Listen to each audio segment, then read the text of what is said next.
Just look at the Imperium of true human beings. What state has the civilization of mankind ended up in under the government of the immortal cultivators? Compared to a moment ago, Tang Qianhe's voice was hollow, peaceful, and unhurried.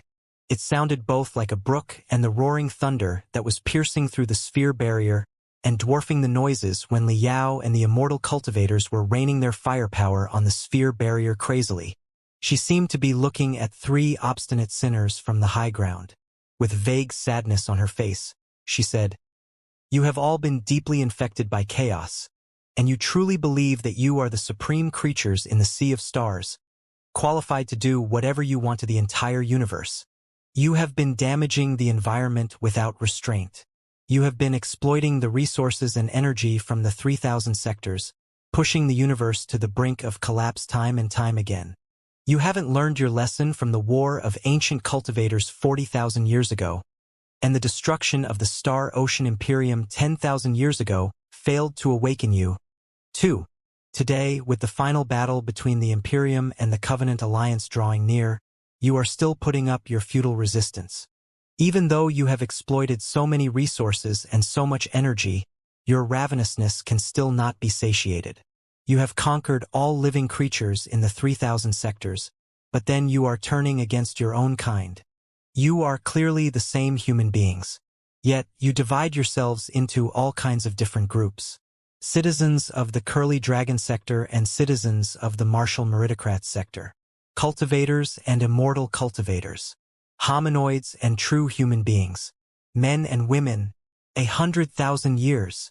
Nothing has changed for 100,000 years. Since the moment the fire of the civilization of mankind started burning, you have been killing, conquering, and enslaving each other under all kinds of banners, only to march to the abyss of doom together. Such a civilization is truly the most wicked of all. No, it is not qualified to be called a civilization. It is just a malignant tumor that chaos made. The Imperium of true human beings, on the other hand, is the epitome of the wickedness. It is a hopeless tumor, a cancer of the universe, living in such an evil world, soaked in lies, violence, slavery, murder, and betrayal since childhood. Have you still not been awakened? Bullshit, bullshit, bullshit. Unable to break the defense after such a long time, Ko Ruhua was more than infuriated. You are just a puppet whose string is in Pangu's hands. What makes you think you are qualified to comment on the Imperium of true human beings? If we speak of puppets, everybody is a puppet. Even when she was making the harshest accusation, Tang Qianhe still showed no sign of anger whatsoever. She was now even more peaceful and undisturbed than before. Her face seemed to have contracted a virus named Smile. Li Yao even doubted whether or not she had the ability to burst into fury. It's true that we are the puppets of the divine Pangu clan, and we feel delighted, proud, and peaceful about that. But what about you? Haven't you, the self-proclaimed, true human beings who think that you boast free will, betrayed the divine Pangu clan under the lead of Nuwa, only to end up being chaos puppets? Wake up, my compatriots! Tang Qianhe raised her arms, with a thin layer of mist condensing in her eyes. Stop dwelling in the incessant sins. Realize your real identity and destiny. Think about it. What life have we been living under the lies of the Imperium of true human beings? We have to receive the most rigorous training from the moment that we are born. Before we learn to talk, we have to learn to kill all kinds of cute creatures with a dagger. We may have to compete with each other in a cruel arena or even be thrown to a desolate planet to struggle on our own at the tender age of 7. In such cruel competitions, only the best one of 10,000 has the chance of awakening their spiritual root and being granted the identity of true human being.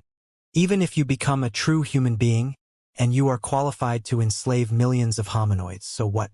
Are you not mired in never-ending schemes, betrayals, ambushes, and internal strife? Do you not risk falling into the abyss from the peak with only a moment of carelessness? Would you not be stabbed by a poisonous dagger in the back when you are just taking a nap? Let's just take the three of us, for example. Is the Covenant Alliance to blame for what has become of us today? Was it the Covenant Alliance's fault that we were exiled to the remote edge of the cosmos for exploration and even faced with the fate of being swallowed by the Black Wind Fleet? No. Not the Covenant Alliance, but the Imperium and the poisonous daggers from within our families. We are all sacrifices of schemes and internal strife, victims of greed and wickedness. The Imperium of true human beings, on the other hand, is the quintessence of arrogance, jealousy, fury, greed, and all the other sins in the history of mankind. Why are you still clinging to the evil Imperium, which is about to collapse when everything had come this far? So that's the reason. You've surrendered to the Covenant Alliance because you are dissatisfied about losing the family competition. You bitch, Ko Ruhua cursed. Tang Qianhe sighed, with vague confusion popping up in her eyes, as if she found it difficult to understand why her barbaric compatriot still could not wake up. She shook her head and said, "Fellow cultivator Ko, you're wrong. From the moment that I saw my father being killed miserably right in front of my eyes, I have repented and returned from my lost journey. I saw the darkness of the Imperium of true human beings from the bottom of it. From that moment on, I realized what an absurd and evil lie I had been living in and how much pain the many sinuous viruses on my body had caused me. At first, I thought that the Imperium of true human beings was a special case and that there might be other civilizations of mankind that were better. However, after studying all the civilizations in the past, including the civilizations of the cultivators that had long been destroyed, I discovered that self-destruction is an incurable disease that has leaked deep into our bones and soul. It is in our nature.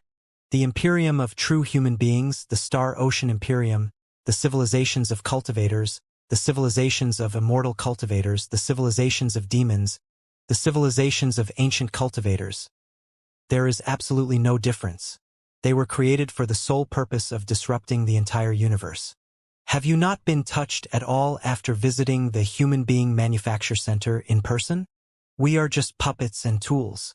We are not qualified or capable to, nor should we, be the dominators of the sea of stars.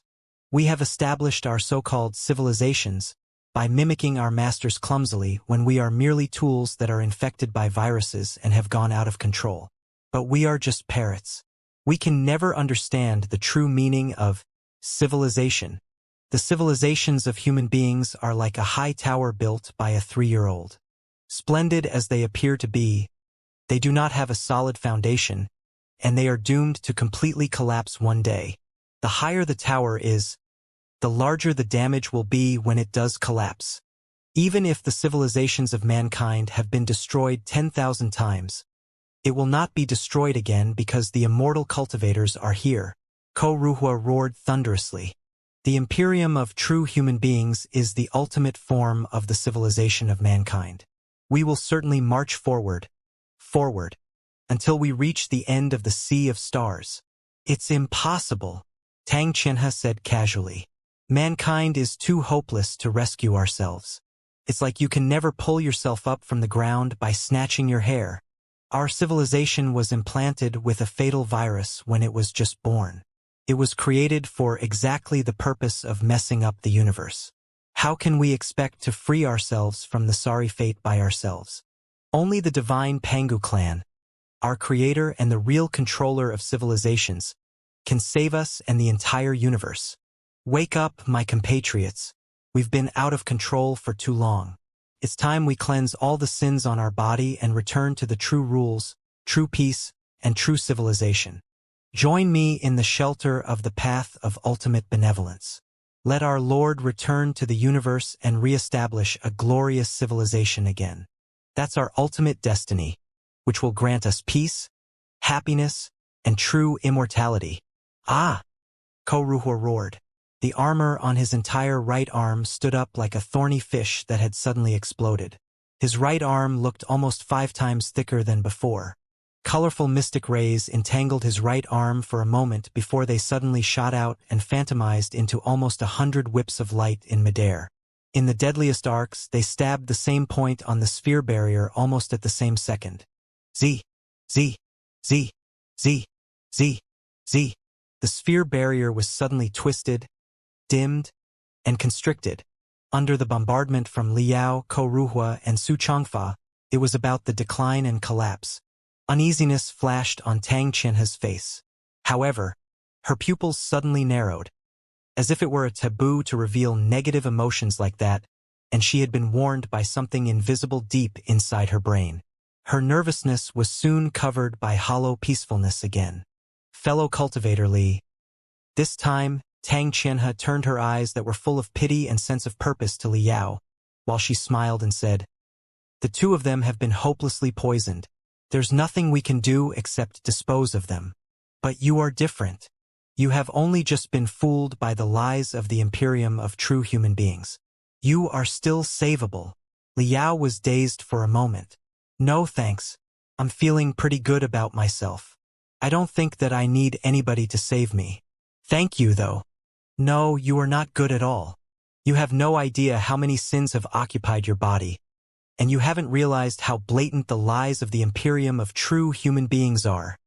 Tang Qianhe slightly raised her voice.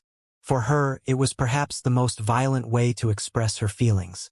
"Do not believe anything that they have been brainwashing you with in the past 2 days. Not only did they inculcate crap like the rise of Black Star the Great into your brain, they also never dared tell you the most critical facts. The Covenant Alliance was never destroyed by the Imperium. Instead, it is rising unstoppably despite the merciless strikes of the evil Imperium. Today, the Covenant Alliance has conquered a fairly large part of the Sea of Stars. Also, it has extended the tentacles into the Imperium of true human beings' rotten, degenerative body. Many citizens of the Imperium, including myself, have realized our real destiny and conformed to the path of ultimate benevolence. We have returned from the wilderness. Today, the Imperium is nothing more than a shaking, setting sun that is walking toward its inevitable doom." "What?" Pretending to be greatly surprised, Li Yao exclaimed in the communication channel before he stared at Ko Ruhua and Su Changfa with the most appalled expression. Under his eyes that were full of shock and criticization, both the two immortal cultivators somehow lowered their heads in embarrassment, however brazen they were. The Imperium of true human beings is not the future of mankind at all, but a candle that is about to die out in the wild wind. The immortal cultivators have become particularly brutal and ruthless during their dying struggles. Tang Qianhe continued her instigation with a tone as calm as water. The demagogism, which should have been blood-boiling and soul-stirring, when spoken in such a peaceful way, caused a strong feeling of self-contradiction. Li Yao felt that somebody had pressed a huge rock to his chest, and it could not have been more uncomfortable. "Fellow cultivator Li, even if you have completely turned into an immortal cultivator and are determined to join the Imperium of true human beings, nothing good will happen to you. The Imperium of true human beings where men feed on other men. As the saying goes, it is the biggest crime to hold possessions that do not befit your position. You have discovered such an important God's realm and even found treasures such as the colossi inside. Do you think that other immortal cultivators will let go of a foreigner new to their country?" Li Yao had collected another piece of important information. As it turned out, in the Covenant Alliance, the relics of the Pangu civilization were called as God's realms. Judging from Tang Qianhe's performance so far and her skillfulness when controlling the escape capsule of the Pangu civilization, the Alliance of the Holy Covenant must have found more than one God's realm before. Perhaps there were not living members of the Pangu clan in the previous God's realms, but a lot of legacies must have been retrieved, allowing the deep communication between the Covenant Alliance and the Pangu civilization. With the enhancement of the God's realms, it was indeed no wonder that the Covenant Alliance could compete with the enormous Imperium from a tiny world in the universe and even be on the winning side. "They'll certainly never let go of you." Of course, Tang Qianhe had no idea what was on Li Yao's mind. Seeing that he did not reply, she thought that the new immortal cultivator had been convinced. With vague delight flashing on her face, she stressed, "With the legacies of the God's realm, you will be the fattest meat in the eyes of every immortal cultivator. They will be too ashamed to call themselves immortal cultivators if they don't bite you. Maybe you were capable of surviving to the end in a starship that had an accident as the last victor, but in the homeland of the Imperium of true human beings, a young man with your ignorance and your treasures will not be able to survive 3 days. In fact, at exactly this moment, An enormous fleet of the Imperium is marching toward your hometown, the Flying Star Sector. The fleet is made of the soldiers of the Black Wind Sector, the most infamous race in the Imperium of true human beings. They are all the most brutal killers, the most sordid assassins, the most rapacious bandits, and the most ruthless butchers. Once the Black Wind fleet arrives, both you and your hometown will be devoured and digested, with absolutely no residue left. You want to compete with the Black Wind fleet with only the three of you and an expedition base? In your dream, Liao gasped and bulged his eyes before exclaiming in the utmost shock, "Is she telling the truth?" Su Changfa grunted. Pearls of blood were leaking out of his wounds again. Ko Ruhua lowered his head in silence and simply focused on bombarding the enemy with the flying swords and the superstring light. The sphere barrier around Tang Qianhe was becoming more and more lackluster. Every attack would make it ripple and shake for a long time, as if it was going to collapse at any point. However, behind her, the thick, deep blue fluid inside the escape capsule of the Pangu clan became as transparent as clear water. All the nutrition and energy seemed to have been absorbed by the member of the Pangu clan. Crack, crack, crack. Tiny cracks were appearing on the rhombic crystals that constituted the escape capsule. They were spreading out like a spider web and joining each other, giving the feeling that somebody was about to break out of the shell. You've been lost in the desert of sins for too long. Return to the path of ultimate benevolence right now. Tang Qianhe's face was solemn, and her voice was hollow. Embrace the Covenant Alliance. Only the Covenant Alliance can save you and everybody in your hometown. Your soul will be purged, and your life will be cleansed. You will no longer be out of control. You will realize your sacred destiny that has always belonged to you. Pretending to be panicked, Liao asked, "Covenant Alliance? What country is the Covenant Alliance exactly?" The Covenant Alliance is not a country. The so-called country is just an ugly shell that human beings invented to better kill each other and was imposed on everybody by force. The Covenant Alliance is an assortment of believers. It is an immense force condensed by everyone who believes in the path of ultimate benevolence and who has returned to their sacred destiny. In the Covenant Alliance, everybody is absolutely equal regardless of their age, gender, or strength. Everyone is the same. There are no lies, wars, crimes, exploitations, slavery, or conflicts inside the Covenant Alliance. Everybody helps each other, shares everything, and lives in harmony. Liao clicked his tongue. A world without conflict where everything is shared? How is it possible? Can an expert in the nascent soul stage be absolutely equal to an ordinary person in every aspect and even share everything with each other? The Star Glory Federation protected the rights of the ordinary people and highlighted the equality of the citizens.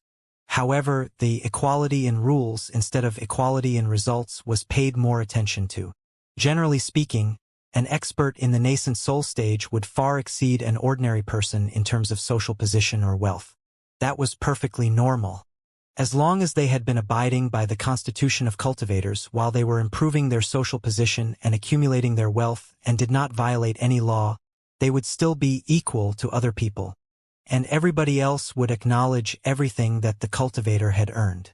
Of course, in fact, there is no difference between cultivators, immortal cultivators, and ordinary people in the Covenant Alliance.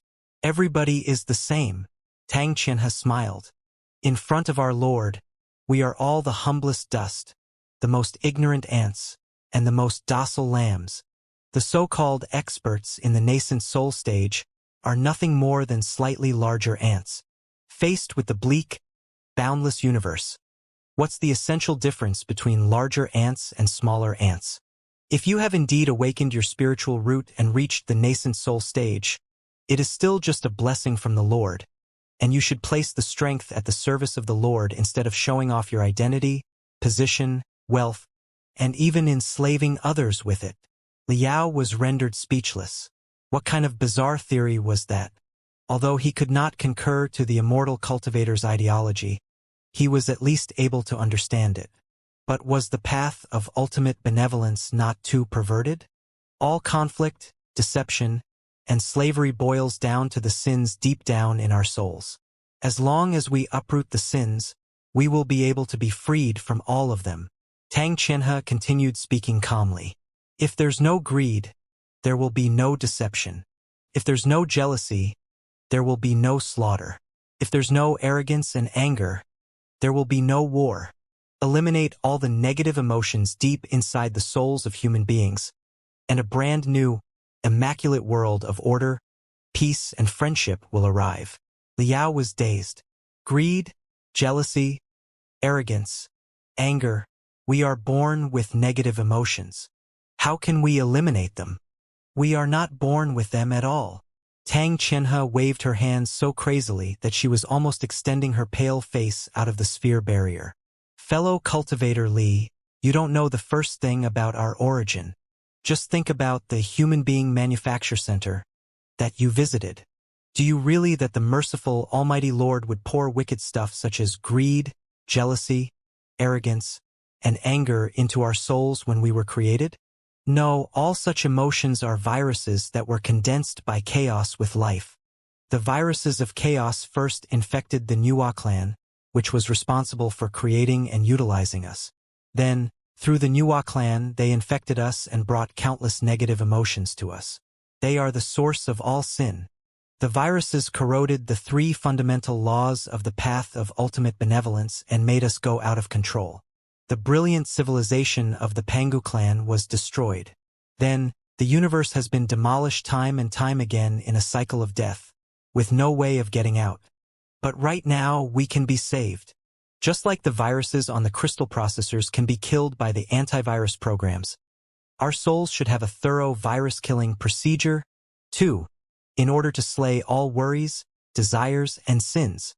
Trust me, fellow cultivator Li. As long as you taste the feeling of virus killing once, you will perceive true peace, tranquility, and happiness.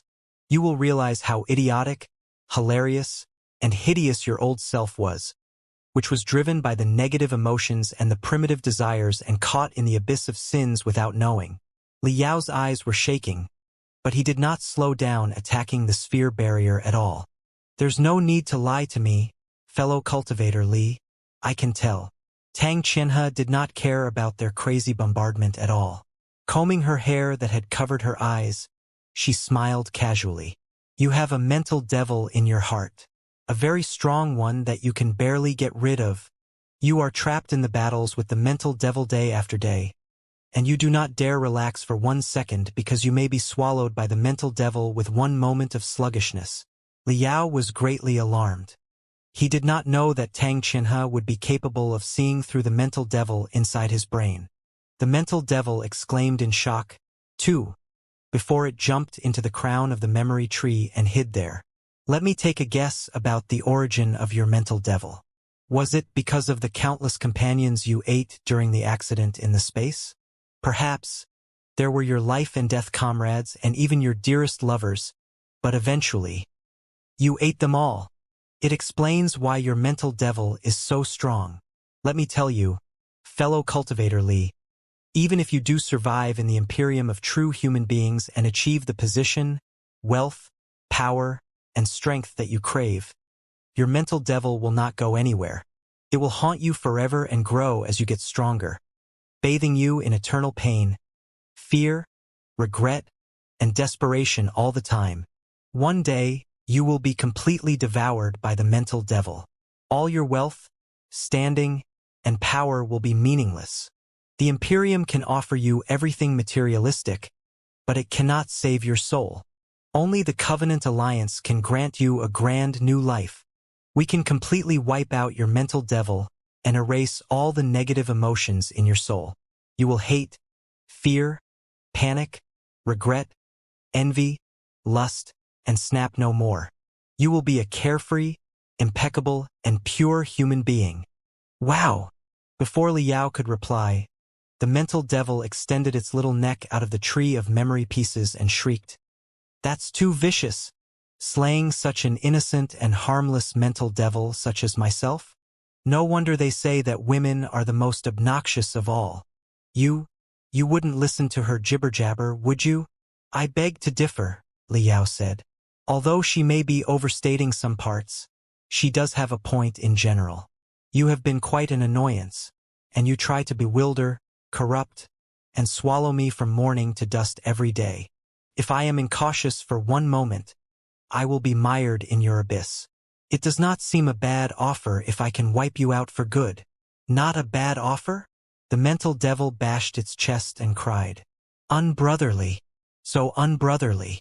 To think that we have gone through life and death in the blood demon sector, and I helped unravel the mysteries of the training of cells, activate the primeval memories in the ancient times, and even build the cell obliteration cannon for you. I consider you a good bro to fight side by side with, and this is how you are treating me? I'm weeping. A good bro? Did you really? Liao thought carefully for a moment. I only recall that, when I was framed after I returned to the Heaven's Origin sector, not only did you refuse to help me, you even took the opportunity to swallow me when I was in peril. You dummy! The mental devil exclaimed, as if it were greatly wronged. Do you still understand how much I have been doing for you? I was merely enlightening and polishing you in a special way. Had I not pretended to swallow you time and time again, would your soul have grown to such an immense level, and would you have advanced into the nascent soul stage at such a young age? That explains a lot. It seems that I have indeed wronged you. Liao nodded in approval. Then what about yesterday? Didn't you declare resolutely yesterday that you had taken sides with Black Star the Great, whom you considered to be your most admirable idol, and you had become an unwavering immortal cultivator? Didn't you say that your belief would completely crush mine and you would swallow me one day? The mental devil blinked innocently. Did I say that? Should I retrieve a clip of my memory for you? That will not be necessary, Brother Yao. After a day's careful consideration, I have thought everything through. Yesterday, I was too foolish, having been deeply brainwashed by the immortal cultivators. My head was not clear when I bought their bullshit, which is full of loopholes. That was why I spoke such nonsense to you at that time. Later, under Brother Yao's insightful tutelage and charming charisma, I gradually realized the nature of the immortal cultivators, which is sordid, shameless, selfish, and ruthless.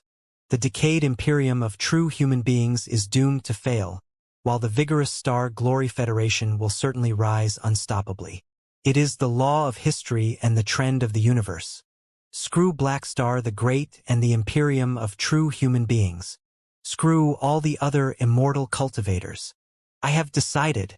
From this moment on, I will return to the correct path and join the side of brightness. I will examine my wrongdoings and be a proper and glorious cultivator. In the future, I will certainly follow your lead. We will work together and fight side by side for the Federation, for our compatriots, and for the general public. We will make contributions and sacrifices as expected of a cultivator. Please look forward to my performance, Brother Yao. You seem to have turned into a man of devotion after only one day. Liao commented. You are not saying this when you do not mean it because you are scared that I have found a way to execute you, are you? Of course not. Do I look like such a coward? The mental devil declared solemnly. I meant every word that I said. I was not forced to say anything at all. Really? Yes. Although I am a tiny mental devil and evil is in my nature, I am Brother Yao's mental devil after all.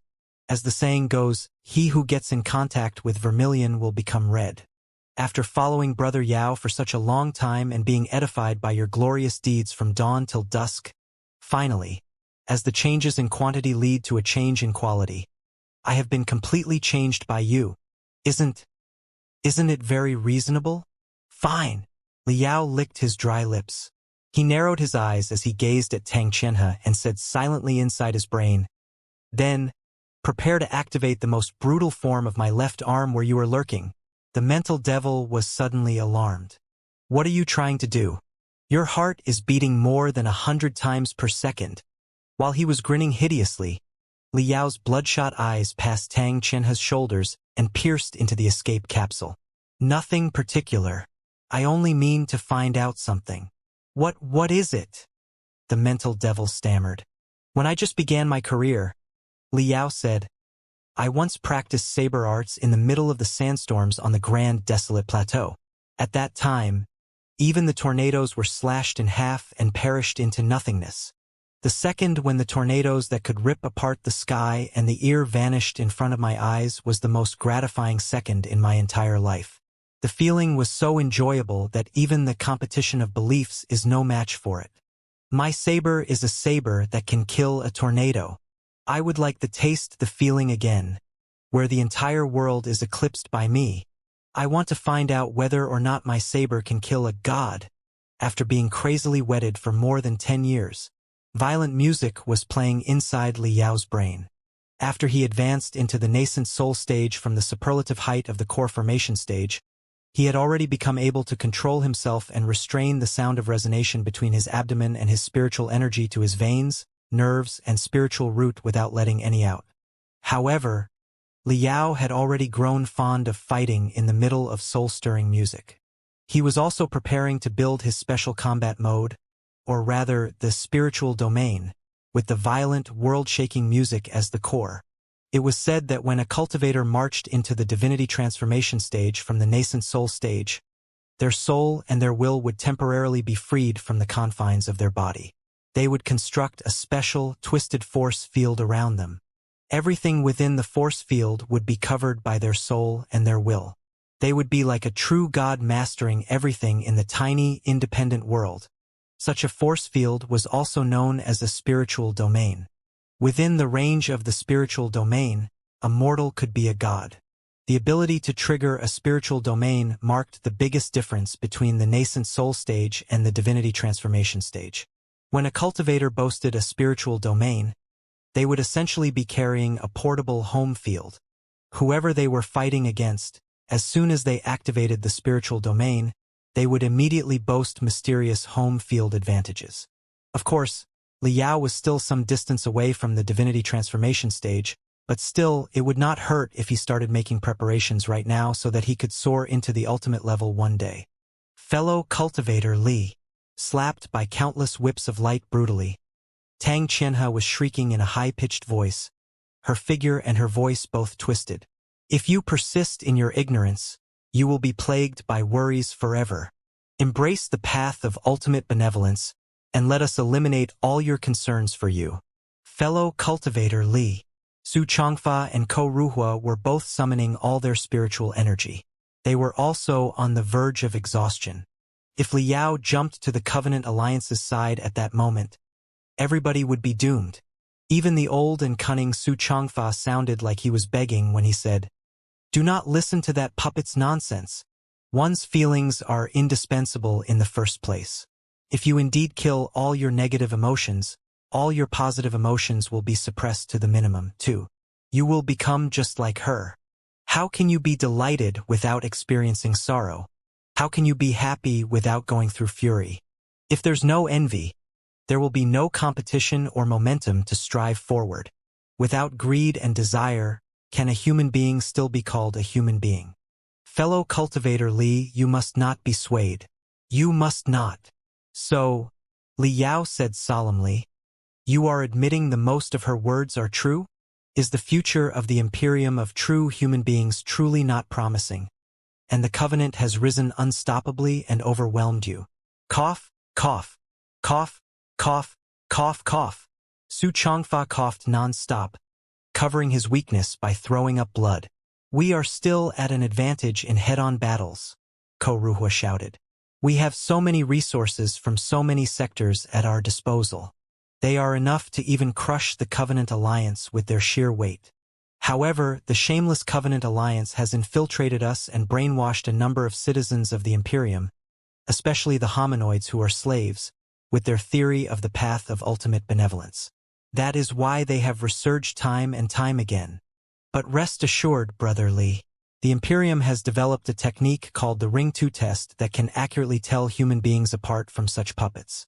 We will eliminate the Covenant Alliance for good very soon."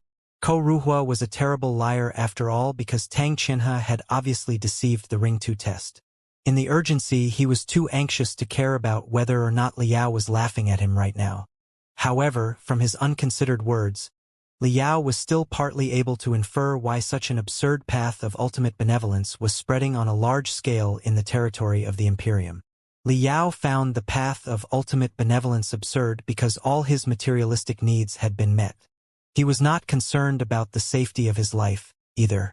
Naturally, it was the spiritual achievements that were of a higher level that he pursued. Feelings and emotions were very important to him.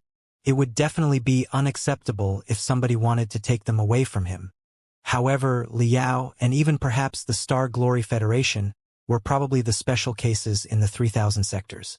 Maybe, in many other sectors, the ordinary people were still living lives of fear all day with barely any food or clothes.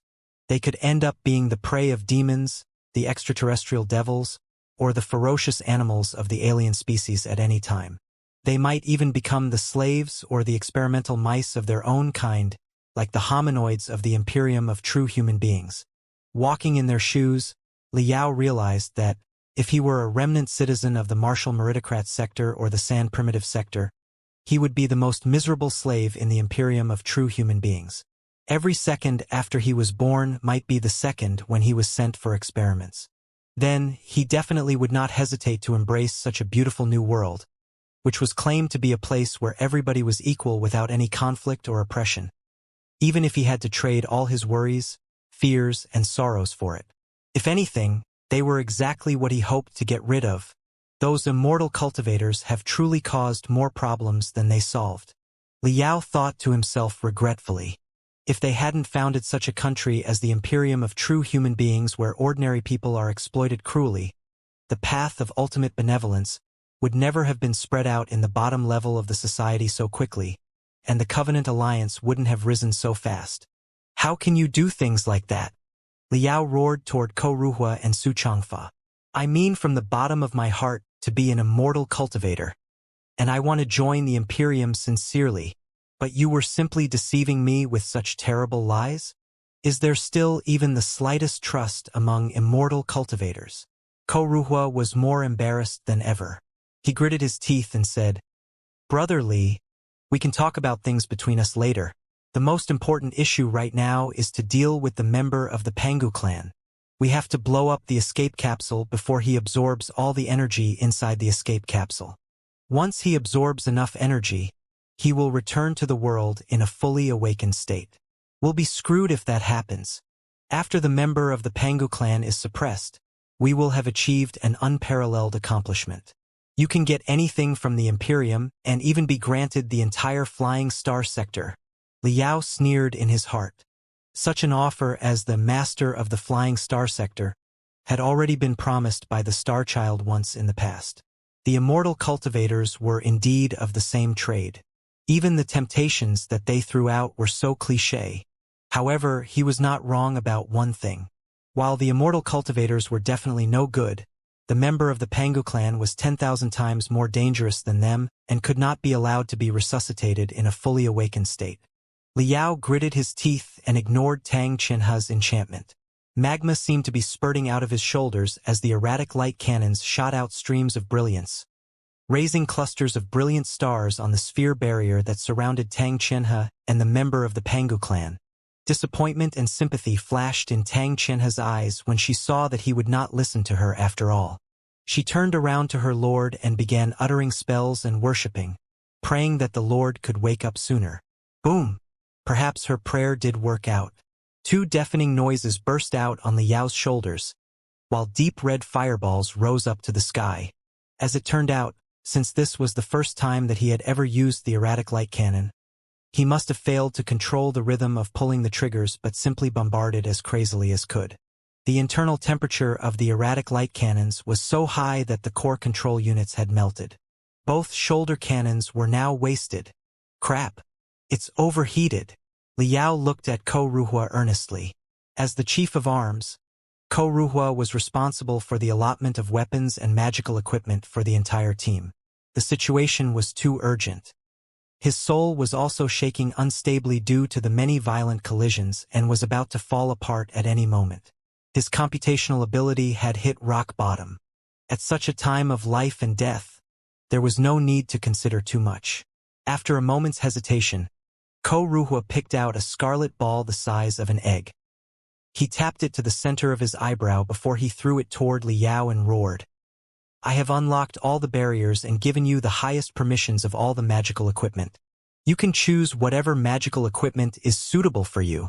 Liao picked up the round ball and observed it carefully, only to discover that the translucent ball looked like half-frozen magma, with particularly bright stars embedded deep inside that were blinking as if endless mysteries had been stored in them. Liao sent his telepathic thoughts into the ball. All the stars embedded in the ball were glittering.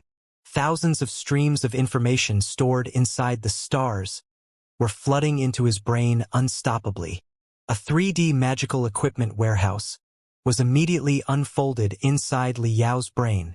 It was a rather advanced cosmos ring, which the aggressive magical equipment that Ruhua carried with himself was stored in.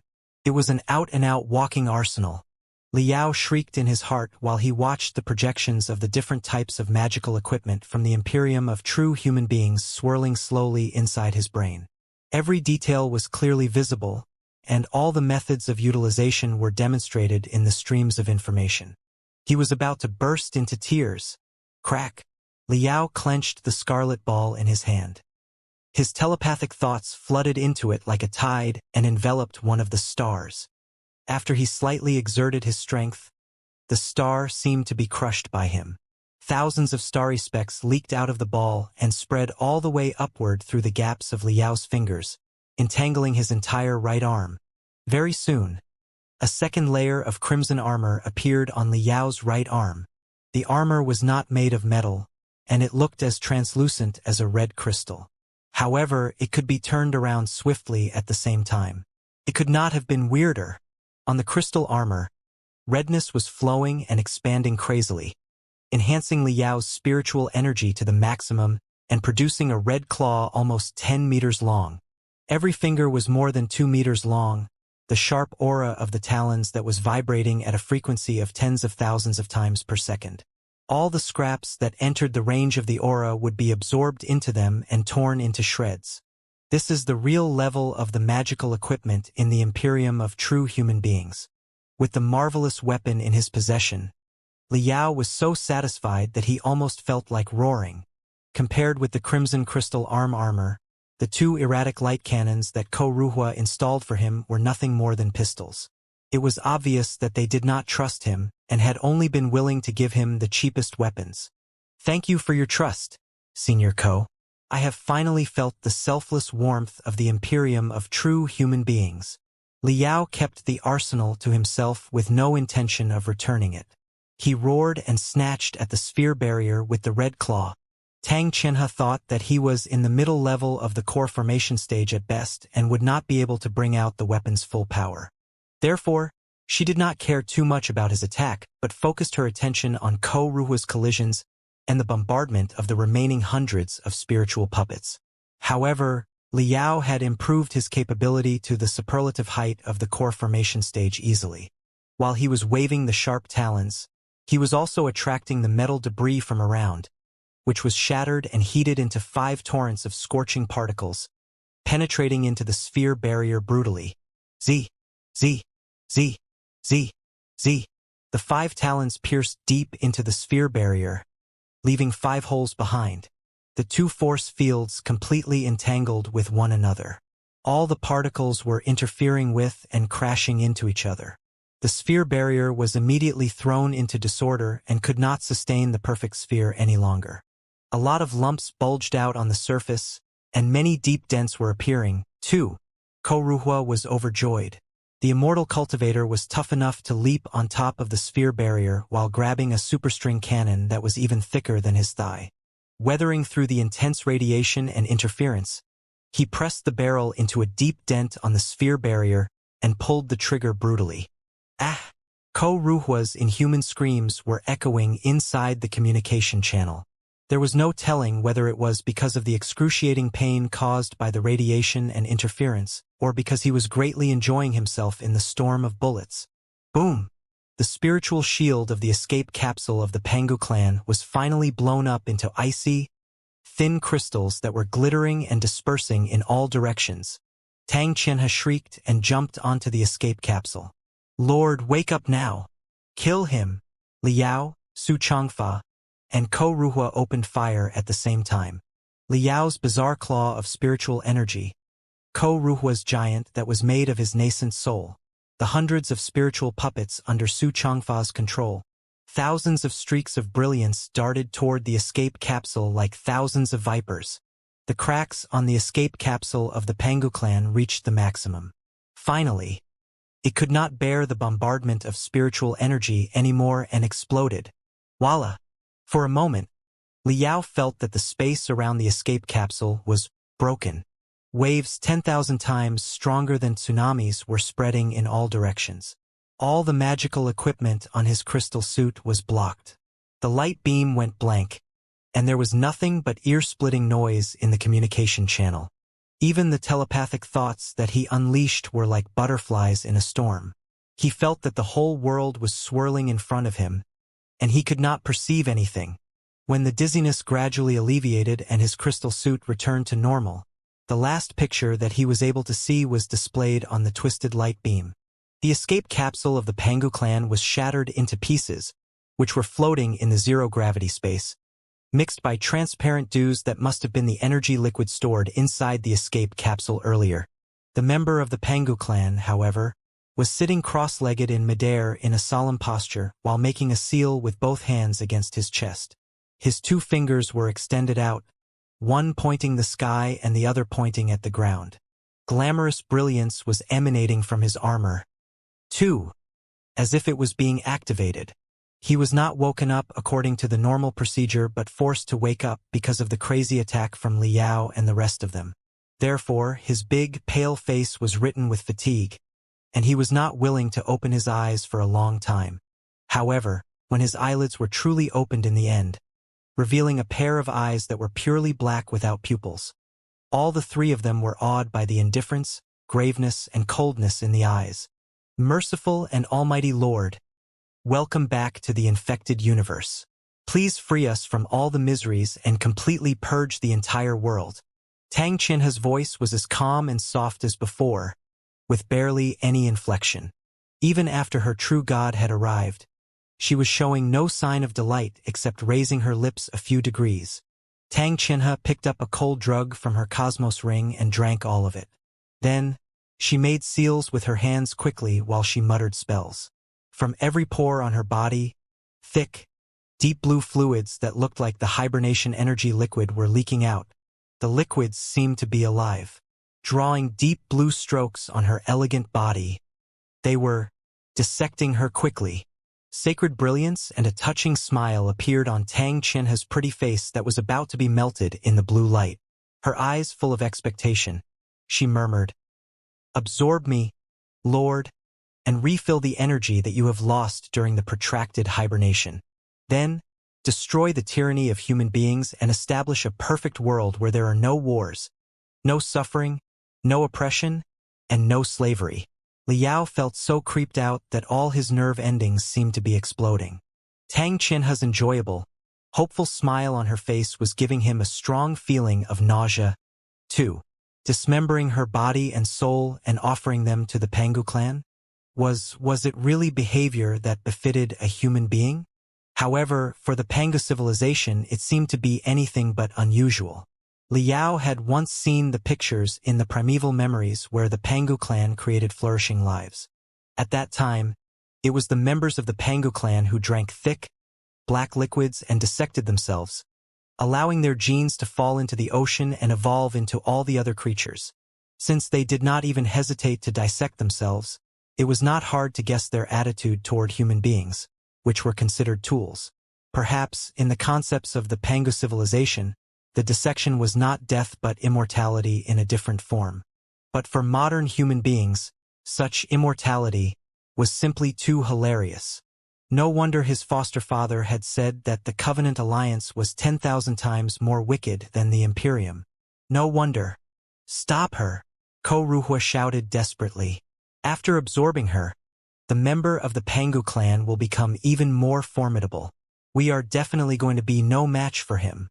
If he reactivates the planetary warship, all will be lost." Liao was greatly alarmed. The members of the Pangu clan were not literally gods, but carbon-based lives that were made of flesh and flood. However brilliant their civilization had once been, one of them could not be too strong. However, once he completely returned to himself and found a way to activate the planetary warship again, there would certainly be dire consequences. The homeland of the Imperium might not have been affected immediately because of the billions of light-years in between, but it would certainly be a world-blighting catastrophe for the Heaven's Origin sector, the Flying Star sector, and the Blood Demon sector, which were right next to the place. Liao could not help but envision all the citizens of the Star Glory Federation worshipping the member of the Pangu clan with a smile resembling that of a retard, while they were suppressed by the brilliance of the path of ultimate benevolence. Then, they dissected themselves into the most fundamental energy and provided nutrition for the Pangu clan. It was a future that was even more unacceptable than being the Imperium of true human beings' slaves. This is not the future. With a roar, Liao snatched the member of the Pangu clan who was still in a trance with the bizarre claw of spiritual energy. Parent civilization. That's not a reason to not kill you. Ko Ruhua, on the other hand, aimed all the firepower at Xianxia, trying to blow her up before she was devoured by the member of the Pangu clan. The Lord has arrived. Stop your futile struggle and accept the purge. This is your only fate. Xianxia's voice sounded both dull and blurred. After saying that, she leapt toward the member of the Pangu clan with a smile of relief, dragging her glittering body that was about to melt.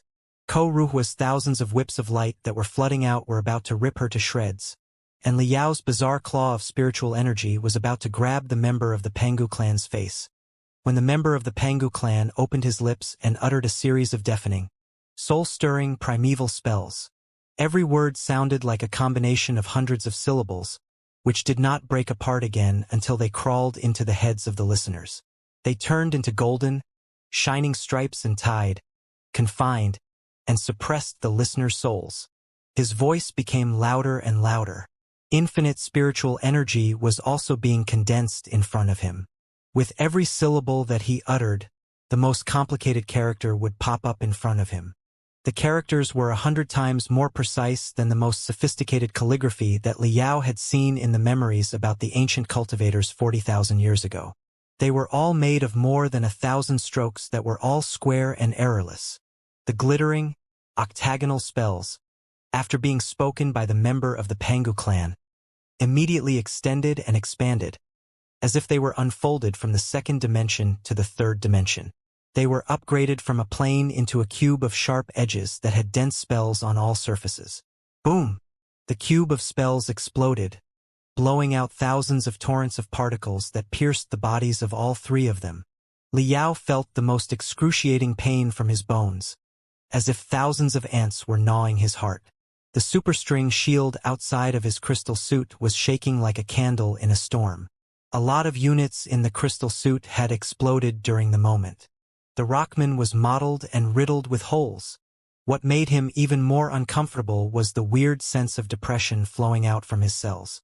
It was harassing his every gene strand and urging him to worship and take the orders from the member of the Pangu clan. In his trance, the member of the Pangu clan seemed to have become a true god and the only inviolable dominator in the entire universe. The primeval spells took effect immediately after they were cast, and the fundamental laws suppressed and stole their souls. Pooh! Liao's soul seemed to have been struck by lightning. His every cerebral vessel was leaking blood. He had been blown away almost 10 kilometers by the storm of spells, crashing into countless scraps along the way. His back was covered in bruises, and his bones were almost broken. When he finally stabilized himself again, there were the only last remains of the Rockman on his body. His blood was fleeing from his body quickly in tiny pearls. His eyes were even dyed in the freshest redness by the blood. Even his pupils were almost entirely melted. Ko Ruhua and Su Changfa had been blown away by the storm of spells. 2. The dozens of spiritual puppets that were closest to the member of the Pangu clan were all spurting out dazzling sparks before they completely went out of control in the cracking explosions. They were either activating their power rune arrays to the maximum and flying aimlessly like headless flies or floating in the vacuum quietly with their limbs twisted and their light turned off, like the surrounding war debris. The member of the Pangu clan took the opportunity to snatch Tang Qianhe. Tang Qianhe moaned in great satisfaction. both like a cluster of thick liquids and like a furiously burning torch. She integrated into the brilliance triggered by the gray giant. For a moment, thunder was echoing from the gray giant's body. The surface of his armor was brighter and clearer. He stretched out his arms with a long roar. The entire escape center was shaking in fear under his roar. He lowered his head and looked at Liao, Ko Ruhua, and Su Changfa not far away, the three mini-creatures who were very similar to himself in appearance but multiple times smaller. As if not entirely satiated, he extended his enormous hand to the three of them. The information streams contained in the spells and his matter-of-fact countenance made the three of them immediately understand what he meant. The member of the Pangu clan was asking the three of them to jump into his palm promptly and be swallowed by him so that his energy could be refilled. Ko Ruhua's low and crazy laughter echoed in the communication channel. Before Liao and Su Changfa realized what was going, the bald immortal cultivator had already lunged toward the gray giant's huge hand. Lord! Ko Ruhua's rough voice was echoing from the broadcast array of the crystal suit. Please accept the sincerest regards from me, a true human being, to the merciful and almighty Lord. He became faster and faster, like a flying sword that was accelerating at the last phase. His voice turned into sharp arrows, marching forward with him. He seemed to be a great army on his own. Lord! Ko Ruhua burst into laughter as he broke three of the gray giant's barriers of spells in a row. Waving his right arm, he raised a narrow, long saber and slashed right toward the member of the Pangu clan's face. Fuck you! Boom! Ko Ruhua, who was less than 3 meters tall even with his crystal suit, was an out-and-out dwarf in front of the member of the Pangu clan, who was almost 20 meters tall. However, the saber of the dwarf, together with the long, scorching aura of the blade, left a dazzling trace on the member of the Pangu clan's face. The immortal cultivator's blade aura crashed into the member of the Pangu clan's spiritual shield brutally. In the twisted force fields, both of them seemed to be in the middle of unpredictable alien space. The attack was condensed by all the spirit of an expert in the nascent soul stage.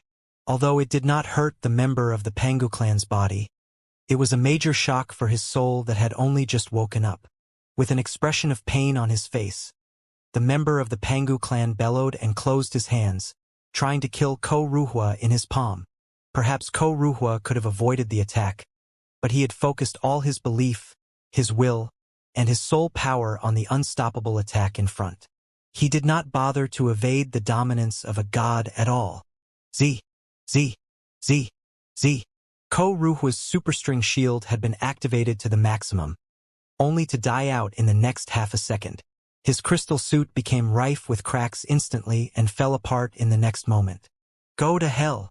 Ko Ruhua yelled, but he had already crawled out of his crystal suit before the crystal suit was broken. That was his tactic. He abandoned the crystal suit and the superstring shield, he abandoned all the defenses, and he abandoned all the opportunities of escape, just so that he could buy himself a gap of 0.1 seconds to leave the trace of a human being on the face of a god. Take a good look at my saber. This is the warmest greeting from the immortal cultivators, the true human beings, and the Imperium, to bastards such as you. His tall and magnificent body withered to the minimum. Ko Ruhua seemed to have condensed all his vitality into the most brilliant attack ever. The saber aura was suddenly levels brighter, and even eclipsing the spells that the member of the Pangu clan spurted out. The gray giant's spiritual shield was finally cut open by the attack that Ko Ruhua had traded almost half of his life for like a piece of tofu. The aura of the saber pierced into the gray giant's left eye, the feeblest part on any being's body. A large cluster of thick, black blood immediately burst out. As it turned out, the Pangu clan gods could bleed too. The gray giant was roaring even more ear-splittingly while he shook his head hard, trying to throw Ko Ruhua away. Ko Ruhua took the opportunity to clutch the handle of the saber and moved left and right in order to expand the wound. The member of the Pangu clan was almost bending because of the excruciating pain. He extended his hand to the left eye. Ko Ruhua had already consumed too much of his spiritual energy when he crashed the sphere barrier with his nascent soul. Right after, After sparing nothing and performing the attack that even devils would fear, he was already exhausted. Faced with the member of the Pangu clan's enormous hand, he did not dodge at all but simply grabbed the enemy's eyelid amid crazy laughter. Then, he opened his mouth and bit it hard. "You want to eat me? In your dreams. Let me taste the flavor of a god first." Ko Ruhua's canine teeth bit into the corner of the member of the Pangu clan's eye deeply. He waved his head hard and truly tore off a large piece of flesh together with the skin. He chewed quickly, swallowing both the meat and the black blood into his stomach, before he put on an expression of disguise and spat out part of the broken meat. How smelly! Every muscle on the face of the member of the Pangu clan was twitching violently because of the pain, but they could not be frozen into the countenance of fury at all, as if a certain barrier that had been installed in his soul was taming his negative emotions. Whenever his negative emotions were flooding out, the barrier would unleash things like electricity to suppress his nerves. His fury was provoked time and time again, only to be contained every time without exception. As a result, his face was extremely twisted, with inhuman gloom on it. After the large piece of flesh of the member of the Pangu clan was devoured, the immense spiritual energy contained inside made Ko Ruhua's stomach bulge like a balloon. Cracks appeared all over his body, from which fire and smoke were flooding out crazily. He burst into laughter in the fire, releasing his infinite feelings blatantly. Joy, anger, sadness, content, despise, pride, affection. The positive ones, the negative ones, the bright ones, the dark ones. All his emotions were breaking out like a torrent. Ko Ruhua's behavior infuriated the member of the Pangu clan even more. It was like a man who had lost the sense of smell, taste, and satiation watching somebody else enjoying a delicious meal to their heart's content. Liao could see a hint of intense jealousy from the eyes of the member of the Pangu clan. However, the very next second, jealousy, as a negative emotion, was shattered into pieces by the lightning deep inside his soul. His eyes turned into two tranquil, black gems again. It appeared that he was not capable of jealousy and fury at all. The member of the Pangu clan opened his hands and slapped his eyes, trying to flatten Ko Ruhua. After devouring tremendous flesh, Ko Ruhua was also dissected like Tang Qianhe. However, his fire of life was 100 times more violent than Tang Qianhe's. His high and magnificent nascent soul soared up in the fire, which would not be suppressed however hard the member of the Pangu clan tried. It was spurting out crazily from the gaps of the fingers of the member of the Pangu clan and burning more and more fiercely, as if a newborn star was melting the member of the Pangu clan's face. "You want to absorb me? Come on. My soul is right here. Why don't you take it?" Ko Ruhua burst out his last roar. The flames of spiritual energy surged out, and his nascent soul was expanding crazily. His life and will turned into the most dazzling brilliance and exploded on the member of the Pangu clan's face brutally. The tough, immortal cultivator had decided to detonate his own nascent soul and made his long life blossom for this moment. A volcano was erupting on the gray giant's face. Black and red fire was squirting out from the gaps of his fingers that were covering his left eye. He could not stop it however hard he tried. The red color was the last glamour of Ko Ruhua's shining soul. The black color was the mist of blood when the member of the Pangu clan's flesh was vaporized. "Ah!" With a dull scream, the member of the Pangu clan staggered in midair, unable to maintain its high and almighty posture from a moment ago. Senior Ko. Liao had never expected that his blood would be boiling and his fighting will would be soaring by the boost of the resolution and toughness of an immortal cultivator. He did not know whether it was because Ko Ruhua's suicidal attack significantly diminished the member of the Pangu clan's oppression, or because his burning fighting will had ripped apart all boundaries that were entangling his gene strands. But all in all, the member of the Pangu clan at this moment was no longer as scary as when he had just woken up. His daunting spells turned into dispersing brightness, too, and could not impose any influence on them anymore. "Fellow cultivator Li, go now," Su Changfa shouted. "Ko Ruhua is dead. I'm heavily wounded. You are merely in the core formation stage, and your crystal suit has been shattered." We are definitely no match for him. While his soul is still in shock, go back to the surface and fully activate the warbase.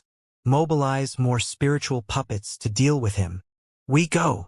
Liao was grinning so hideously that the redness inside his eyes was almost overflowing and covering his entire face in stripes of blood. Boom! The fire of spiritual energy all over Liao's body soared. Bloody brilliance spurted out of his pores, blowing away whatever left of the Rockman engineering suit. His magnificent aura and the violent battle hymn that was also boosted to the maximum along with his bloody fighting will cast Su Changfa into bewilderment. He pointed at Liao and shouted, "You! Mystic skeleton battlesuit, dark flame gold." Liao touched the center of his eyebrow with his index finger and his middle finger on his right hand. His soul power mixed with his spiritual energy flooded out crazily like a long river. The cosmos rings that were hanging in front of his chest a moment ago were surrounding his body like shooting stars. Shwa! Shwa! Shwa! Shwa! One unit after another rushed out of the cosmos rings and was affixed to him because of the attachment of the electromagnetic field, gradually displaying the whole appearance of a black crystal suit. The mystic skeleton battlesuit at this moment had already been adjusted to the super heavy firepower mode. The entire crystal suit was almost 3 meters long. In front of the broad chest, a crystal cannon that seemed to be made of thousands of stars was floating. The left arm seemed to be condensed by 7 interweaving dragons and was significantly thicker than the right arm. Boom! The mystic skeleton battlesuit, dark flame gold, in the super heavy firepower mode, had been successfully equipped. Liao's spiritual energy, which had been enhanced by crystals, produced an immense force field, breaking all the war debris within 100 meters into metal powder that was rubbing during the high-speed rotation until it was heated into a scorching torrent of particles resembling magma. Manipulated by his telepathic thoughts, the scorching torrent of particles gradually turned into 2 wings. An overwhelming falcon seemed to be taking off. Kill you while you are ill. Liao pushed the wings of fire. They melted behind the mystic skeleton battlesuit, dark flame gold into an enormous ring, from which an exhaust flame several kilometers long was bursting out. Liao's speed was bolstered to the highest in that moment. While Su Changfa was looking in utmost shock, Liao sprinted unstoppably toward the member of the Pangu clan, who was holding his head in pain. The member of the Pangu clan had only just recovered from a hibernation of hundreds of thousands of years. He was not fully recovered in the first place. Although he was charged with Tang Chinha's whole spiritual energy, it was not nearly enough to fill the void. Then, Ko Ruhua's suicidal attack of detonating his nascent soul had completely broken through his spiritual shield, causing his head to be burnt and blackened. In excruciating pain, the member of the Pangu clan's techniques to draw runes and cast spells were greatly weakened. He covered his left eye with one hand while he drew a few runes quickly in midair with his other hand. The runes were unfolded from a plane into the 3-dimensional space again. Thousands of spells burst out into walls of wall, only to be breached through by the mystic skeleton battlesuit, dark flame gold directly. The moment it pierced through the walls of fire, the mystic skeleton battlesuit, dark flame gold turned from black into orange. It was not hard to guess what a devastatingly high temperature the fire triggered by the member of the Pangu clan must have been. However, Liao's speed was not affected in the slightest. Driving the mystic skeleton battlesuit, dark flame gold that was about to melt, he dashed right up to the member of the Pangu clan's face. The member of the Pangu clan's enormous body size was now more of a burden. Now that a human being, which was much smaller in size, approached him, it was very difficult for him to catch the enemy. It had nothing to do with strength, but because of the natural restraint of body size, just like human beings might find it difficult to catch the flies above their head with their bare hands. To catch the fly that was Liao, the member of the Pangu clan had to resort to using both hands. He opened his fingers, which looked like 10 giant pillars, limiting Liao's range of activity. It was exactly the opportunity that Liao had been waiting for. He straightened his left arm as if it were a spear before he aimed it at the member of the Pangu clan's heavily wounded left eye. The 7 dragons that were entangling his left arm suddenly dispersed, opening a bloody mouth from which bloody brilliance was bursting out. Super strengthened. 1 trillion times. Cell obliteration cannon. The bloody pillar of light penetrated through the gray giant's left eyeball and into his brain. Bloody mists were blowing out of the member of the Pangu clan's left eye, left ear, and left nostril. Half of his head was burning fiercely in the fire of blood. However, his aura was not reduced but boosted. With starry brilliance exploding inside his right arm, he opened his mouth and spat out an arc-shaped light. Suppressed by the arc-shaped light, Liao felt that he had fallen into a deep ocean. His body was immediately stalled. The member of the Pangu clan's enormous hand was already extending to his face, but he was unable to move at all. A sophisticated, primeval rune surfaced on the member of the Pangu clan's palm. The rune that was made of almost 10,000 strokes seemed to be an impeccable formula to restrain and activate the spiritual energy that could boost the power of the spiritual energy to the maximum. Boom! The primeval rune was stamped on Liao's body brutally.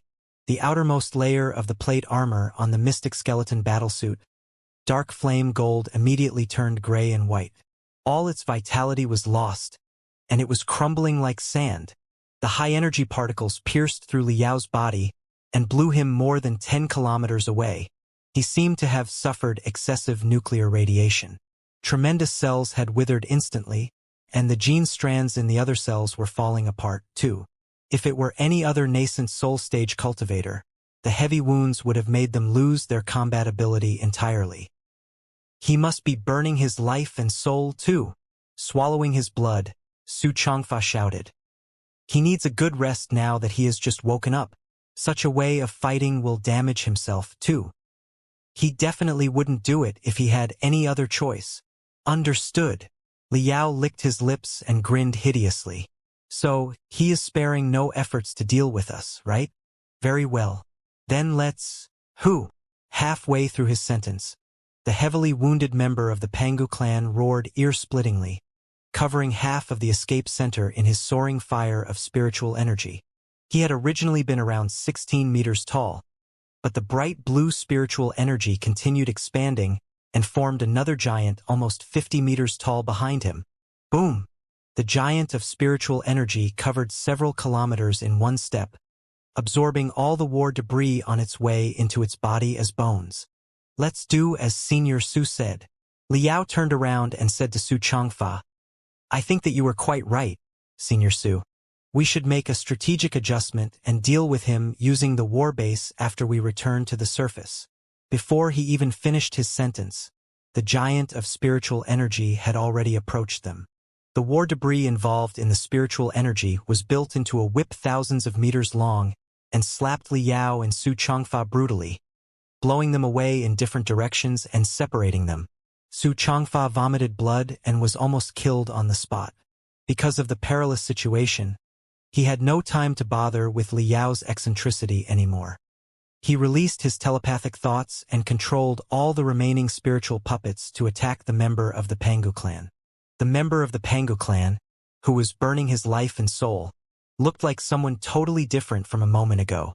Golden brilliance was flowing on the surface of his armor, and 2 golden swords had formed in front of his arms. When they were waved, they would leave traces that could last several seconds in midair. The traces of the sword that were not dispersing interweaved into an impenetrable sword net. The golden sword net fell upon them overwhelmingly. The spiritual puppets that were caught were all dissected into the tiniest components before they struggled. They were even attached to the brilliance of the sword, making it even more dazzling and huge. Boom! On the other side, Liao went through all the trouble to crush the giant of spiritual energy formed by the member of the Pangu clan. But he was blown away again by the torrent of particles that the giant spurted out at the last moment. His crystal suit was entire broken, and his veins were almost cut into pieces. Compared to the dead bodies of the Pangu clan on the ground, the armor of this particular member of the Pangu clan was more complicated and glamorous, indicating that he might have been an officer or a captain. Now that he was fighting on fire, he was truly like an invincible deity. Even with hundreds of spiritual puppets, Liao and Su Changfa, 2 super experts in the nascent soul stage, were even not enough to stop him. What do I do? The mystic skeleton battlesuit, dark flame gold, which he had worked on for almost half a year, was almost a total loss after achieving nothing but crippling one of the member of the Pangu clan's eyeballs. It was dangling from his body like a dry snake skin. There was a second mystic skeleton battlesuit inside Liao's Cosmos ring, but it was just a regular model with specifications far lower than the mystic skeleton battlesuit, dark flame golds. It might not even be able to take one of the member of the Pangu clan's attacks. Seeing that Su Changfa's spiritual puppets were being crushed by the member of the Pangu clan like ants, and that the member of the Pangu clan's spiritual energy was burning more and more fiercely, showing no sign of weakening, Liao was more than anxious. At the moment of life and death, his last Cosmos ring buzzed crazily. Little Black, which was hiding in the Cosmos ring, was calling Liao. Somehow, Liao suddenly felt that he was being summoned by something behind him. When he turned around, he found that he had happened to be blown to where Draconic Phoenix, the broken Colossus, was floating. He had just smashed into Draconic Phoenix and even stained the surface of the Colossus with his blood, perhaps motivated by the surging spiritual energy from the two parties, and perhaps completely awakened by his blood. Draconic Phoenix had ripples on its surface. The fiery ripples sounded like impatient calling, and even the incomplete wings were slightly unfolded. The metal feathers were rubbing each other, letting out roars of tigers and dragons. Is this thing? Liao's heart was pounding as he recalled the scenes that he had seen on the primeval battlefield. Perhaps the only thing that could engage in a head-on battle with the member of the Pangu clan was a Colossus. However, the Colossus Draconic Phoenix was entirely broken on the surface. Both the breastplate and the cap of the cockpit were gone. The right arm, as well as most of the components in the chest on the left side, was missing too. But even if it could be activated at all, how would he drive it? Boom! One of the spiritual puppets was crumpled into a burning ball by the member of the Pangu clan and thrown over like a shooting star, brushing past Liao's skull and exploding not far away into blossoming pieces.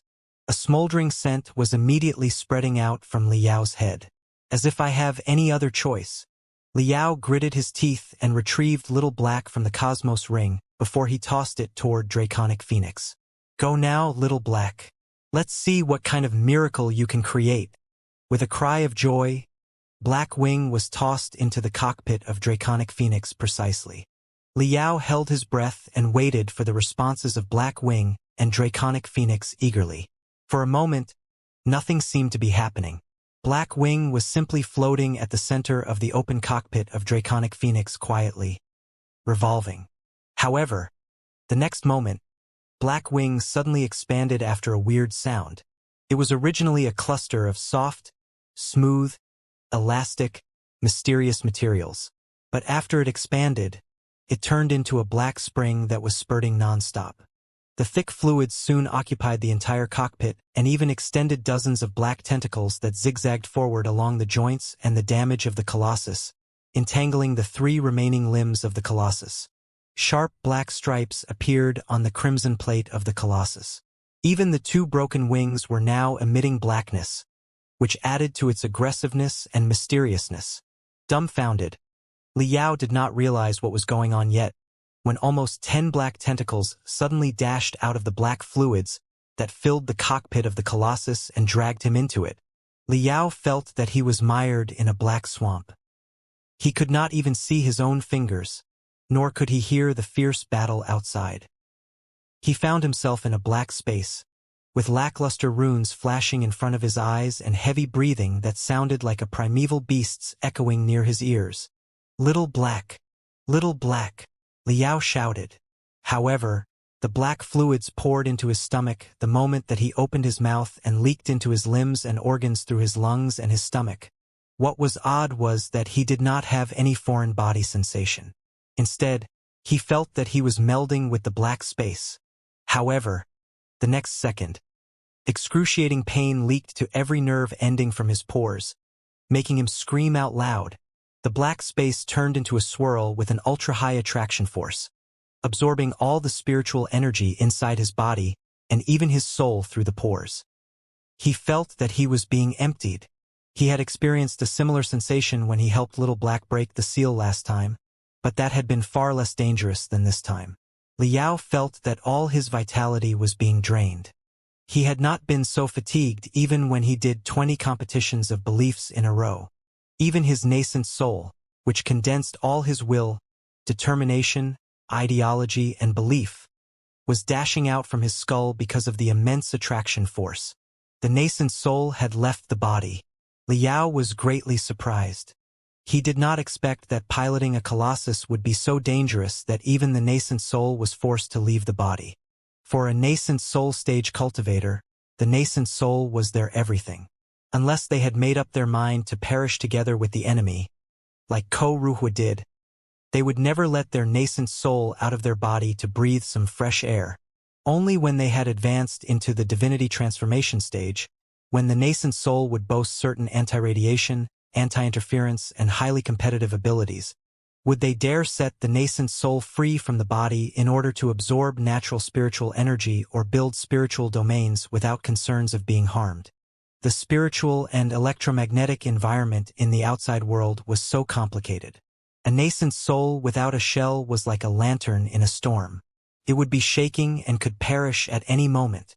However, after waiting for 3 seconds in fear, Liao had no feeling of his nascent soul being jammed or attacked. It was still enveloping him and seemed to be under the protection of a solid armor that was even nurturing and enhancing it. The darkness in front of his eyes was gone. He regained his vision and hearing again, which were 10 times keener than before. Huchi, Huchi, Huchi, Huchi. Liao could not tell whether it was his own heavy breathing or the roar of the colossus draconic phoenix that had slept in dust for hundreds of thousands of years. Liao felt that his every nerve was breaking out of his body and stretching out in all directions, mastering a body that was stronger, bigger, and solider. The feeling was similar to the experience when he put a crystal suit on for the first time, except that it was 100 times more gratifying than that time. When he lowered his head in a daze, Liao found that he had an iron body more than 10 meters tall. When he clenched his fists subconsciously, the right hand of the iron body was clenched too. Screeching sounds of air being highly compressed echoed from the gaps of the fingers before it turned into white smoke and popped up. Liao brought the smoking iron fist to his face. His lips curled into a smile of joy. So this is the case. With Little Black's help, his nascent soul and his original soul had both expanded to the maximum, extending to every unit on Draconic Phoenix. He and Draconic Phoenix had been melded. He was the Iron Giant Draconic Phoenix now. I understand it now. Liao vaguely felt that he had grasped the mechanism of Colossi. The super war magical equipment that could be up to 100 meters tall, essentially speaking, was still a special crystal suit. The only difference was that the common crystal suits protected and enhanced the body itself, while the Colossi protected and enhanced the nascent soul, the crystallization of a cultivator's soul and will.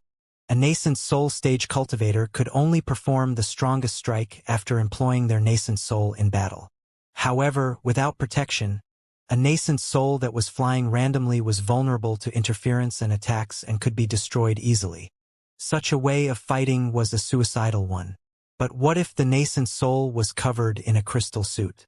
What if the damage of the nascent soul was significantly increased by tremendous crystal suits and heavenly materials and earthly treasures? That was exactly what Colossi, the supercrystal suits designed to power up the nascent soul, did. No wonder only those above the nascent soul stage were qualified to drive a colossus.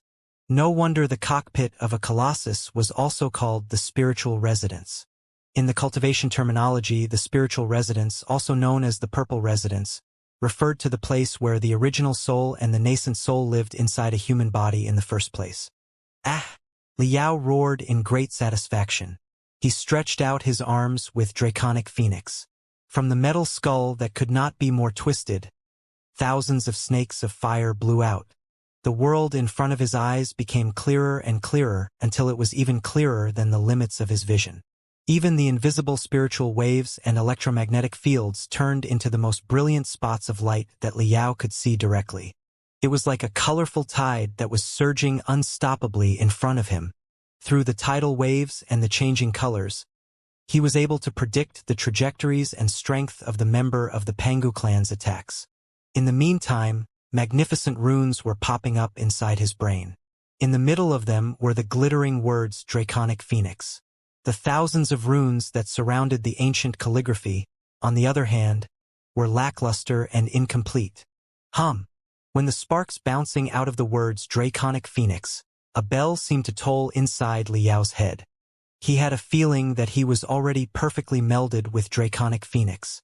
With Little Black's assistance, spiritual threads were extending out of his every nerve ending, controlling every unit and every rune array on Draconic Phoenix. Hiss! Then, Liao felt such excruciating pain that he cried out aloud. Even his snot was almost flowing out. He couldn't sense his left arm at all. The most devastating agony was coming over from his left shoulder and his heart, too. It appeared that after the user was integrated into the Colossus, the heavy wounds that the Colossus suffered would immediately be fed back to the user's central nerves. Draconic Phoenix had lost one arm and tremendous body components in the first place. Liao felt every bit of pain without being spared at all.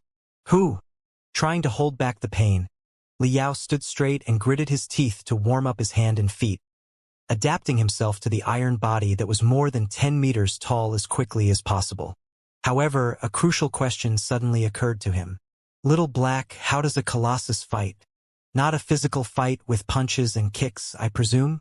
Are there super brilliant and awesome techniques with appalling visual and sound effects like the ultimate skills in a game? Little Black responded with silence. Considered the question carefully. Liao could feel that the black space was shivering slightly. It was Little Black's way of saying, "I'm not sure." Cold sweat was immediately pouring off Liao's forehead as he shrieked. "What do you mean by saying, 'I'm not sure'? Is Draconic Phoenix too damaged to perform the techniques, although there should have been some in the beginning? Or have you been sealed for too long to remember the information?" Little Black shivered a while longer and sent a message into Liao's brain. "Maybe, perhaps, possibly. Both of them are true. Are you kidding me?" Liao cried before he caught a gray shadow charging at him at lightning-like speed. The member of the Pangu clan was not an idiot to wait for a fair competition after he was fully used to Draconic Phoenix. The moment that he activated Draconic Phoenix, the gray giant had realized that he was the most dangerous enemy present. Therefore, leaving the remaining 100 or so spiritual puppets aside, he rushed toward him, with the armor opening like a blossoming lotus and dazzling spiritual energy bursting out of the depths of the stamens. Boom! The gray giant crashed into Draconic Phoenix brutally. Both parties were surrounded by a spiritual and electromagnetic field, but the deep blue force field and the crimson shield deeply melted together. Ripples versus ripples, stripes against stripes, and tides on tides, until an enormous ball of light hundreds of meters in diameter was formed. Deep inside the ball of light, Liao gritted his teeth hard and, holding back the pain of his abdomen being pierced through by the member of the Pangu clan, clutched the heavily wounded left side of his enemy's face with the remaining right hand of Draconic Phoenix. Liao was taking the advantage that the member of the Pangu clan's left eye was blinded, which might have affected his entire left cerebral hemisphere, too. Even if the enemy could still perceive the surroundings with his soul, it was certainly not as good as before. The left side of his vision was definitely bad. As he expected, the right thumb of Draconic Phoenix pierced into the member of the Pangu clan's left eye, which was as broken as mud, while the other four fingers grabbed his temple brutally like hooks and dragged his head down. Tiger kick, septuple kill. Draconic Phoenix's knees hit the member of the Pangu clan's face like rushing supernovas, bursting out thick, messy fluids that were black, white, and red. It was the simplest move of kneeing. Even a gangster who had learned the skills of fighting for a couple of days could do that. However, who dictated that one must be lofty and elegant in a battle with a god? What does it matter even if I don't have ultimate kills?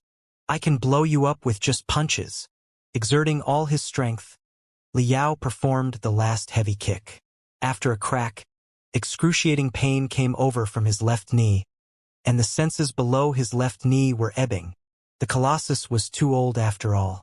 After such a long time, The internal structure had become too fragile. Now that it was involved in a cruel, close quarters, head-on battle without repair and maintenance, such a fighting style meant equal damage to itself. The left knee of Draconic Phoenix was almost crippled now. Together with the left arm that had been long lost, the Colossus was now a paraplegic patient.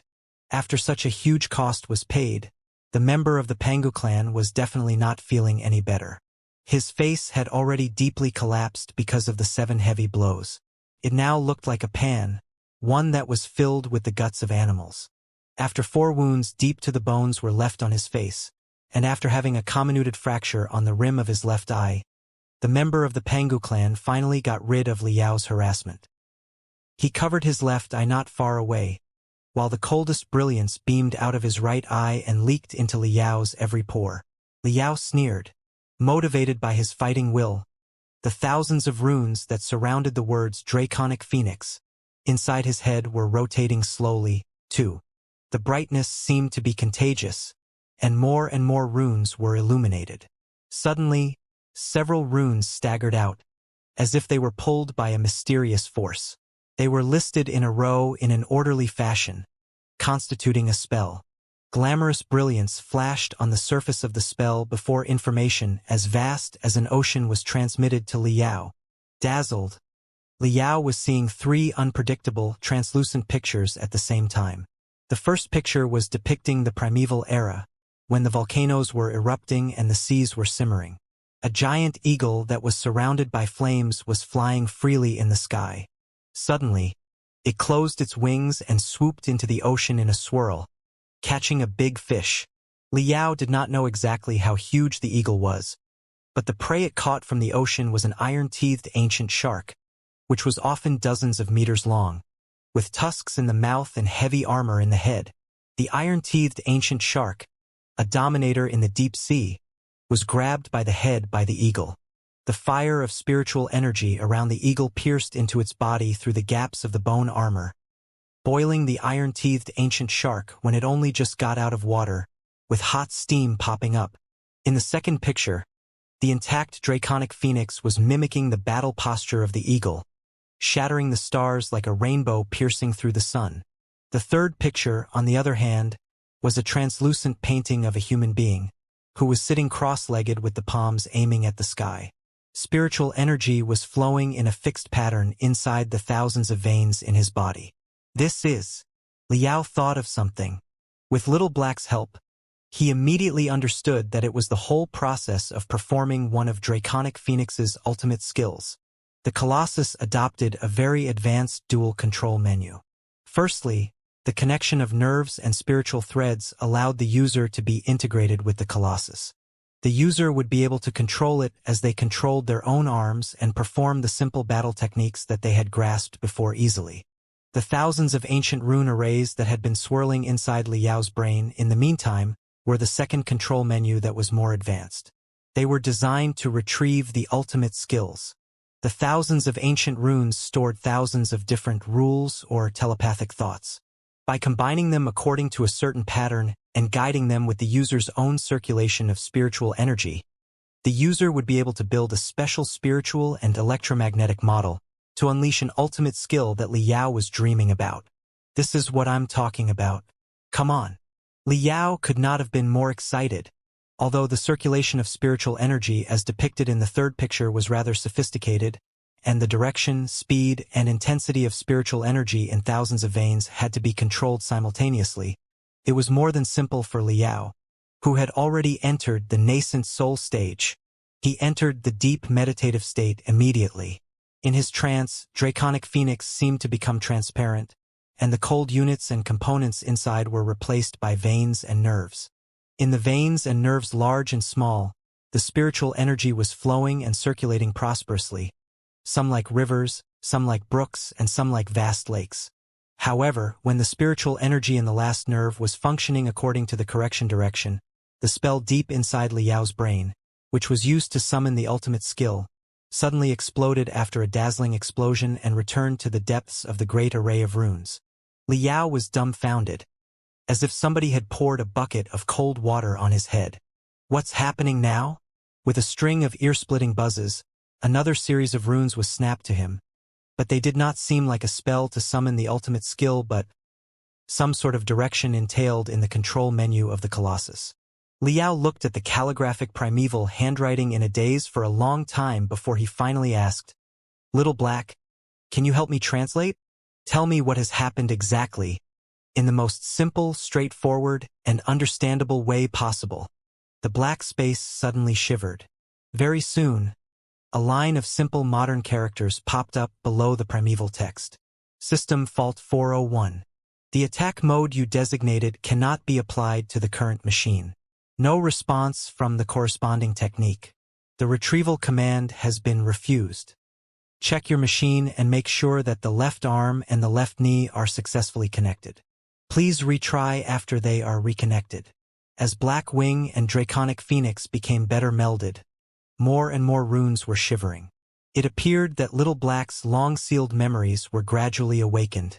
2. It had found the right control method and was helping him read the list of all the techniques of Draconic Phoenix. However, when the primeval runes shone and were combined into a spell, they would crumble very soon, followed by system directions that implied different faults. The Colossus, which had slept for hundreds of thousands of years in the open air without any protection, was too fragile. If the techniques were performed by force, chances were that it would be dismembered before it dealt any actual damage to the member of the Pangu clan. Gritting his teeth, Liao boosted his computational ability to the maximum while he tried his best to look for more combinations of primeval runes, hoping to find a technique that was still more or less applicable. However, he suddenly had a palpitation when he sensed unparalleled pressure. When he raised his head, he was so shocked that his snot was almost bubbling. The member of the Pangu clan, who was floating in front of Draconic Phoenix, quietly stretched out all 4 limbs with his veins bulging on his face. He seemed to be still, like a seriously deformed statue, but the fire of spiritual energy dancing around him was giving birth to colorful, surging turbulence. The gray giant was gritted his teeth hard. His face suggested that he was more miserable than a hemorrhoids patient who had suffered from constipation for 7 days and 7 nights. His skin slowly turned from gray to bright blue.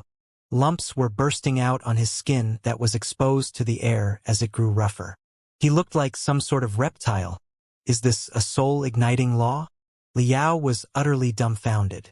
To increase their longevity, cultivators often concealed their level through the soul-converging technique, where they were no different from ordinary people. Only when they were in a fierce fight would they made full use of their cultivation with the soul-igniting law.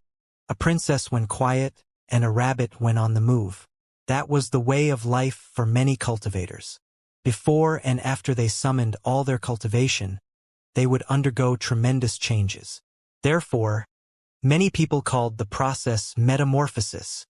Judging from the violent aura around the member of the Pangu clan, he was in the middle of a certain weird metamorphosis, too. Are you kidding me? He is already so big, and he is still undergoing a metamorphosis? This is absolutely ridiculous. Liao cried in his heart like a pig being butchered. However, on second thought, it was perfectly understandable. The civilization of human beings and the Pangu civilization were deeply associated in the first place. The gene strands, cellular forms, and body structures of the 2 parties were almost identical. Their cultivation arts were of the same lineage, too. Since the cultivators among human beings could undergo a metamorphosis, of course, the members of the Pangu clan could, too. I'm going to be screwed after his metamorphosis succeeds. Having no time to retrieve the techniques anymore, Liao waved the fist and lunged at the member of the Pangu clan who was shaking crazily. It was too late. Boom! Centered around the member of the Pangu clan, a volcano seemed to be erupting. An invincible aura was flooding out crazily like blast, forming solid air walls in between. Draconic Phoenix was pressed against the walls. However hard Liao pushed, it was not able to move forward any longer. Instead, screeching noises of metal fatigue were echoing, as if it was going to collapse in the next second. Qilu! Qilu! Qilu! Qilu! From the member of the Pangu clan, in the meantime, came the blood-freezing sounds of bones being twisted and flesh being torn apart. His skull suddenly bulged high, and his frontal bone protruded forward incessantly. 3 rows of silver, shining tusks ejected out from his mouth. His skin that was exposed to the air completely turned uneven and into the color of black and blue. Long, slender bone spurs burst out from his arms, knees, and spine. On the bone spurs, natural stripes that appeared to be some sort of spell were growing. His body size did not expand. Instead, it had even shrunk. However, the fire of spiritual energy and the frightening aura that surrounded him sank and consolidated, making him an almighty dominator again. Shua! A thick tail covered in scales was waving unpredictably behind him. At the end of the tail was a hollow bone sting, and a cluster of cold, purple fire was vaguely bouncing at the sharp end of the bone sting. At this moment, the member of the Pangu clan looked like a hybrid of a human being and a tyrannosaur. Perhaps this was the real appearance of a species of the Pangu civilization that had evolved from dinosaurs. What was weirdest was that, despite the enormous changes in the body, the armor that had tightly covered the member of the Pangu clan did not break apart or fall off. There was no telling what the armor was made of. Perhaps a lot of space folding, liquid metal, and even atom collapse technologies had been involved to increase its extension and elasticity to the maximum. As lights flashed, the shape of the armor continued changing until it was perfectly adapted to the brand new appearance after the member of the Pangu clan's metamorphosis. Even the bone spurs that protruded out of the body surface was now enshrouded in a layer of glittering shell. Liao gulped hard. He felt that he was like a rabbit whose legs were broken, faced with a tyrannosaur that was entirely made of metal. A tiny spot appeared at the center of the member of the Pangu clan's pure black eyes. He opened the 6 rows of tusks in the mouth with low, dull laughter. Liao's eyes were twitching non-stop. He vaguely felt that, as the metamorphosis was complete, it was not just the member of the Pangu clan's body that had changed but also his soul. The barrier that tied up his soul seemed to have been loosened slightly, allowing him to release some emotion. Liao suddenly felt that it would not be bad at all if the member of the Pangu clan could remain as tranquil as before. Swoosh! The member of the Pangu clan suddenly vanished into thin air. With the most dazzling flexibility, the enormous body dashed into dozens of streaks of brightness and attacked Liao from dozens of different angles. Liao was having such a headache that his brains were almost burning. When he determined 22 trajectories of attack to be false in 0.2 seconds, before his back suffered a heavy blow. Crack! Liao heard the sound of his broken bone clearly. The member of the Pangu clan, after metamorphosis, was performing attacks with an unstoppable gale. The gale had to have been made of a smaller particle than spiritual energy since it could pierce through Liao's spiritual shield, the Colossus metal plate, and even Little Black's protection to attack Liao's spine directly. Liao was a beginner who had not grasped the usage of the Colossus yet. He could not help but fall forward. The member of the Pangu clan, however, appeared in front of him instantly. The blue gale smashed him continuously like mountains and suppressed him brutally. Liao felt that he was about to be suffocated. His nascent soul managed to resist the attacks with the ragged Colossus, but he wondered how he could escape from the nightmare of the member of the Pangu clan. For some reason, he felt that the pressure was reduced for a moment, as if a gap as tiny as the width of a hair appeared between 2 mountains. Gritting his teeth, Liao straightened his left leg and stabbed it toward the member of the Pangu clan's lower abdomen through the gap. At this moment, his only hope was that the genitals of the Pangu clan were in the same location with and of a similar structure to human beings. But then again, even if the member of the Pangu clan was a tyrannosaur, his genitals should still be somewhere around there, right? The member of the Pangu clan was indeed fooled. He snatched Liao's left ankle and twisted it hard. But the left knee of Draconic Phoenix had long been broken. The parts below the knee were now nothing more than adornment. Liao took the opportunity to twist toward the opposite direction. The left shin of Draconic Phoenix was twisted off easily. The scattered magical equipment components, mixed in suspicious liquids, spurted out like broken bones. Holding back the pain of losing a leg, Liao finally separated himself from the member of the Pangu clan. When he turned around, He found that Su Changfa was manipulating the remaining 100 or so spiritual puppets to attack the member of the Pangu clan's back, while Liao was engaged in head-on combat with the enemy. Now that the number of the spiritual puppets was greatly reduced, Su Changfa was able to allocate many more spiritual threads to each puppet, allowing the puppets to be much defter than before.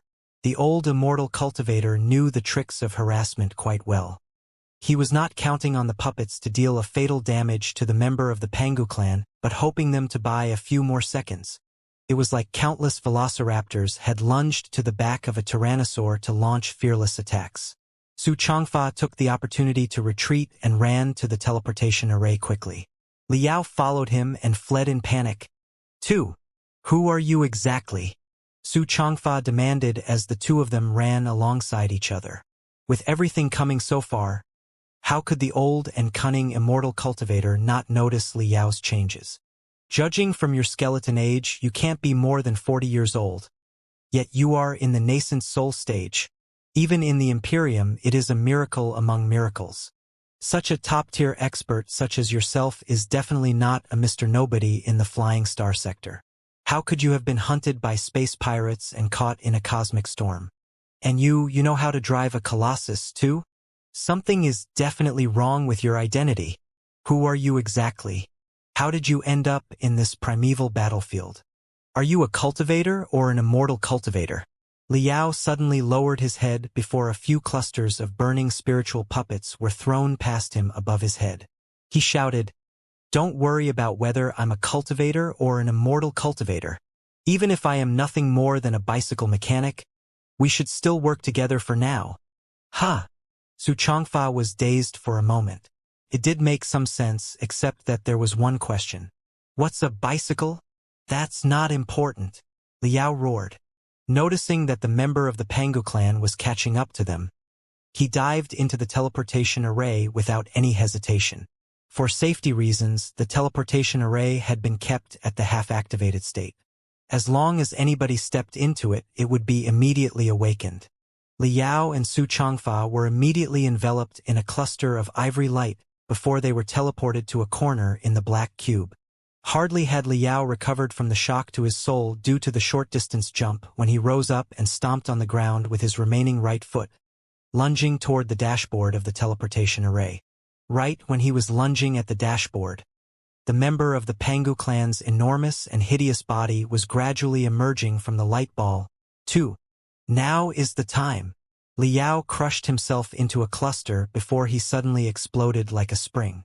Draconic Phoenix was like a long-prepared cannonball when it hit the dashboard of the teleportation array brutally. The force of almost 1,000 tons and the spiritual energy from Draconic Phoenix instantly blew the dashboard into smithereens. The teleportation array ran out of control. It was Liao's final gamble. He was wagering on the possibility that the member of the Pangu clan would catch up with him in fury. The best opportunity was seized. When the teleportation array began to collapse, the member of the Pangu clan had only just extended his head. As a result, half of the member of the Pangu clan's body was teleported to the Human Being Manufacture Center while the other half was left in the Escape Center. The member of the Pangu clan was roaring deafeningly. The entire Human Being Manufacture Center seemed to be roaring with him. Many vesicles where human beings were once manufactured fell to the ground. In his overwhelming wrath, the fire of spiritual energy rotating around the member of the Pangu clan was suddenly moving faster and supported the teleportation array that was perishing. He suddenly jerked, plucking most of his body parts from the turbulence of the high-dimensional space. His right leg was the only thing left in the teleportation array that was continuously collapsing. The teleportation array completely halted. An invisible blade of space seemed to have cut off his entire right leg as well as the armor. The fracture was as smooth as a mirror, with veins, nerves, and bones distributed evenly. It was so clear that it was like a picture. No blood leaked out for a long time. Shwa! It was obvious that the member of the Pangu clan was constricting the muscles and pressing the wound, trying to stop the blood from spurting out. A large cluster of deep blue fog of light also surged out of the fracture of the armor and covered the wound. Very soon, it turned into a layer of bright gel. Although the missing leg did not result in massive blood loss, indescribable pain was still revealed on the member of the Pangu clan's face that was as hideous as that of a dinosaur. One of his legs has been taken care of. Liao was both regretful and excited. What he regretted was, of course, that he failed to rip the member of the Pangu clan in half with such a great opportunity. However, the member of the Pangu clan's left eye had been blinded, and now his entire right leg, which should be of paramount importance, had been cut off. His movement would definitely be greatly affected. We must believe in the laws of nature. The more life-blighting the situation was, the calmer and clearer Liao's head got. The universe was not a place where the larger one's body size was, the better. A larger body size, naturally, meant a more awesome appearance and a bigger storage of spiritual energy and materials. But at the same time, the body would be bound by greater gravity force, which could be a heavy burden on the bones, flesh, and internal organs. It was especially so on a planetary warship such as Kunlun, whose gravity was 10 times the standard gravity because of the tremendous unique metals on it. By the law of the evolution of creatures, the higher a planet's gravity was, the smaller the creatures produced by nature should be. Otherwise, they would have to grow tougher bones and more tensile skin to resist the gravity, which would consume too much energy. Chances were that the large creatures would not be able to accumulate enough nutrition for such a body size even if they were taking in food 24 hours a day. Therefore, intelligent creatures with a super large body size on a planet with strong gravity was a phenomenon in violation of natural laws. Liao estimated that the member of the Pangu clan, or most of the members of the Pangu clan, should have been living on planets with weaker gravity at first. Only with a lower gravity or huge buoyancy could such a large body be supported. After they evolved to the point where they boasted the ability to cruise through the universe, the body size was no longer an important issue, partly because they were not restrained by gravity in the universe, and partly because they had certainly grasped the technology to build different gravity fields. In order to grow more veins, thicker spiritual roots, and bigger second brains inside their bodies, they would likely aim to be even larger. However, on some of the planets with high gravity, such as the main planet of the Heaven's Origin sector and that of the Blood Demon sector, such a behemothic body was definitely not the most suitable size. The escape center was a space of zero gravity. Therefore, no difference could be felt. However, after they were teleported to the human being manufacture center, the strong gravity immediately pressed on both parties like an invisible mountain. Hardly had the member of the Pangu clan woken up when one of his eyes was blown apart and one of his legs got cut off. Now, he was also shouldering 10 times the standard gravity, which far exceeded the limitations of the body. Creaking noises were immediately echoing from the armor, and spluttering explosions were taking place on various joints. He was immediately slowed down.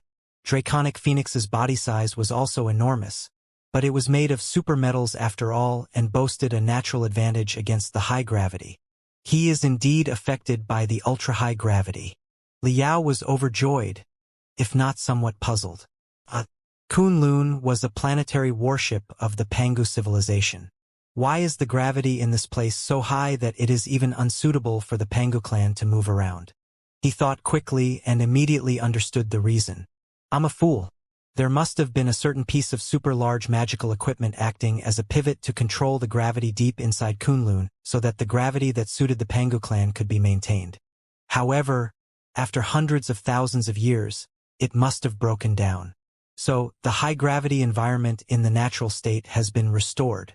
Or rather, it's also very possible that when the Nuwa clan led the attack with human beings, they destroyed the artificial gravity devices at the earliest opportunity and turned the place into a home field, where human beings were at an advantage. When a species of a smaller size and a lower mass had a head-on competition on a battlefield with gravity with another species that was made of behemoths of enormous masses, finding a way to significantly improve the gravity would definitely be a tactic that yielded the greatest returns with the lowest cost. Chances were that, if the gravity was adjusted to dozens of times the usual, the fight would no longer be necessary because the enemy would be crushed by their own weight. Even though the Pangu clan had grasped certain techniques to resist gravity, performing them would still consume tremendous spiritual energy and add to the load of their brain cells. They would not be able to fight as long as usual. Human beings are definitely not worthless compared to the Pangu clan. Chances are that the Pangu civilization created human beings, which were smaller and lighter with themselves as the template, for the purpose of developing the high-gravity worlds that were unsuitable for their survival. In a high-gravity environment, we are the real kings. I was too hasty a moment ago. I should fight a war of attrition. He has only just woken up from a prolonged hibernation. The storage of spiritual energy inside his body must be highly insufficient, and the functions of his organs can't have entirely recovered. He is definitely in no condition for a fierce battle right now. Otherwise, he wouldn't have initiated the metamorphosis only at the last moment when he couldn't hold back his fury anymore. The forced metamorphosis must have caused irreversible heavy wounds to his body. The spiritual energy inside his body is too inadequate to sustain such a state for long, too. It is needless to say that he will be wasting a lot of spiritual energy to resist the stronger gravity that even I feel quite uncomfortable in. Despite his intimidating aura, as long as we dawdle on and continue the fight, his spiritual energy will certainly be exhausted faster than mine. By then, chances are that he will be crushed by his own weight. Thousands of thoughts flashed inside Liao's heart at the same time as he came up with a harassing battle plan. Shua! A brutal and mysterious purple fire was running toward him. He seemed to have neglected something. Although the right leg of the gray giant was broken, he still had a bizarre tail that was even thicker than the right leg. The bizarre tail slapped toward Liao brutally with a thunderous whip-like sound. Before the tail reached him, a glamorous purple fire suddenly spurted out of the hollow sting at the end of the tail, lunging toward Liao like a raging fiend. At the critical moment, Liao's head was clear enough for him to realize that the purple fire would catch up to him whichever direction he dodged in. Judging from the vague and unpredictable form of the purple fire, and the fuzzy effect that resembled a cloud when it touched the air around, Liao could easily tell that it was not a normal heat reaction. It was certainly an eccentric fire that was caused by a chain reaction of high-energy particles. With a bellow, Liao marched forward instead of retreating and attacked the abdomen of the member of the Pangu clan. Boom! He was hit brutally by the middle part of the member of the Pangu clan's tail and felt the excruciating pain that was swallowing him like a tide again. The world in front of him was turning black and white. But he was fortunate enough to have evaded the scourge of the fatal purple fire at the end of the tail. The purple fire missed the target and dissipated in midair. Some of the parts fell to the ground, only to melt many giant pits that were too deep to measure in the hard floor. Utterly scared, Liao quickly jumped away with the counterforce of the member of the Pangu clan's bizarre tail. When they entered the escape center for exploration, Xianxia had been prudent enough to deploy a defense bastion and a few hundred spiritual puppets next to the teleportation array. At this moment, the spiritual puppets were all jumping toward the member of the Pangu clan, unwavering even if they were burnt into slag in the purple fire. While the member of the Pangu clan was blocked by the spiritual puppets, Liao struggled to his feet and hurried to run away with Xianxia in panic. Hardly had they dashed through the narrow gap at the entrance of the Human Being Manufacture Center when they sensed violent spiritual waves coming at them. The member of the Pangu clan had burnt away all the spiritual puppets so quickly. "What do we do?" Xianxia shouted. The spiritual puppets' attacks are meaningless to him. They definitely aren't. It just takes time for them to take effect. I don't believe that there are unkillable creatures in the world. Liao spat. If the Pangu clan was truly invincible, they would not have lost the primeval war.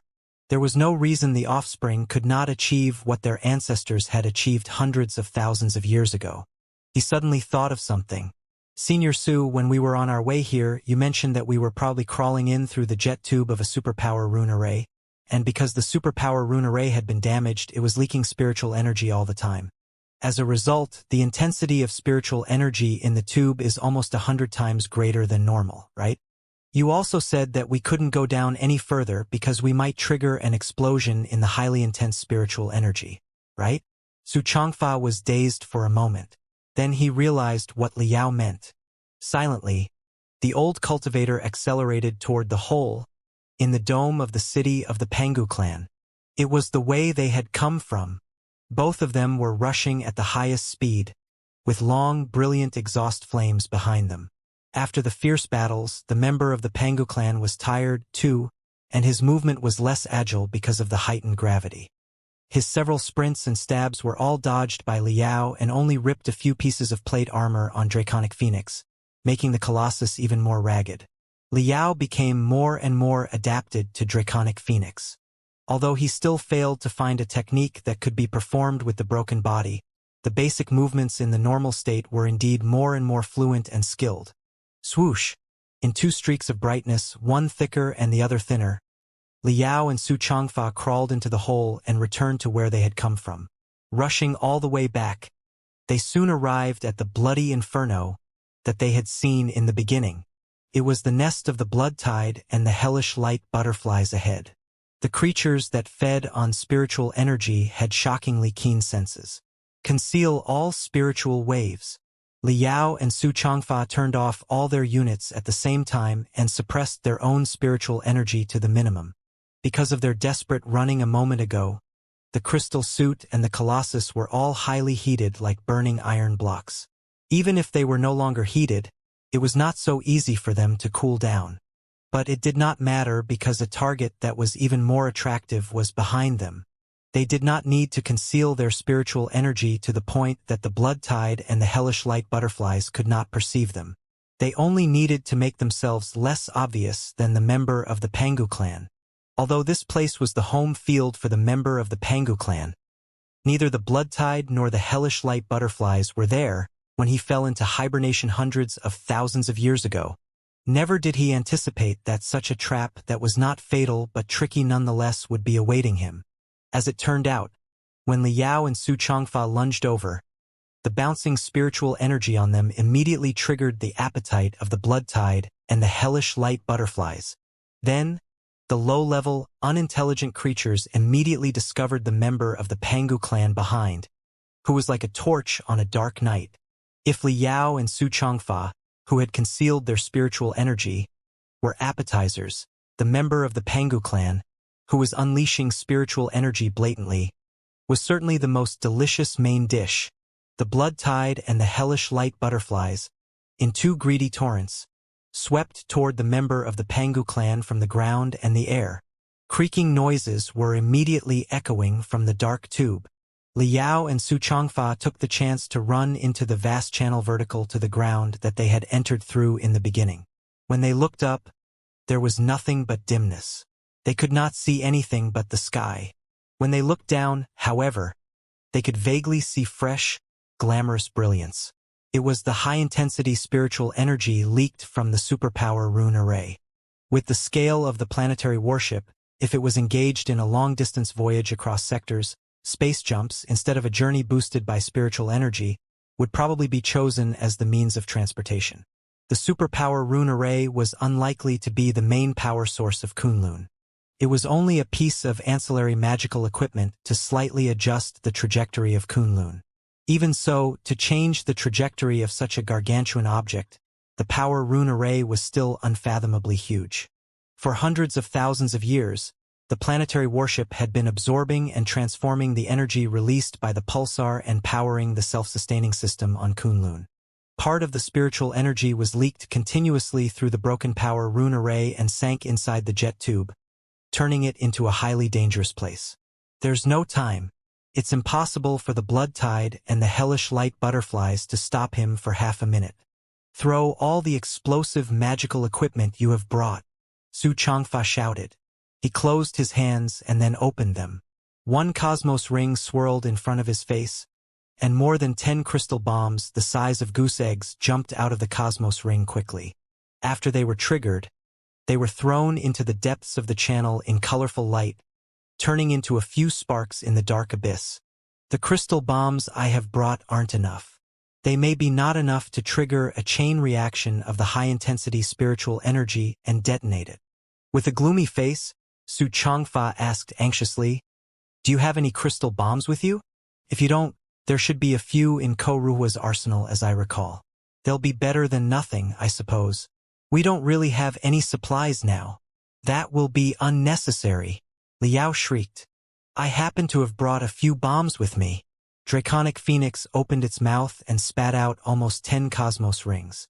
All kinds of crystal bombs humanly imaginable, including the thunder palms, the hellfire lightnings, the sky boomers, the deity execution cannons, the soul-devastating balls, the pointy ones, the edgy ones, the flowery ones, those made of marrow crystals, those made of demon cores, those decorated with adornments, poured into the depths of the channel like a roaring waterfall. Judging from the quantity of crystal bombs, they should have been more than enough to blow up a main force warship of the Imperium of true human beings. Xianxia. Well, Li Yao said, the universe is a dangerous place. I only bring them for self-defense. There's no need to worry, Senior Su.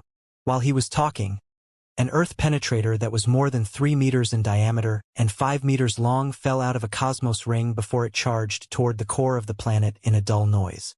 Watching the Earth penetrator, which was embedded with at least 100 high-intensity crystals and the biggest demon core that he had ever seen in the middle, vanish into the darkness, Xianxia turned around and stared at Li Yao in silence.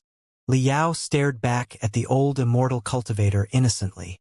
The member of the Pangu clan's thunderous roars hit them from the side, breaking the somewhat awkward silence. The assault of the blood tide and the hellish light butterfly did not deal any actual damage to him. However, the terrible feeling of falling into a trap of the shameless human beings overlapped with some very unpleasant memories from hundreds of thousands of years ago, further loosening the barrier that confined the giant's soul. He crashed into the jet tube without bothering about anything and saw 2 insignificant human beings fleeing upward right above his head with their spiritual shields activated to the maximum. The member of the Pangu clan's 6 rows of tusks rubbed, producing metallic sounds. He was about to chase after them when he felt a destructive force from below his empty feet. He lowered his head, only to discover that a colorful light spot was suddenly magnified into the most splendid ocean of brilliance and swallowed his entire vision. It was not until this moment that the sound of never-ceasing explosions came over one after another. The detonation of the hundreds of crystal bombs finally made the high-intensity spiritual energy that had been condensed inside the jet tube for hundreds of thousands of years surpass the tipping point and blossom instantly. It was not until this moment that the member of the Pangu clan finally understood the shameless human being's plan. But there was no time for him to dodge. He could only expand the spiritual shield to the maximum as Li Yao and Xianxia had done. Boom! He was consumed by the ocean of brilliance and struggled in the middle of the destructive interference while he was spurted to the ground together with the soaring spiritual energy. Li Yao and Xianxia were 1 step ahead of him. They could also use the giant as a large meat shield. Most of the blast of the explosion would not affect them until it penetrated through the member of the Pangu clan's body. Even so, the 2 of them still felt that their souls and bodies were being ripped apart, as if they would be reduced to the most fundamental cells any second, and even the cells would be obliterated the second after. Pooh! On the surface of the planet, in the middle of the primeval battlefield, a spring of spiritual energy thousands of meters high rose up to the sky, standing in the middle of the sky and the earth like a colorful, enormous tree of light. Li Yao, Xianxia, and the member of the Pangu clan were all spurted out and thrown onto the bleak land dozens of kilometers away from each other in burning curves. Stretching out his arms and legs, Li Yao found himself deeply embedded in a rock. He felt that he was a slug that was being dissolved. Is he down? Taking a deep breath, Li Yao struggled to his feet. He floated in midair with Draconic Phoenix, although all the components were falling down in clattering noises. Even one of the 2 wings that had already been on the verge of destruction was severed and hit the ground. Li Yao looked into the distance and soon discovered the member of the Pangu clan. The enemy was like a huge mountain of meat that had been boiled, with hot steam popping up nonstop. However, the meat mountain was getting taller and longer while it was shivering.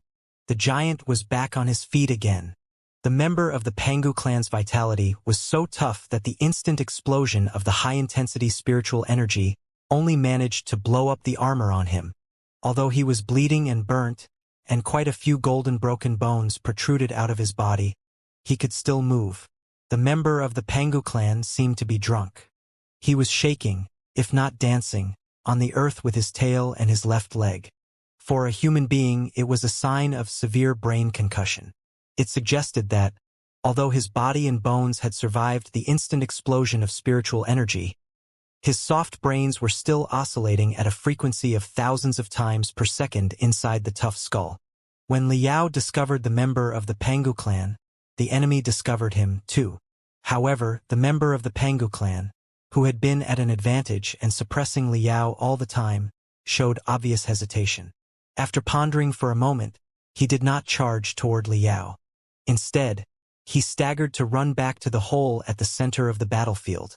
The high and almighty God was frightened by insignificant human beings and fled in panic. He was trying to run back to the depths of the planetary warship. Maybe he should not have chased after the enemy in the first place. But he was in desperate need of spiritual energy, and he underestimated the determination of the uncontrollable human beings who had evolved for hundreds of thousands of years. You want to run? Not so fast. Liao's soul power had almost run dry. It was barely possible for him to blink. However, seeing the member of the Pangu clan's devastated appearance, he was so satisfied that, with new strength that grew out of nowhere, he turned into a shooting star in Draconic Phoenix and crashed toward the member of the Pangu clan, covering the dozens of kilometers in between instantly. Boom! The member of the Pangu clan was already near the hole when he was blown away by Liao in the opposite direction. Before he rose to his feet, he was drowned by a silver torrent. It was the metal spider puppets that the immortal cultivators had deployed to collect resources. After the immortal cultivators' warbase landed on Kunlun, no threats had been discovered. Therefore, few battle puppets had been produced. Most of the battle puppets had been taken underground and had been drained in the series of fierce battles. However, in order to collect as many resources as possible, the immortal cultivators had manufactured numerous mining puppets, which were gadgets that looked like six-footed spiders. Although the metal spiders were only for mining purpose, there were simply too many of them. When they lunged forward together, they could be a major headache. The member of the Pangu clan, who barely had any intact skin now, struggled in the crazy tide of spiders. He attacked time and time again, throwing out purple fire with his tail and melting countless spiders. But the remaining spiders still marched toward him fearlessly. In order to collect the minerals, they had all been installed with high-intensity rock mincers, high-frequency oscillating knives, and superalloy fixation clangs on the abdomen.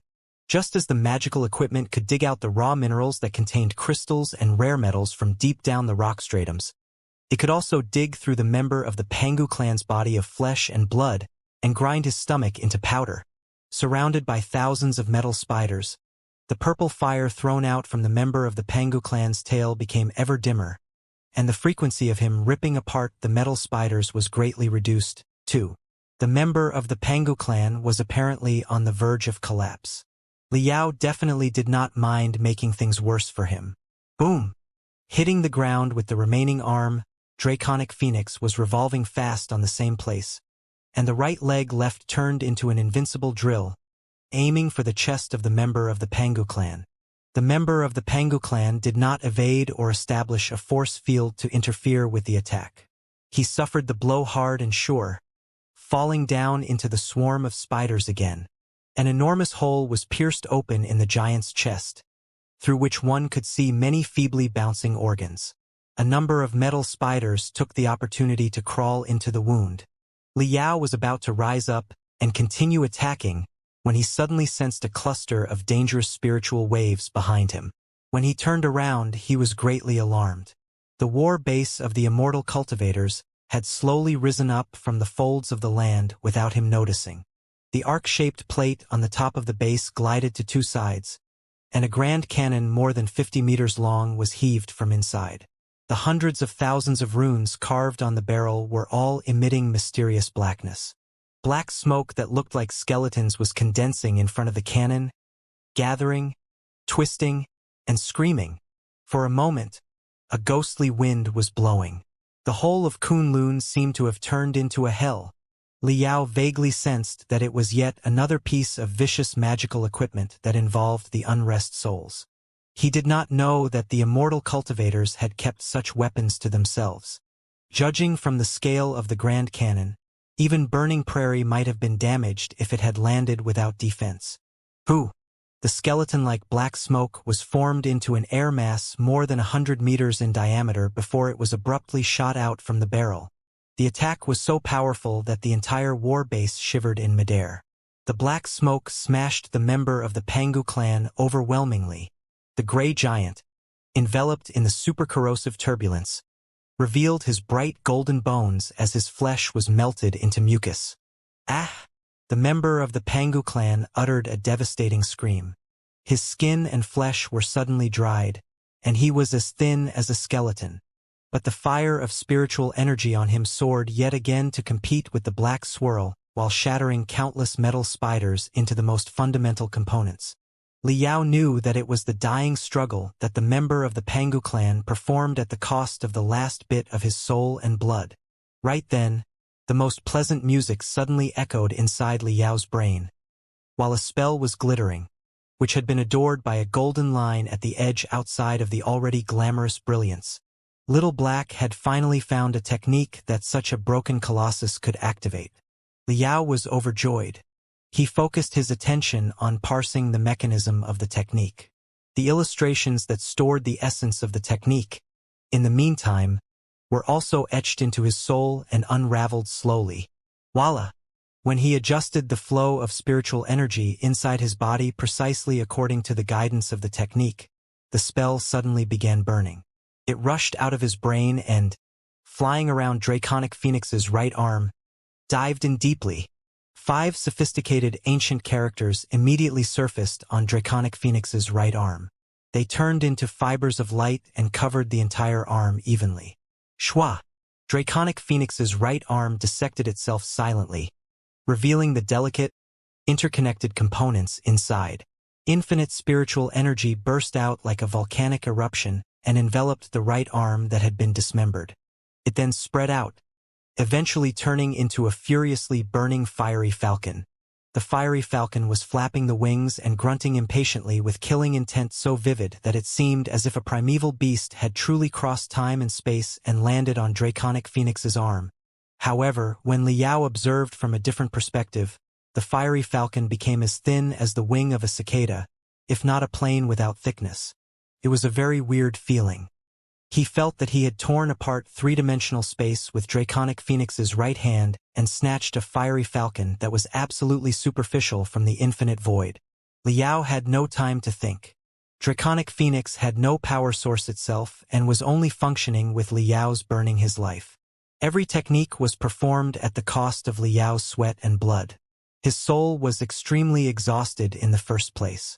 After condensing such a weird, two-dimensional falcon, he felt that his brains had been squeezed out. Narrowing his eyes, Liao focused on the member of the Pangu clan's neck. He raised the right arm of Draconic Phoenix, which had been dissected. The fiery falcon opened its wings to the maximum, like a longbow that had been tightened. Ready to fly, Liao sensed that his soul was resonating with an ancient and profound force deep inside the colossus. The resonation flowed to his throat from his chest in the blink of an eye, making him roar bleakly and domineeringly. Phoenix Demolisher! Shwa! The fiery falcon was thrown out. With an ear-splitting shriek, it turned into a falcon-shaped blade and dashed toward the member of the Pangu clan. Although it was awkward middle school student behavior for a nascent soul stage cultivator to shout the name of a move during a fierce battle, it was the only way to meld the cultivator's flesh, will, and soul into the colossus completely. The power of the technique would be boosted to the maximum. The Phoenix Demolisher reached the member of the Pangu clan without a sound. It was like a technique from a whole different world, leaving absolutely no sound, light, or electromagnetic waves in this one. With a thickness 1,000 times thinner than a piece of paper, it was barely possible to be discovered by the target, who could see a thin, red line in midair at best. They would barely be able to tell whether the red line was still or coming at them. The member of the Pangu clan was still dealing with the black smoke and the crazy spiders. His senses had been reduced to the minimum. When he noticed the Phoenix Demolisher, he only had the time to bulge his eyes and form a spiritual shield in front of his chest. However, the front half of the Phoenix Demolisher had already cut in before the shield closed and flashed across his neck, which was as thick as a crystal train. The member of the Pangu clan's body suddenly shook. He struggled for a moment longer because of inertia. His face grew more and more confused, and gray fog was popping up inside his pure black eyes, while a long, narrow line appeared on his neck. Pooh! The enormous head soared up to the sky. A black spring burst out of his neck. The member of the Pangu clan toppled forward, and the furiously burning spiritual energy around him entirely disappeared. Without the enhancement of spiritual energy, his body could not withstand the extremely strong gravity anymore. After a series of cracking sounds, he collapsed in a weird posture and cramped briefly before he stopped moving. Voila! As the giant fell to the ground, Draconic Phoenix fell from the air and hit the ground like a chunk of scrap metal. From the broken breastplate, Liao was spat out by Little Black and lay on the ground with all his limbs stretched out. This time, he truly did not even have the strength to fart. Crack, crack, crack, crack. A few metal spiders crawled to him and eyed him maliciously with their crystal cameras. The mining drills on their abdomens, stained with the member of the Pangu clan's blood, were emitting a stinky stench because of the heat. Senior Su. Liao smiled miserably to the mining spiders. I'm done. My spiritual energy is dry. Half of my bones are probably broken. All my internal organs are bleeding, too. Please come and save me. Su Changfa soon arrived. He was in no better condition than Liao and could not have looked more wretched. However, he had received the fundamental treatment in the warbase. Right now, he was soaked inside a jet medical cabin, with only his burnt head exposed to the air. Every hair on his head had been burnt up, making him as bald as a big turtle. His combat ability was mainly based on the spiritual puppets. At this moment, there were still too many metal spiders that had survived.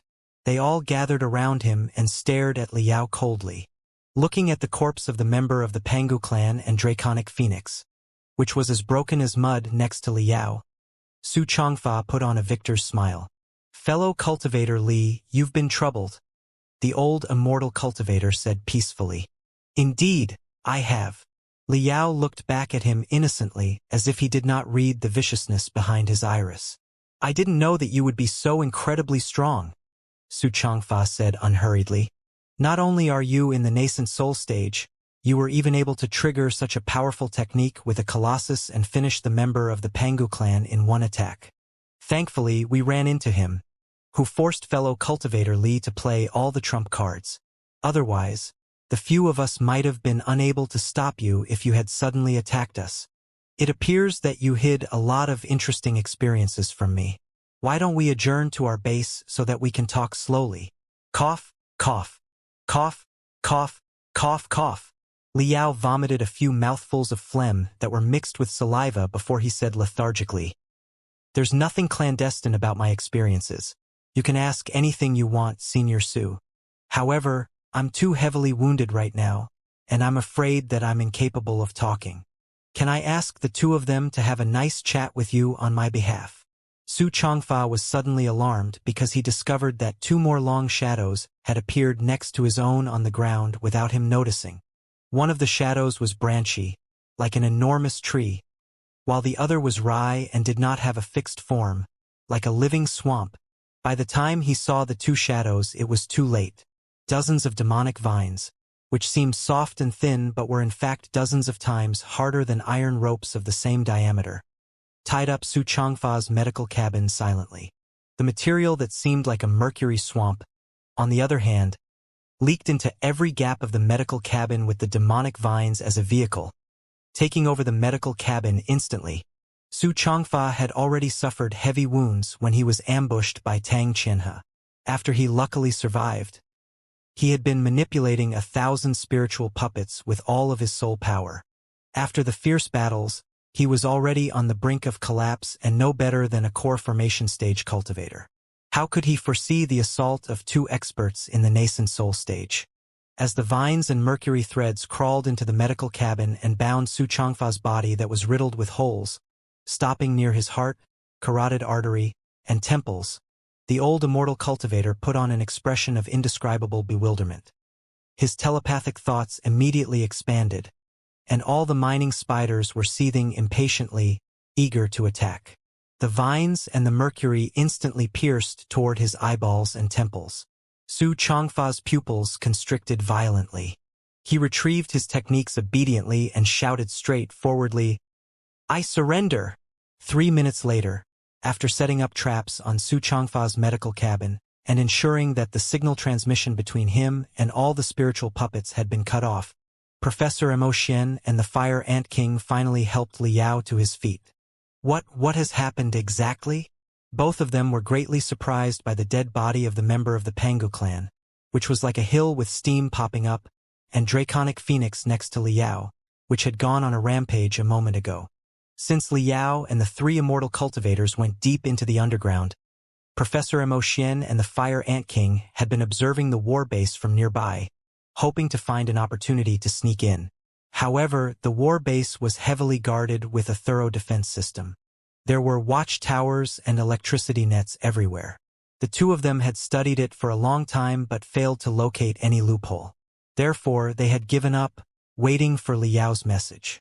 They both knew that Liao was a rogue that would turn the world upside down anywhere he went. Therefore, they had thought that they would not be surprised however Liao decided to announce his return. Never did they expect that they would witness a fierce battle between a member of the Pangu clan and an enormous war beast, like a replay of the primeval war hundreds of thousands of years ago. The entire battlefield was surrounded by the mining spiders, so it had been very difficult for them to intervene. However, in the end, it turned out to be Liao who fell out of the enormous war puppet. What happened below the ground? Looking at each other in bewilderment, the two of them did not have the faintest idea. They could only turn around and stare at Liao suspiciously. It was not until Su Changfa was completely under control that Liao took a deep breath. Relaxed. Noticing the confusion in their eyes, he simply smiled. "No biggie. As you have seen, I just killed a god." The Fire Ant King. Professor Emotion. "Come on. Give me a hand. There's one last thing I need to do." Liao struggled to his feet. Supported by the two of them, he staggered to the flag-raising platform that the immortal cultivators had deployed on Kunlun in the beginning. At the top of the flagpole, the Imperium of True Human Beings flag was still flapping high. Narrowing his eyes, Liao gazed at the flag, which was made of 3 aggressive lightning bolts against a deep red background. He extended 2 fingers and formed a blade of spiritual energy at his fingertips, waving it softly. The flag of black lightning immediately fell to the ground. Liao retrieved a new flag from his cosmos ring. In the universal exploration, a flag was always among the items that every explorer brought with them, as long as they had a reliable, trustworthy motherland that they swore to protect. The flag was also blood red, but it was fresher, brighter, and more energetic than the crimson flag of the Imperium of True Human Beings. At the center of the flag was a vivid pattern sewed with golden stripes. The upper half of the pattern was a raging gold dragon, while the lower half consisted of 9 glittering stars. It was the rising dragon of the 9 Stars flag, the national flag of the Star Glory Federation. When the new flag fluttered in the sky of Kunlun in the wind in place of the Imperium of True Human Beings Black Lightning flag, the immortal cultivator Su Changfa seemed to have realized something. His eyes were twitching violently. "Senior Su, you were interested in my identity, weren't you?" Liao turned around and smiled. "Now, I can tell you loud and clear. The stories you told me were quite marvelous, and Black Star the Great deserved to go down in history. But I'm sorry, I don't intend to change the path I'm walking on. I am a cultivator from the Star Glory Federation." Above Liao's head, in the eastern sky, a tiny spark suddenly appeared. It was expanding at a visible speed, like a blossoming bud. Burning Prairie had successfully jumped to Kunlun and was entering the atmosphere. When he realized Burning Prairie's scale and speed, Su Changfa finally could not help but moan in frustration and desperation. 5 days passed. The major discovery on Kunlun shocked the entire world of cultivators. A dead body of the member of the Pangu clan, which still boasted a lot of living cells and intact gene strands, a living immortal cultivator, an undamaged war base of the immortal cultivators, and a colossus, which hopefully could still be recovered, had been captured. The good news was making the cultivators seethe with joy.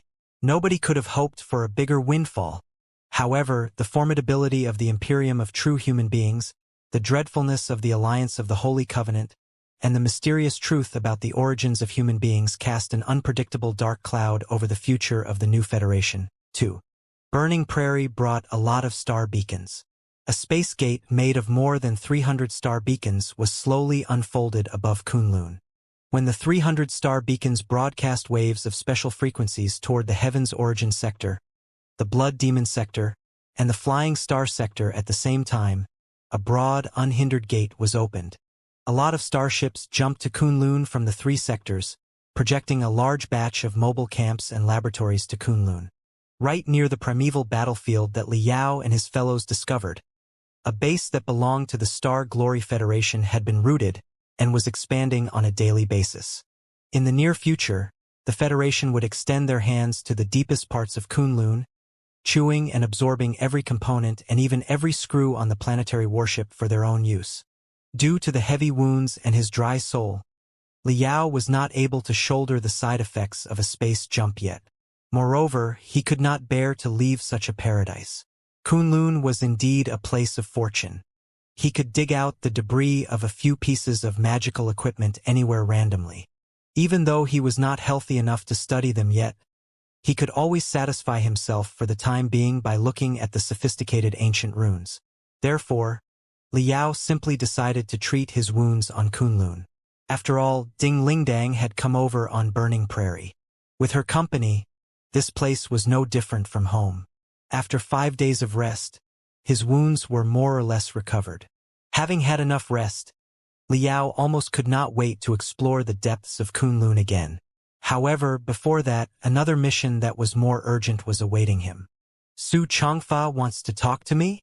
The news that Guo Chunfeng brought to him made him scratch his head for quite a while. The immortal cultivator and his warbase were perhaps trophies more important to the Federation than the relics of the Pangu clan on Kunlun. The reason was simple. The primeval treasures in the relics of the Pangu civilization, however incredible and powerful they used to be, came from hundreds of thousands of years ago. After such a long time, most of them were already too rusted to be studied. Even the intact treasures might not be readily usable because the body structures of the Pangu clan and human beings were slightly different anyway. The immortal cultivators and the cultivators, in comparison, belonged to the same civilization of the same era. There was no gap between them. The two parties differed in their ideology, but when it came to cultivation arts, there was not the slightest disparity. The cultivators could pick up and use the immortal cultivators' cultivation arts, magical equipment, and techniques without any obstacles. Besides, an expedition fleet of the Imperium of true human beings was now marching toward the Federation aggressively. According to Su Changfa and the other immortal cultivators, the soldiers of the fleet from the Black Wind sector were a notorious, unpardonable race even within the Imperium. So, it was all the more important to grasp as much intelligence about them as possible. For the Federation at this moment, Su Changfa, as a living immortal cultivator, was definitely much more valuable than the dead member of the Pangu clan. Su Changfa was heavily wounded and unable to survive long-distance space jumps. Therefore, Guo Chunfeng simply brought a team of his elite subordinates to Kunlun to interrogate him.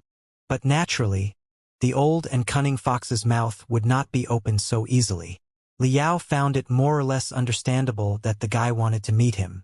After all, the old immortal cultivator had been trapped by him and was probably unwilling to admit his failure just like that.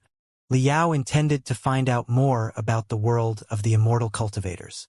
Therefore, he agreed without any hesitation and went to the single prison cell that the Secret Sword Bureau had specially prepared for Su Changfa. Out of his expectations, he ran into an unannounced guest in front of the prison cell. "Master Gue, what brings you here?" Liao asked, somewhat surprised. The old man standing in front of him looked like both a giant tortoise that had stood on its feet and a modeled rock statue. It was Gue Suesho, the most famous guy who had outlived his usefulness, an absolute pessimist, and the proposer of the monument plan. "My young friend Liao, greetings.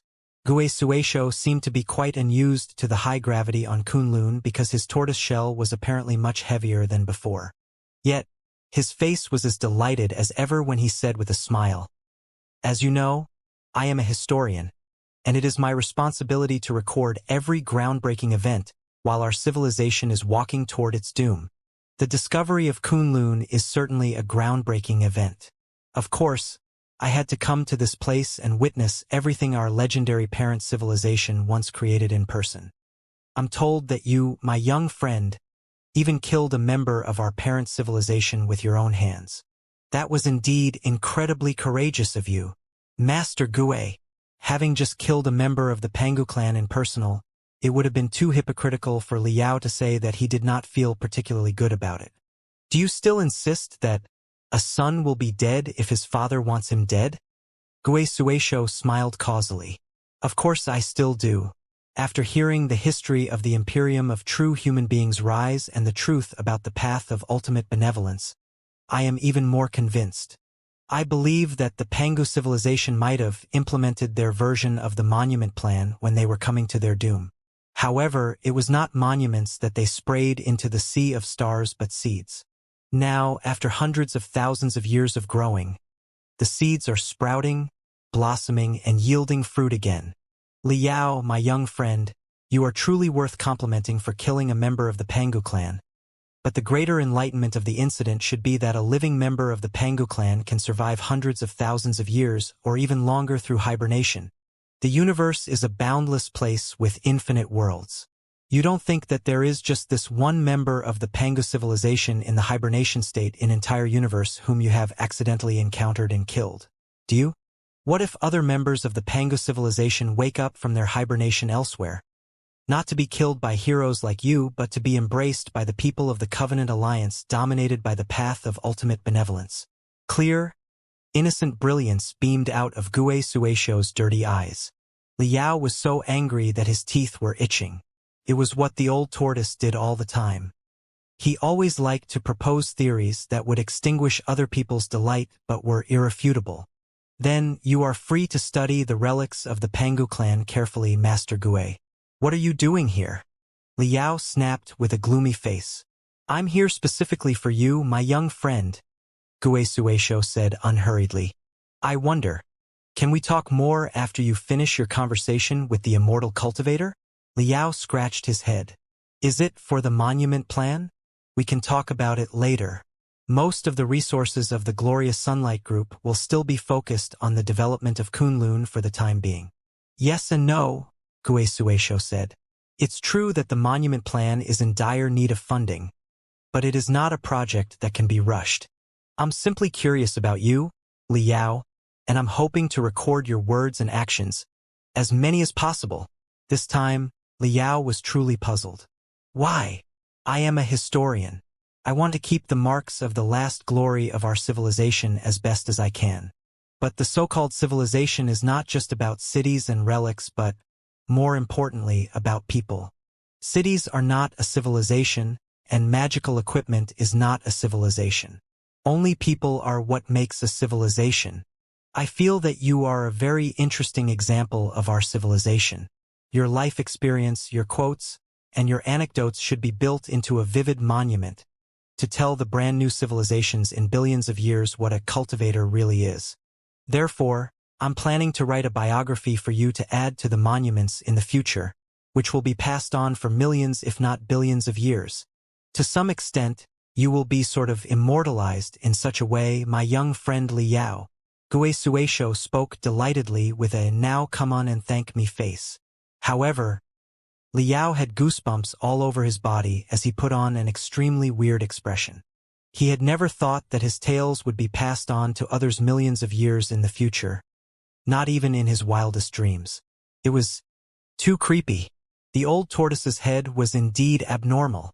For a moment, Liao felt that he had turned into a relic himself, or perhaps a well-preserved dry cadaver, which was being sliced for research and commented on by some green-skinned, three-headed and six-armed creatures. Shuddering in coldness, he made a few empty promises to Gue Suesho and walked into the prison cell. Senior Su Changfa and Guo Chunfeng were alone in the prison cell. one sitting and the other lying. The place was not creepy at all for a prison cell. Instead, the ivory ceiling and the wall that was the color of a green apple made it look more like a ward with full facilities. Except for the barriers around the sickbed, there was not the slightest intimidating vibe of interrogation.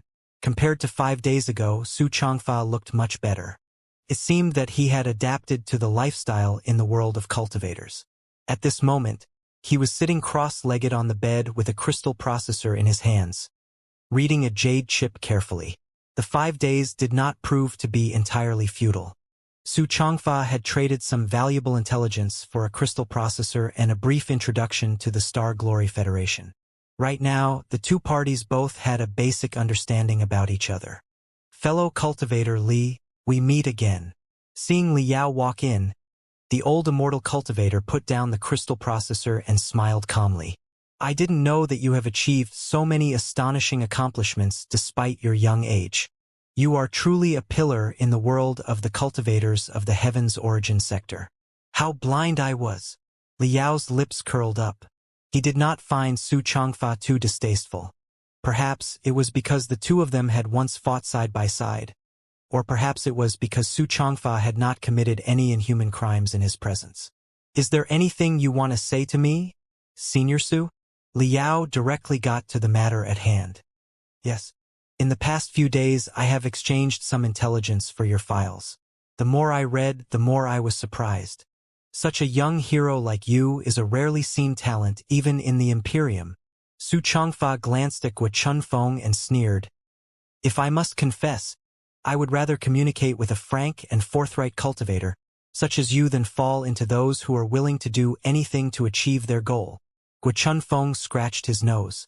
Even if he was embarrassed, his face certainly did not betray his feelings. Liao raised an eyebrow and said, Senior Su, have you thought everything through? Are you ready to confess? Yes, I can confess, but I want to confirm something first. Su Changfa smiled.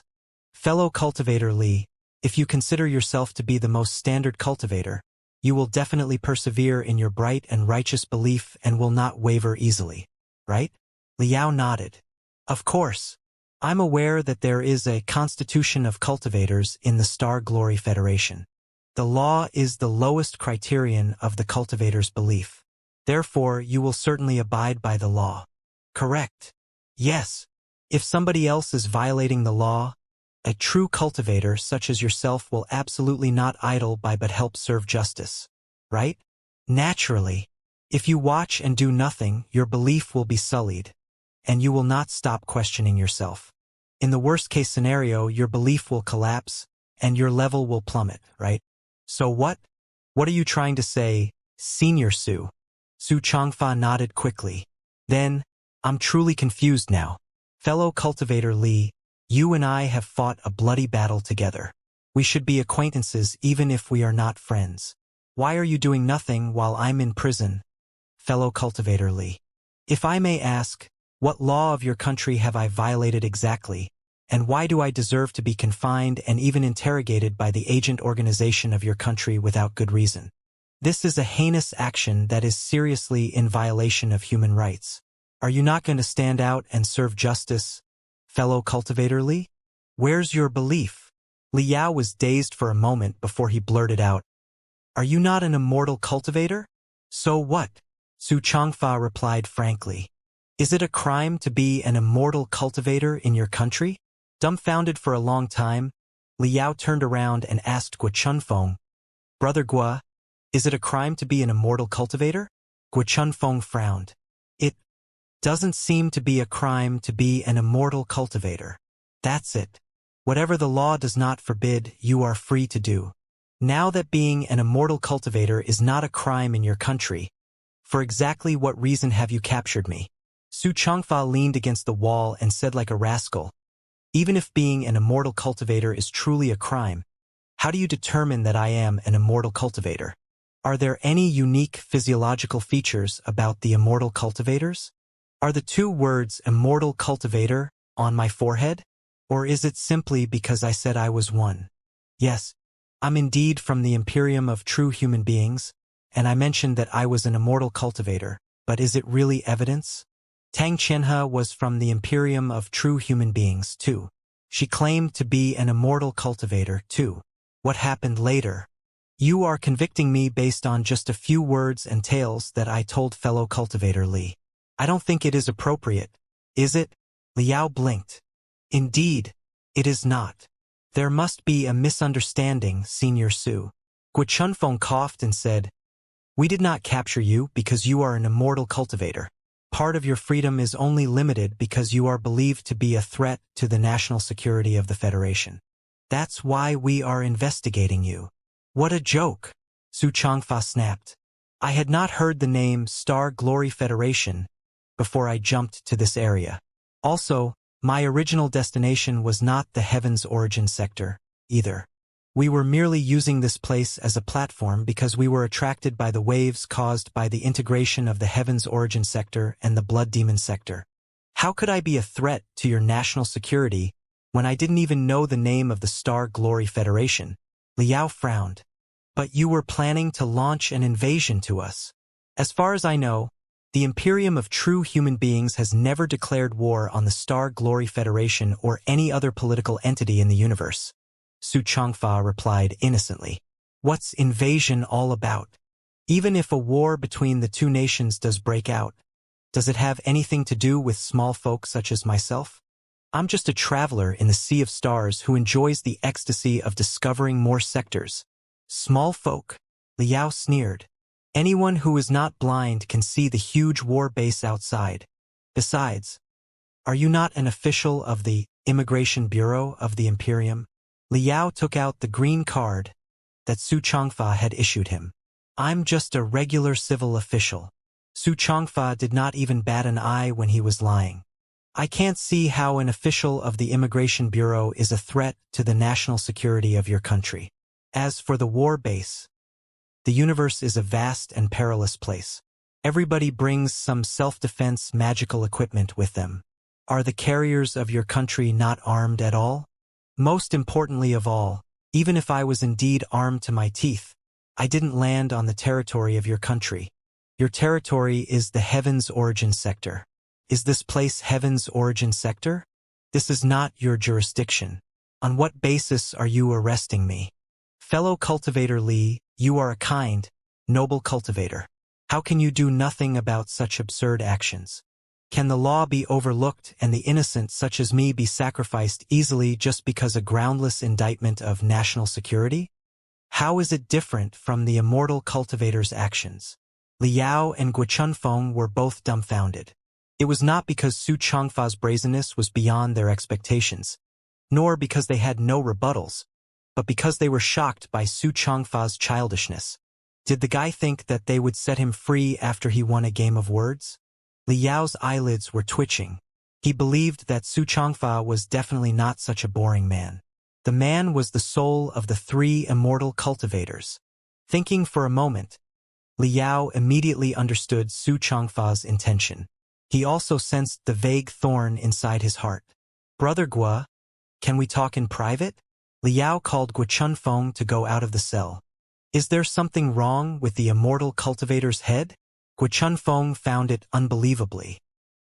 He is not thinking that the cultivators are so innocent that we will let him go after his empty talk, is he? That's not what he meant. Liao smiled bitterly. I'm afraid that his life and death is no longer his concern right now. He is not expecting that he can get away through some bullshit. His words were specially prepared for me to hear. For you to hear? Guo Chunfeng was confused. Why? What's the point? He wanted to plant a thorn in my heart, or a seed that might grow into the true path of immortality one day. Liao said carefully. I assume that he had two reasons. Firstly, it was me who sabotaged his endeavor and played him for a fool. He was probably pissed off and hoped to destroy my belief in such a way. If a gap appears in my belief and I fall from the nascent soul stage into the core formation stage, he will have his vengeance. Secondly, perhaps, despite his extreme hatred, he hasn't entirely given up hope yet. He wants to have one last go and see if I can be transformed into an immortal cultivator. Guo Chunfeng was amused. With a few empty words? Maybe. Liao stared at Guo Chunfeng solemnly. To be honest, I've been considering the difference between the cultivators and the immortal cultivators over the past few days. If there is a clear boundary that classifies the two concepts, where exactly is the boundary? Or rather, is there no boundary at all but an ambiguous gray area? What crimes has Su Changfa, an immortal cultivator, committed? Does the Star Glory Federation have the right to try and punish him? Even if he is suspected to be a threat to national security and must be confined, how long will he be confined? If he is unwilling to confess dutifully all the time, are we allowed to torture and torment him to get the information we want? I would very much like to find the answers to these questions. Guo Chunfeng scowled. That's petty kindness. Maybe, but part of my belief is exactly made of such petty kindness. If that part collapses, my belief will be broken, and my level will definitely plunge. Liao pondered for a moment and said, also, as a result, I will not be able to answer one question to myself. Without the petty kindness, what's the essential difference between a cultivator and an immortal cultivator? Hehe. Perhaps, as a result, I may be trapped in the dilemma longer and longer until I cannot free myself from it anymore. I will truly be an immortal cultivator by then. Just think about Lu Zue and Zhou Hongdao. Sometimes, it may only take 1 second for a cultivator to be transformed into an immortal cultivator. Guo Chunfeng tilted his head and thought for a long time before he said, I understand it now. The old man was not struggling to survive. He was merely hoping to plant the seed with his words and his miserable outcome later into your heart, so that you could be turned into an immortal cultivator who was willing to achieve your purpose through whatever means possible. Yes, Liao nodded. Therefore, I'm desperate to know whether or not there is any legal ground for us to confine him and even to exploit his soul through torture. After all, it is true that he did not do anything hostile to the Star Glory Federation from the beginning to the end. He even surrendered the moment the Fire Ant King and Professor Mo Xian broke into his medical cabin. I would say that he was quite cooperative. Guo Chunfeng frowned and asked, if there isn't, are you going to stop us from interrogating him? Of course not. After all, the immortal cultivator and his war base are too valuable. I can't stop it. Liao thought for a moment and said, however, a thorn will be buried at the bottom of my heart, as I cannot think it through. From this day on, I may not be as confident in my belief as before, which can seriously affect my training and my battles. Chances are that one day in the future, I will suddenly think it through, and decide that I can do anything needed for the interests of the Federation. As a result, I will be an immortal cultivator like Lu Zue, Zhou Hongdao or Su Changfa. Understood. Guo Chunfeng took out his glass teacup and poured the water into his mouth before he chewed the tea leaves hard. Therefore, in order for the belief of the ultra-level federal-level hero and the future star of the Star Glory Federation not to be broken, we must handle everything with undeniable proof in the completely legal way, right? More or less. Is it difficult? I don't think so. Give me 5 minutes. Let me see. 5 minutes passed. Liao returned to the prison cell in a joyful mood. Su Changfa's eyelids were dangling down as he stared at the newcomer suspiciously. Problem solved, Senior Su, Liao said merrily. We truly do not have any evidence to support your accusations. Your freedom will be restored very soon. Su Changfa was dazed, with confusion beaming out of his eyes. He did not understand what Liao was up to. Was the guy going to let him walk away just like that? However, please be aware, Senior Su. Liao coughed and declared pretentiously, before the starship of the Imperium of true human beings landed on the relic of the Pangu civilization, an exploration team of the Star Glory Federation had already discovered the place. Therefore, we have every reason to announce that this place was already the territory of the Star Glory Federation before you arrived. Su Changfa's eyes were almost frozen and did not move again until a long while later. Hoarsely, he asked, So, Senior Su, you have committed illegal entry, as stated in the federal law. Of course, we understand that you were unaware of the situation beforehand, so we do not intend to press formal charges. We will simply confiscate your vehicle with which you crossed the border illegally, pronounce you as an unwelcomed man in our country, and banish you. This time, it was Su Changfa who was rendered speechless. Staring at Li Yao for a long time, he sneered, "By banish? Do you mean depriving me of all my magical equipment and launching me out of the atmosphere where I will wait to die?" "Definitely not." Li Yao shook his head solemnly.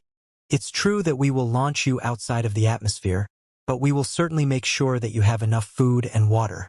You will also be given a sealed suit, which should be enough to sustain you in space for a couple of days. We will launch you to a fixed sailing route. A few carriers of the Flying Star sector cruise along the sailing route every day. You will definitely be rescued." Somebody seemed to have stuffed ice into Su Changfa's throat. "The Flying Star sector?" "Exactly. The Flying Star sector.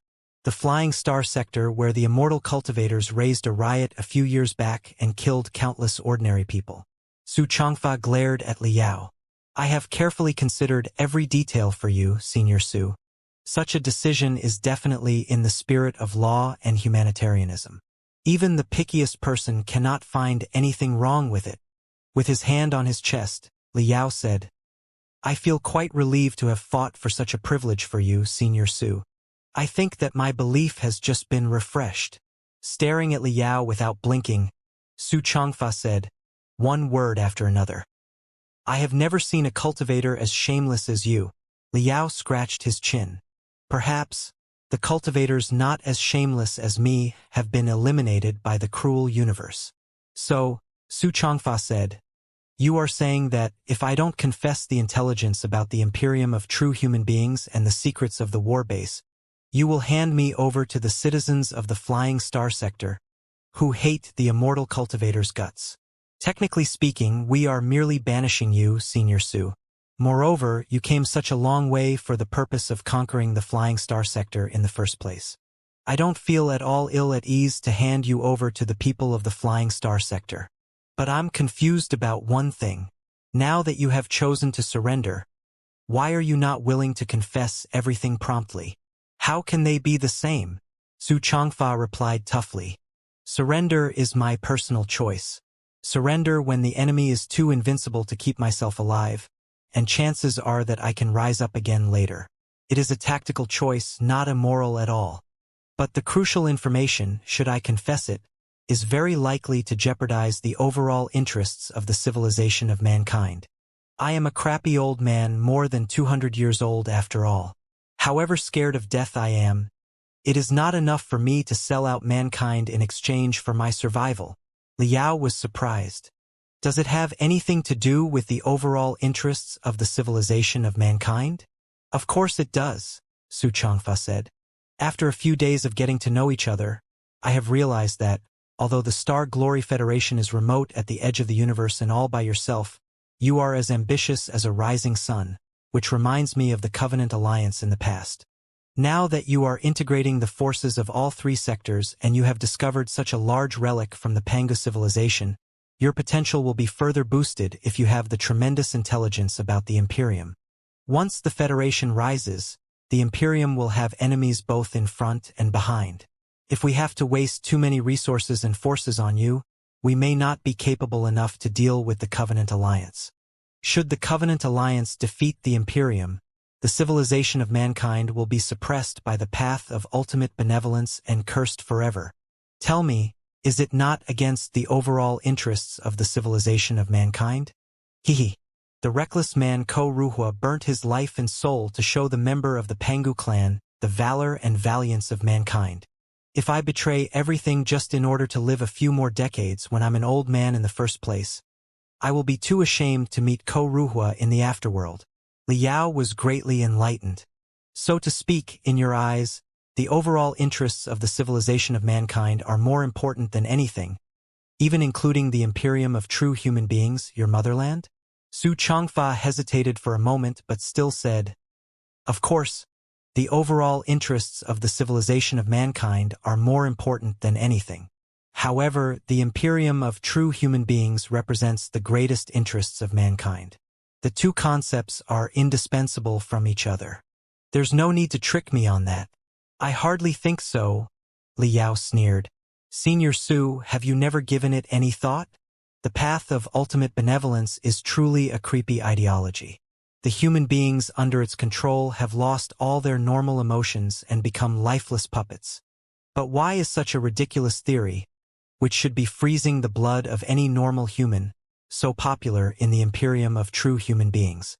Why have so many people devoted themselves to the cause of the Covenant Alliance, rising up against the powerful suppression of the Imperium? Do you not feel that the tyranny of the Imperium is an important reason for everything? It is exactly because you regard the 99% ordinary people as hominoids, existences no better than animals, and you have savaged and exploited them blatantly, imposing suffering on them, that they abandon their everything for the path of ultimate benevolence. Even being puppets is still better than being your slaves. This is perhaps what a common hominoid of the Imperium thinks. The more you exploit ordinary people, the more determined the ordinary people will be to get away from you and resist you. The power of the Covenant Alliance will snowball as a result. This vicious cycle is like an enormous swirl at the center of the cosmos that the Imperium can never flee from. Su Changfa burst into fury. His eyelids twitched for a long time before he took a deep breath and said coldly, "How can you explain the national affairs so easily? As you have seen in person, the hominoids were created as tools in the very beginning. Being enslaved is in their nature. They are dogs that can never be familiarized, animals that can never be fed up. However nicely we treat them, they will still be controlled by the path of ultimate benevolence in the end. Forget it. Now that you've seen through my intention, I don't want to play the game of words with you anymore. If you want to hand me over to the people of the Flying Star Sector, so be it. The bottom line is," with a sneer, he said, "it's easy for you to kill me, but let's see whether or not you are capable of retrieving the crucial intelligence deep inside my memories. I don't want to play the game of words either, and I don't want to determine which of our beliefs is correct and which is wrong here and now. I am in the nascent soul stage, too. I know better than anybody that changing the belief of a nascent soul stage cultivator is extremely difficult," Liao said sincerely.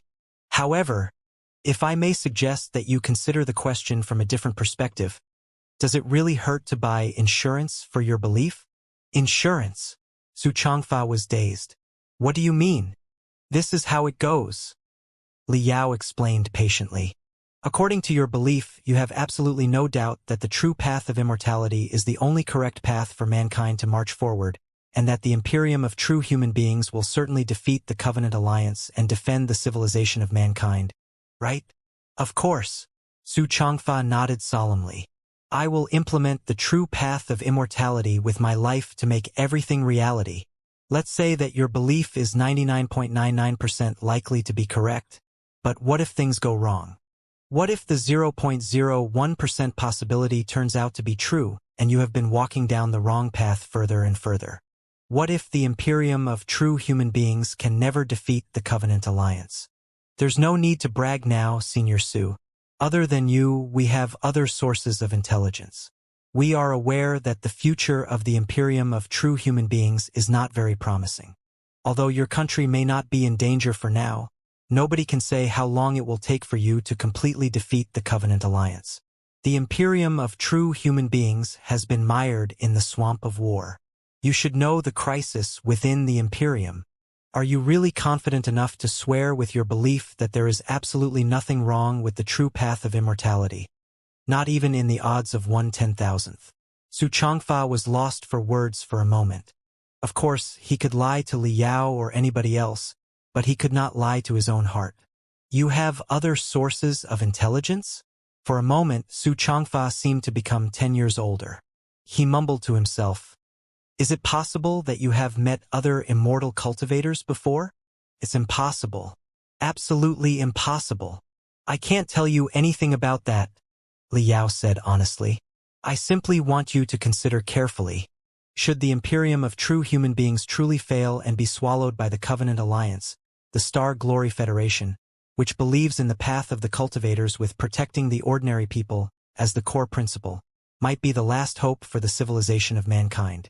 At the very least, I'm confident that, in the Federation whose environment is relatively harmonious, not so many people will worship the wretched path of ultimate benevolence. Since your true path of immortality considers the highest interests of the civilization of mankind to be most important, won't improving the Star Glory Federation's capabilities be insurance for the future of mankind? If the Imperium fails, the Federation will be able to continue resisting so that the torch of human civilization will burn a while longer. Silently, Su Changfa was deep in thought. Besides, even if we're not looking from not the perspective of the overall interests of mankind but the national interests of the Imperium of true human beings, it will benefit your country a lot if you decide to cooperate with us and build up our capabilities. This time, Su Changfa was truly surprised and amused. I knew that you were shameless, but I didn't know that you could be so shameless. My first impression of you wasn't wrong at all. You are a natural-born, immortal cultivator. Being a cultivator is too much of a waste of your talents in shamelessness. Come on, I'm all ears. How exactly is the Imperium going to be benefited if I tell you the critical intelligence about the Imperium and the usages of the war base? It's not wrong that the Imperium of true human beings and the Star Glory Federation are in a subtle, hostile relation right now. Li Yao replied frankly. If we were the only two forces in the universe, every secret that you confessed would be a brazen action of treason. But right now, there are not two but three forces in the universe, namely the Imperium, the Covenant Alliance, and the new Federation. Are you serious? Su Changfa picked his ear and yawned. Faced with the Imperium and the Covenant Alliance, can your small federation be considered a force? There should be a line in your overstatement. The Federation right now is definitely no match for the Imperium and the Covenant Alliance. But do you not have high hopes about our future, too, Senior Su? Li Yao declared barefacedly. With the relics of the Panga civilization, if you bring the techniques and secrets of the Imperium to us, we will definitely rise at the speed of light. In the end, even if we cannot be on par with the Imperium and the Covenant Alliance, we will still be a critical variable in the game. How can the Imperium be benefited from it? Su Changfa said coldly. It cannot be benefited at all and will only be greatly harmed. Li Yao admitted frankly. Our beliefs are incompatible, and we both consider ourselves to be the rightful successor of the civilization of mankind. A great war of belief and rightfulness will break out between us sooner or later. Su Changfa was rather surprised. Then, why on earth should I help you? Because while we will harm the Imperium, Li Yao replied, we will harm the Covenant Alliance even more. The Cultivators and the Immortal Cultivators are of the same origin after all. We all believe that human beings are the dominators of the universe and that the interests of the civilization of mankind are of paramount importance. We only differ in the concept of civilization of mankind and the specific approaches to defend the civilization of mankind. But if we get to the bottom of it, we are all human supremacists. We can sit down and communicate nicely like right now. But the Covenant Alliance is different from us. Controlled by the path of ultimate benevolence, they mean to reestablish the order of the Pangu civilization in the universe, which is utterly unacceptable for both of us. Just think about our experience in the Relic. The Pangu clan and the Covenant Alliance are our mutual enemies. Therefore, if I grade the Federation's hostility toward the Imperium at 5 points, then the Federation's hostility toward the Covenant Alliance is at least 10 points. Senior Su, this is just my bold guess, but I assume that the Imperium may not be at an advantage in the war with the Covenant Alliance, right? Su Changfa blushed and sniffed but did not reply. Then, at this moment, isn't it a good thing for the Imperium of true human beings that a new power that is highly antagonistic to the Covenant Alliance is rising? It's true that we are unlikely to ally with the Imperium. We may even declare war against the Imperium at some point. However, when we destroy one starship of the Imperium, we may have already destroyed 2 starships of the Covenant Alliance. When we kill one immortal cultivator, we may have killed 3 to 5 soldiers of the Covenant Alliance. In my opinion, in a war, the party on the winning side does not want to see new, unexpected factors because victory is theirs as long as the situation goes on according to the current trend. On the other hand, the party that is losing always welcomes unexpected factors, which can possibly bring the 2 parties to level and even help them win, right? Su Changfa's face was gloomy. The relics of the Pangu civilization had already fallen into the hands of the cultivators, which was a fact. The Federation, with the relics of the Pangu civilization, was destined to grow into an influential force in the coming century. Just as Liao had said, it would be a chess piece that rolled onto the board out of nowhere in the game of the universe. The immortal cultivator quickly calculated what amazing changes the chess piece would bring to the two parties of the game, the Imperium and the Covenant Alliance, after it stabilized its position on the chessboard. After contemplating for 10 minutes, Su Changfa took a long breath in relief and said slowly, "If I am willing to work with you to a certain degree, how will you treat me? I will certainly not accept my identity as a prisoner, and I am not interested in spending the rest of my life in a sunless cage." While Su Changfa was deep in thought, Liao had been sitting cross-legged across him. The ivory sunlight beamed into the room from the window nearby, illuminating the dust around him and making him appear to be wearing a bright golden cloak. After hearing Su Changfa's demand, Liao smiled.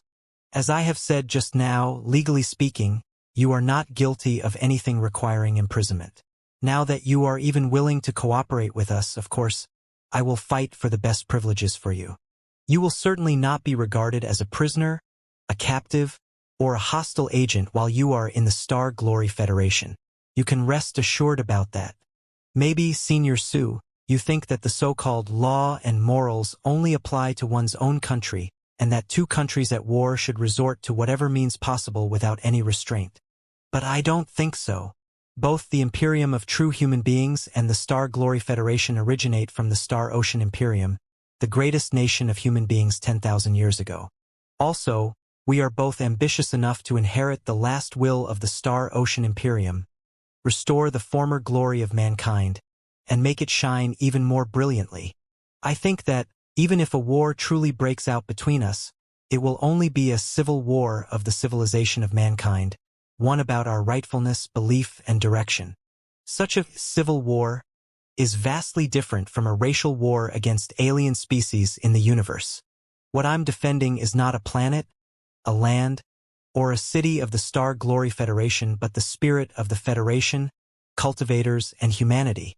Since the Flying Star Sector is not part of the Star Glory Federation yet, and you have done no harm to the Star Glory Federation, making sure that you are treated properly will be the first realization of such spirits. Trampling on such spirits is equivalent to destroying a city of the Federation in person for me. It is not going to happen. Therefore, I will try my best to defend your legal rights, whether we have fought side by side with each other or not. Just now, I talked with Director Gua of the Secret Sword Bureau of the Federation. In your case, Senior Su, if you are willing to cooperate with us, you can totally be granted freedom and live in the homeland of the Star Glory Federation. Of course, for a very long time, your residence and your communications will be monitored, which I believe is understandable, but the surveillance will certainly not affect your normal life. In my opinion, you can even go to work, say, as a professor in a college, a great expert in the nascent soul stage. That's something that normal colleges might not have even if they want to hire one. What did you say? Su Changfa found it almost impossible to believe his ears. Pondering for a moment, he replied quickly, "It makes no mistake. Just because I'm willing to cooperate with you to some degree doesn't mean that I have given up my belief as an immortal cultivator. I am an immortal cultivator, and I always will be. It is absolutely impossible that I will be transformed into a cultivator." "I know." Liao smiled. "So what? There is no law in the Star Glory Federation that states that you are guilty for having an opinion different from others, nor will anyone be punished because of their identity. Just like you said, being an immortal cultivator carries no conviction itself. You can always be one if you want to. If you really set me free and give me the right to speak," Su Changfa gnashed his teeth, "I will certainly promulgate the true path of immortality within the Star Glory Federation and bring up even more immortal cultivators." "I'm hoping that you will do that," Liao said casually. Su Changfa was dumbfounded. "You are not planning to shut my mouth?" "Mouths can be shut, but ideas are invisible and all-pervasive," Liao said carefully. "As the communication between the Federation and the Imperium grows more heated, maybe into the ultimate form of communication that is war later, the ideology of the immortal cultivators will certainly spread out on a large scale sooner or later. Will it really help to shut your own mouth alone? Nothing can stop an idea from spreading out. Even if everybody's mouth is shut, they can still make eye contact. Also, the more you shut it, the more curious people will be about the ideology. They will prompt themselves to explore and learn it. After your brainwashing and your stories, which I can't tell are true or false, I have to admit that the true path of immortality is a seemingly justified and highly intriguing ideology. Such an ideology is very dangerous. I have been pondering about it for a while. Right now, it is possible for us to shut your mouth one way or another. However, if the citizens of the Federation know nothing about the true path of immortality, will we be able to stop it when your expedition fleet arrives and implements a collective brainwashing, disseminating the true path of immortality like a flood? If we cannot block it forever, we might as well publicize it sooner. We will let the citizens of the Federation get to know the real immortal cultivators and true path of immortality sooner. We will gather the wisdom of all the citizens to find loopholes in the true path of immortality in the 100 years to come, in order to win the debate between the immortal cultivators and cultivators. You must know vaccines, mustn't you, Senior Sue? A vaccine is a collection of pathogens, too. But it can trigger the immune system of a human body so that it will gain resistance to the viruses and germs of a higher intensity. I want you to be a vaccine that will trigger the Federation's immunity to the truth path of immortality. This is also a reason I've trying to restore your freedom, Senior Sue. Of course, if you have unwavering faith in the true path of immortality, you should be even more glad to accept my proposal because, if your path is the correct one, everybody will turn to the true path of immortality at the end of our debate. Then, by confessing some intelligence, you will be given freedom and the opportunity of public preaching, which is definitely in the interests of the Imperium of true human beings. Right? Su Changfa's eyes were deeply hollowed. Liao's words cast him into a tricky dilemma. The unexpected factor you mentioned is too heavy a load for computation. Right now, I can't tell whether there are more benefits than harm for the Imperium in the Federation's rise. After a long time, the old cultivator gave up the argument and decided to give in for now. I will need to live in the homeland of the Federation for a while to learn how this world of cultivators functions before I make a choice. If the Star Glory Federation is as hopeless as the Curly Dragon Civilization, the Medicine Fork Civilization, and the Martial Meritocrat Civilization, it will be unnecessary for us to cooperate at all. Liao shook his head. I can't convince the Secret Sword Bureau to let you walk out of this place so easily. At the very least, you must offer part of the critical intelligence that is verifiable. For example, the control and production methods of the war base. If you can prove your sincerity about the cooperation with such critical intelligence, it is not unlikely for us to set you free and give you time to study the history and society of the Star Glory Federation. After all, there will still be 100 years to go before the full-scale communication between the Federation and the Imperium. We can talk about the intelligence within the Imperium later. Looking at his wrinkled fingers, Su Changfa was deep in thought for a long time before he eventually opened his mouth. Fellow cultivator Li, believe it or not, I truly find your decisions and your demeanor admirable. Now that you are frank enough to have such a sincere talk with me, I don't want to waste our time with more lies. There isn't much I can say about the critical intelligence regarding the Imperium of true human beings. Most of it is just empty, superficial talk. How is it possible? Stop making fun of me, Senior Sue. Liao laughed. Formidable as the Imperium of true human beings may be, experts in the nascent soul stage can't be a pawn everywhere to be seen. Can they?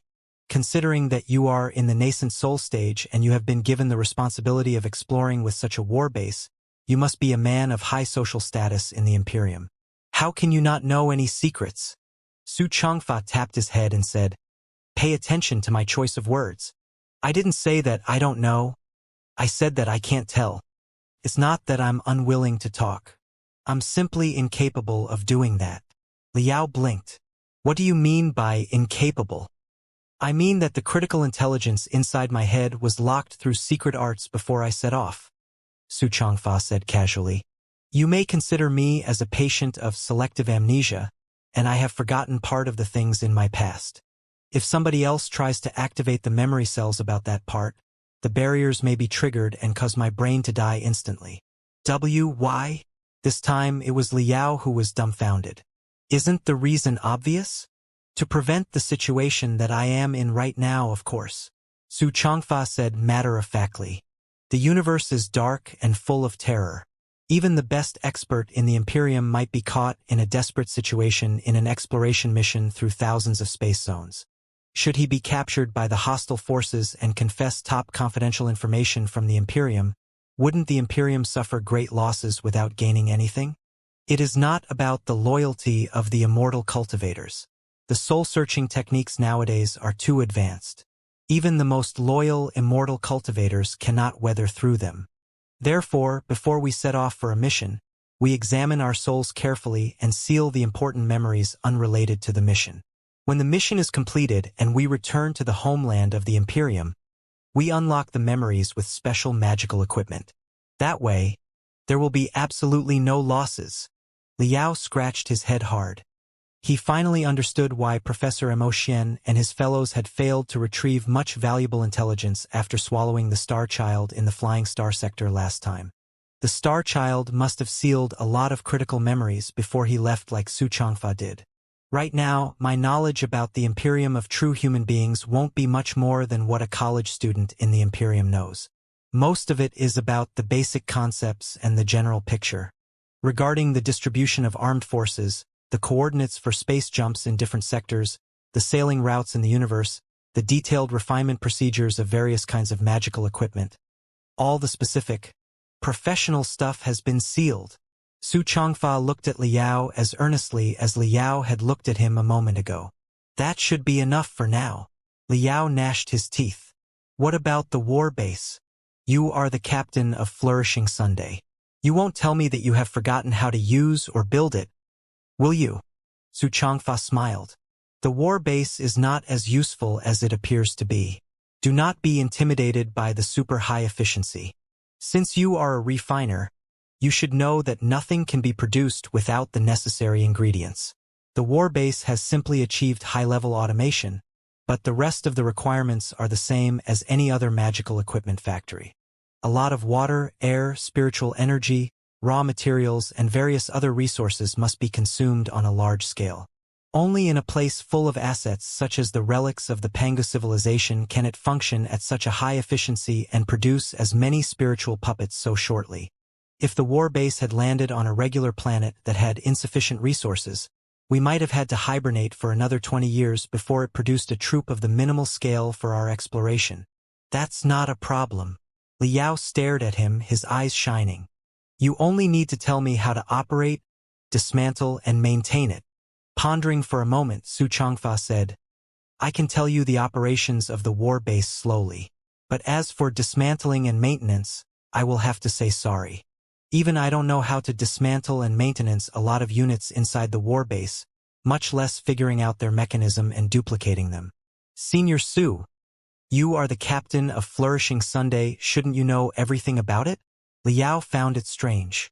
You may not know this, fellow cultivator Li. Both the war base and the colossi are the strategic magical equipment of the Imperium of true human beings. Su Changfa smiled bitterly. The greatest feature of such magical equipment is that they have adopted tremendous rune arrays and work units from the Star Ocean Imperium, the age of ancient cultivators, and even the primeval era.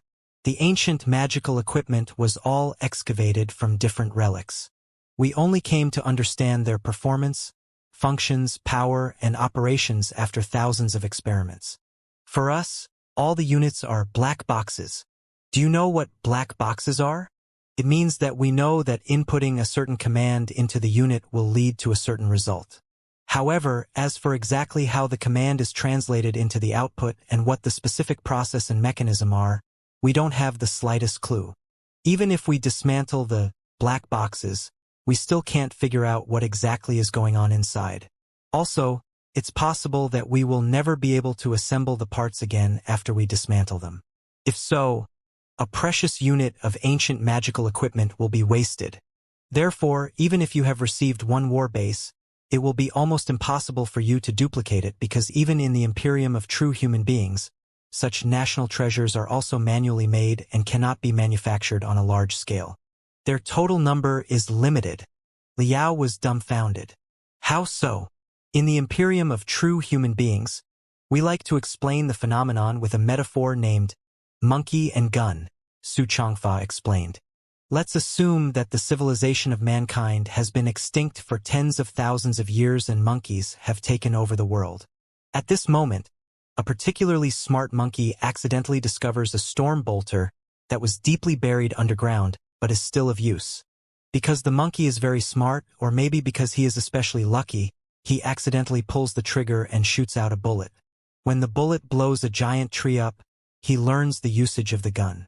Pulling the trigger is something that even monkeys can learn. Do you agree, fellow cultivator Li? Liao pondered for a moment and nodded. Pulling the trigger is not difficult. If the monkey is extraordinarily smart, Xianxia continued, perhaps he can even go one step further and learn to shoot precisely through the scope. As a result, he will be the dominator of the forest. However, learning to pull the trigger is one thing, becoming a gunslinger is one thing, and dismantling the gun and duplicating it is yet another thing, right? Yes, Liao agreed. Even if the monkey turns into a great gunslinger and is smart enough to dismantle the gun into different components, it is impossible for it to duplicate the gun because it lacks the entire industrial system from metal purification to crystal refinement. To build such a system from nothing will take thousands of years. Fellow cultivator Li, you are truly insightful, Xianxia complimented, not entirely meaning what he said. Let's assume that the monkeys build an intact industrial system after thousands of years, allowing themselves to duplicate the components without any error and assemble them. There will still a long distance to go before they completely understand the concept of spiritual energy and the mechanism of a storm bolter. They know how it works, but they don't know why it works. Do you agree? Liao nodded. It was self-explanatory. It was not just so for monkeys. He had been an expert of magical equipment maintenance when he was still a teenager, but he had merely been copying what was written in the textbooks. Even if he could repair a crystal processor, it did not mean that he understood all the mechanisms behind a crystal processor. Now, imagine us to be monkeys and the Pangu clan to be us. Fellow cultivator Li, you should be able to understand what phase we are in regarding the exploration of primeval treasures. Yes, many experts among us can pilot a colossus skillfully. They can even kill a member of the Pangu clan with a colossus like you did. But it's like a monkey pulling the trigger of a gun and killing a human being, which might not necessarily be a coincidence but does not mean much. Just because we can operate the colossi doesn't mean we can certainly maintain and duplicate them. We can modify the colossi, but it doesn't mean that we understand the mysterious mechanisms that support them. Many questions carry no answers right now with the underdevelopment of our civilization so far. The same logic applies to the war base. Therefore, you might as well give up the fantasy of duplicating it. It's impossible. Liao took a long breath, not without regret. His intuition told him that Xianxia was not lying. When he was faced with the magical equipment from the primeval era, he truly felt that he was a monkey with a gun. It was not difficult for him to learn to use it, but it would be unbelievably troublesome to figure out all the mechanisms. One thing off the topic, Xianxia said casually. Have you ever wondered, fellow cultivator Li, why there were so many top experts and such powerful magical equipment in the age of ancient cultivators 40,000 years ago? The splendid views and the terrifying damage of many interstellar wars are still major eye-openers for us even to this day. One inevitably has the feeling that the more ancient, the stronger. It's as if we have been retrograding after generations. Hehe. Of course, the ancient people were not necessarily better than us. The real reason is simple. In the age of ancient cultivators 40,000 years ago, the magical equipment and cultivation arts left by the Pangu civilization were still scattered in the universe. The ancient people were simply adorning themselves with borrowed plumes by taking advantage of the powerful magical equipment of the Pangu civilization. It is like an unintelligent son who happens to receive his father's fortune after his father passes away. He seems to be really rich and magnificent on the surface. It's also like the monkey that we talked about earlier, except that it is not one gun that the monkey has discovered but a whole arsenal. Liao was greatly enlightened. Su Changfa's explanation truly answered the unresolved question that had haunted him for a long time. Sighing, Su Changfa said, "It's a shame that it is particularly easy for a rich son to go bankrupt because he only knows how to spend the money but doesn't know how to earn it. Even if he has a mountain of gold in his house, it will be exhausted one day." It's needless to mention the monkey who has acquired an arsenal. They may have great fun shooting the guns, but they never consider the industrial system behind the arsenal and how exactly the civilization that supports it was built. The bullets will run out one day, and the guns will be total losses eventually. As a result, 40,000 years ago, the mountain of gold was finally gobbled up, and all the weapons in the arsenal were wasted. Thus began the doom of the ancient cultivators. "I understand what you are getting at now, Senior Su," Liao said. "Today we may not have as many experts as the age of ancient cultivators did, and there may still be a gap between the most powerful magical equipment that we make and theirs. However, we and the ancient cultivators are fundamentally different. Our everything has been built from scratch through hard work. After we find secret treasures of the primeval era, we will try our best to figure out their structure and mechanism. Unlike the ancient cultivators who were already content when they only learned how to use them, the ancient cultivators were the wasteful sons and monkeys who dominated the forest with an arsenal. However invincible they appeared to be, it was their fate to decline generation after generation until their eventual doom. As for us, although we cannot compete with the ancient cultivators, or even the Panga civilization in many fields as of now, we are exploring, studying, and making progress every day. We have never stopped. Then, it will only be a matter of time before we surpass the ancient cultivators, the Panga civilization, and all other alien species in the Sea of Stars." When Liao said that, Su Changfa gazed at him without blinking, trying to analyze what was truly on his mind through the twitching muscles on his face. There was no telling which of Liao's words touched him. The old immortal cultivator finally sighed and waved his hands. "Invite Director Gua here. I've thought everything through. Perhaps we can negotiate more on some of the details." Liao was overjoyed. Su Changfa's life was not important, but the information in his head was very important. As an expert in the nascent soul stage, if he was unwilling to share information, it was barely possible to elicit the information from him through torture. Elder Netherspring was a perfect example. Despite the cruel exploitation of the soul-searching techniques, Elder Netherspring had still been able to conceal the secret of abyss deep inside his brain and even kill himself at the crucial moment. Torture was the most idiotic choice. It would be best if Su Changfa was willing to cooperate. "I'm going to bring Director Gua here right now." Liao suddenly rose up, but he thought for a moment and sat down again. In embarrassment, he scratched his hair for a long time before he asked awkwardly, "Senior Su, there is still one question that I would like to seek your enlightenment on. It's not a big deal if you don't know her, but have you ever heard of a woman named Li Linghai?"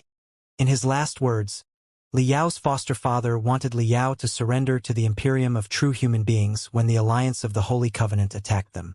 He also asked Liao to look for a woman named Li Linghai in the Imperium, claiming that she would certainly look after Liao and even the entire Heaven's Origin sector for old time's sake. Liao felt quite strange about the plan.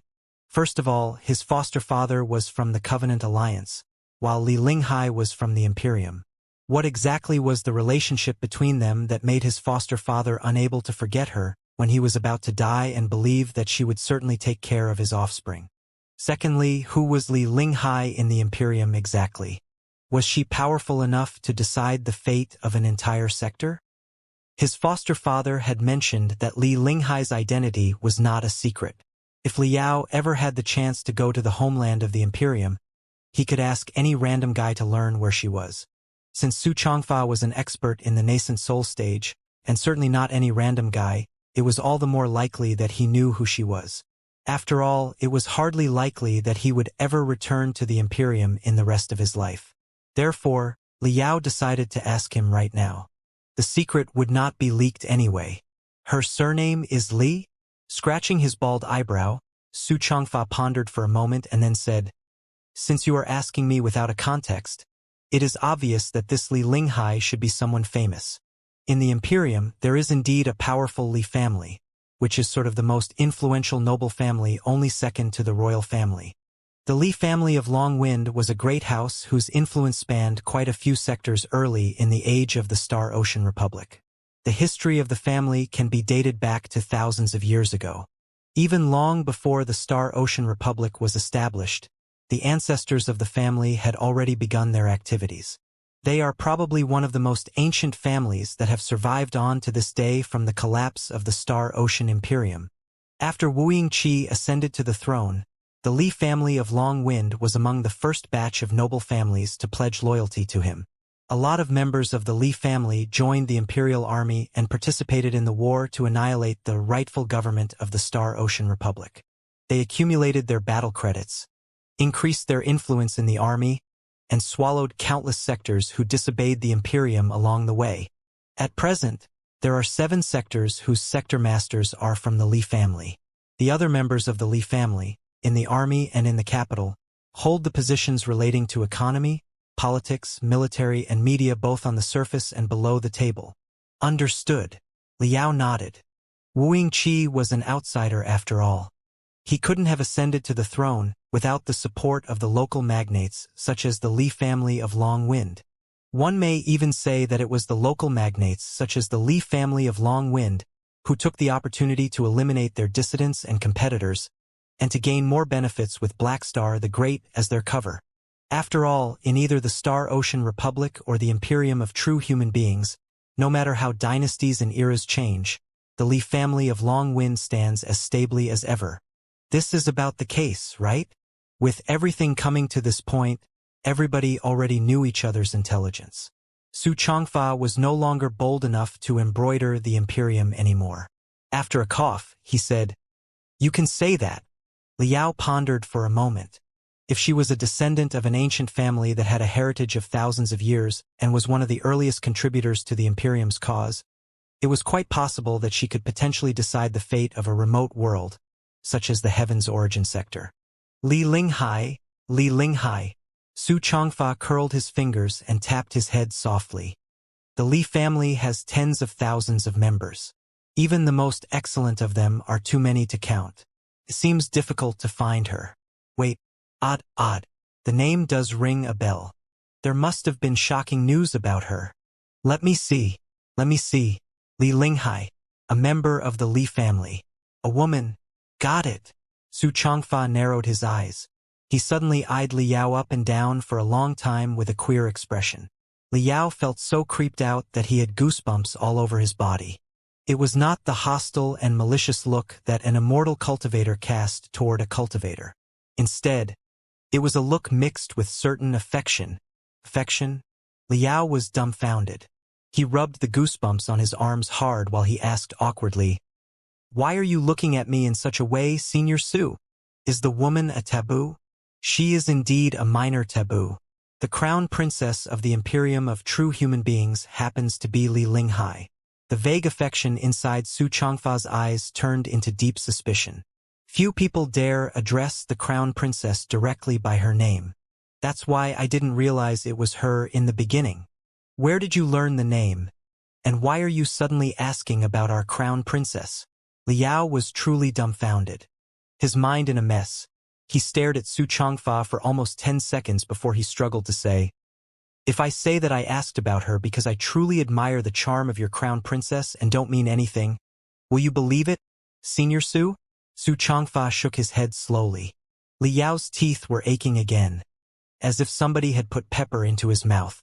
Had he known that the answer was so sensitive, he would not have asked Su Changfa. "Well, Senior Su." Liao looked around, trying to change the topic. "Do you feel that there is any chance at all that the Imperium of true human beings and the Federation can maintain basic peace first before the Covenant Alliance is destroyed? Can't your expedition fleet turn around? Your diversion of topics is too lousy," Su Changfa observed. Liao coughed hard. "Forget it," Su Changfa sighed. "I can't force you to tell me anything if you don't want to. Even if I know the answer, it's hardly unlikely that I'll be able to send the answer back to the homeland of the Imperium while I'm alive. However, groundless peace is definitely impossible. The Black Wind Fleet will not turn around. They will certainly swallow you in 100 years. It has nothing to do with the Imperium's ambition. It even has nothing to do with our different ideologies. To be honest, the Imperium is too rich and vast to bother about a few pebbles at the edge of the cosmos.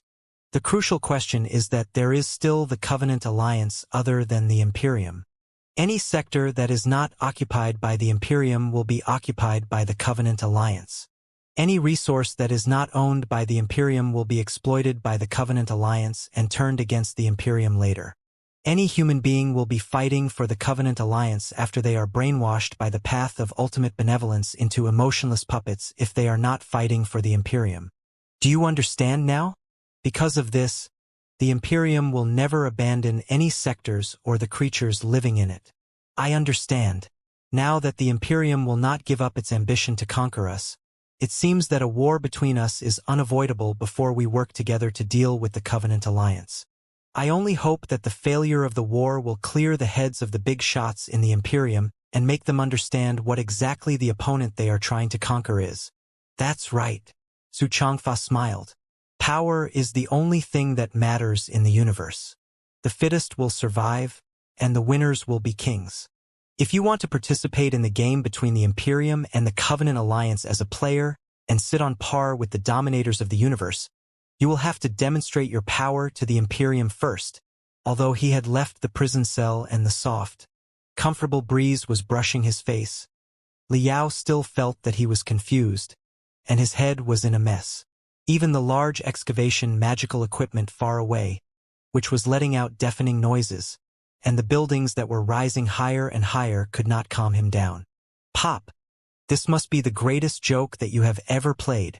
How did you meet the crown princess of the Imperium of true human beings when you were from the Covenant Alliance? From what I can read between the lines, you were actually not in a bad relationship with the crown princess. Is it possible that you two were together once? Liao was quite scared by his own filthy thought.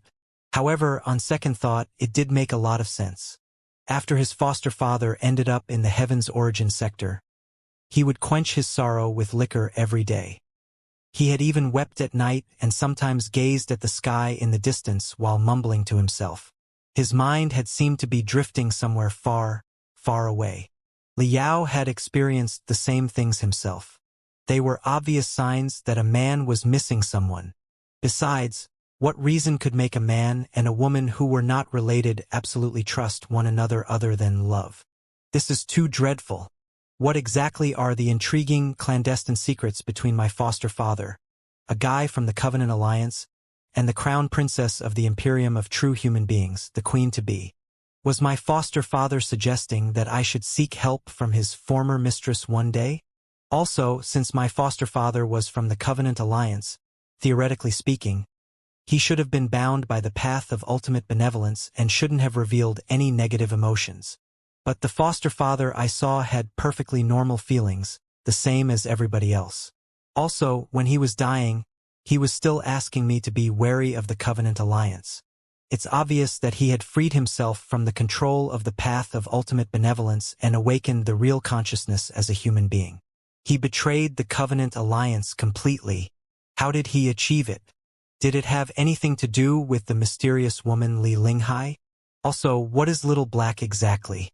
Over the past few years, what Liao had paid most attention to was not his own recovery but Little Black's secrets. The fat, lazy guy that had been sealed inside Blackwing for decades could be used to control a colossus. At first, Liao had thought that Little Black was a primeval treasure from hundreds of thousands of years ago. However, after asking for his permission, Liao had scraped off part of the powder from his body for examination, only to discover that the latest time Little Black was completely refined was no earlier than 10,000 years ago. Therefore, Little Black's birth date was not the primeval era but the age of the Star Ocean Imperium. Based on Liao's own experience and Little Black's obscure memory, Liao assumed that Little Black should be a piece of ancillary magical equipment that the cultivators of the Star Ocean Imperium produced to manipulate the colossi. It was an object that could almost be called a liquid crystal processor, and could translate the primeval operation menu of the colossi into new interfaces that modern people could understand. Then the question remained: which unparalleled expert of the Star Ocean Imperium had Little Black's previous owner been? And where exactly did his foster's father find it? His foster father asked Liao to give half of the key to Li Linghai. So, was the whole thing related to the crown princess of the Imperium of true human beings from beginning to the end? There was one other problem. If Li Linghai was a regular noble of the Imperium of true human beings, perhaps Liao could still have tried to look for her when he went to the homeland of the Imperium one day in the future. But she was the crown princess of the Imperium of true human beings. Liao did not know how long it would take before he went to the homeland of the Imperium. But when he did, she would probably be the queen of the Imperium. So, how exactly was Liao going to barge into the royal palace in the capital of the Imperium and have a nice chat with His Majesty's wife?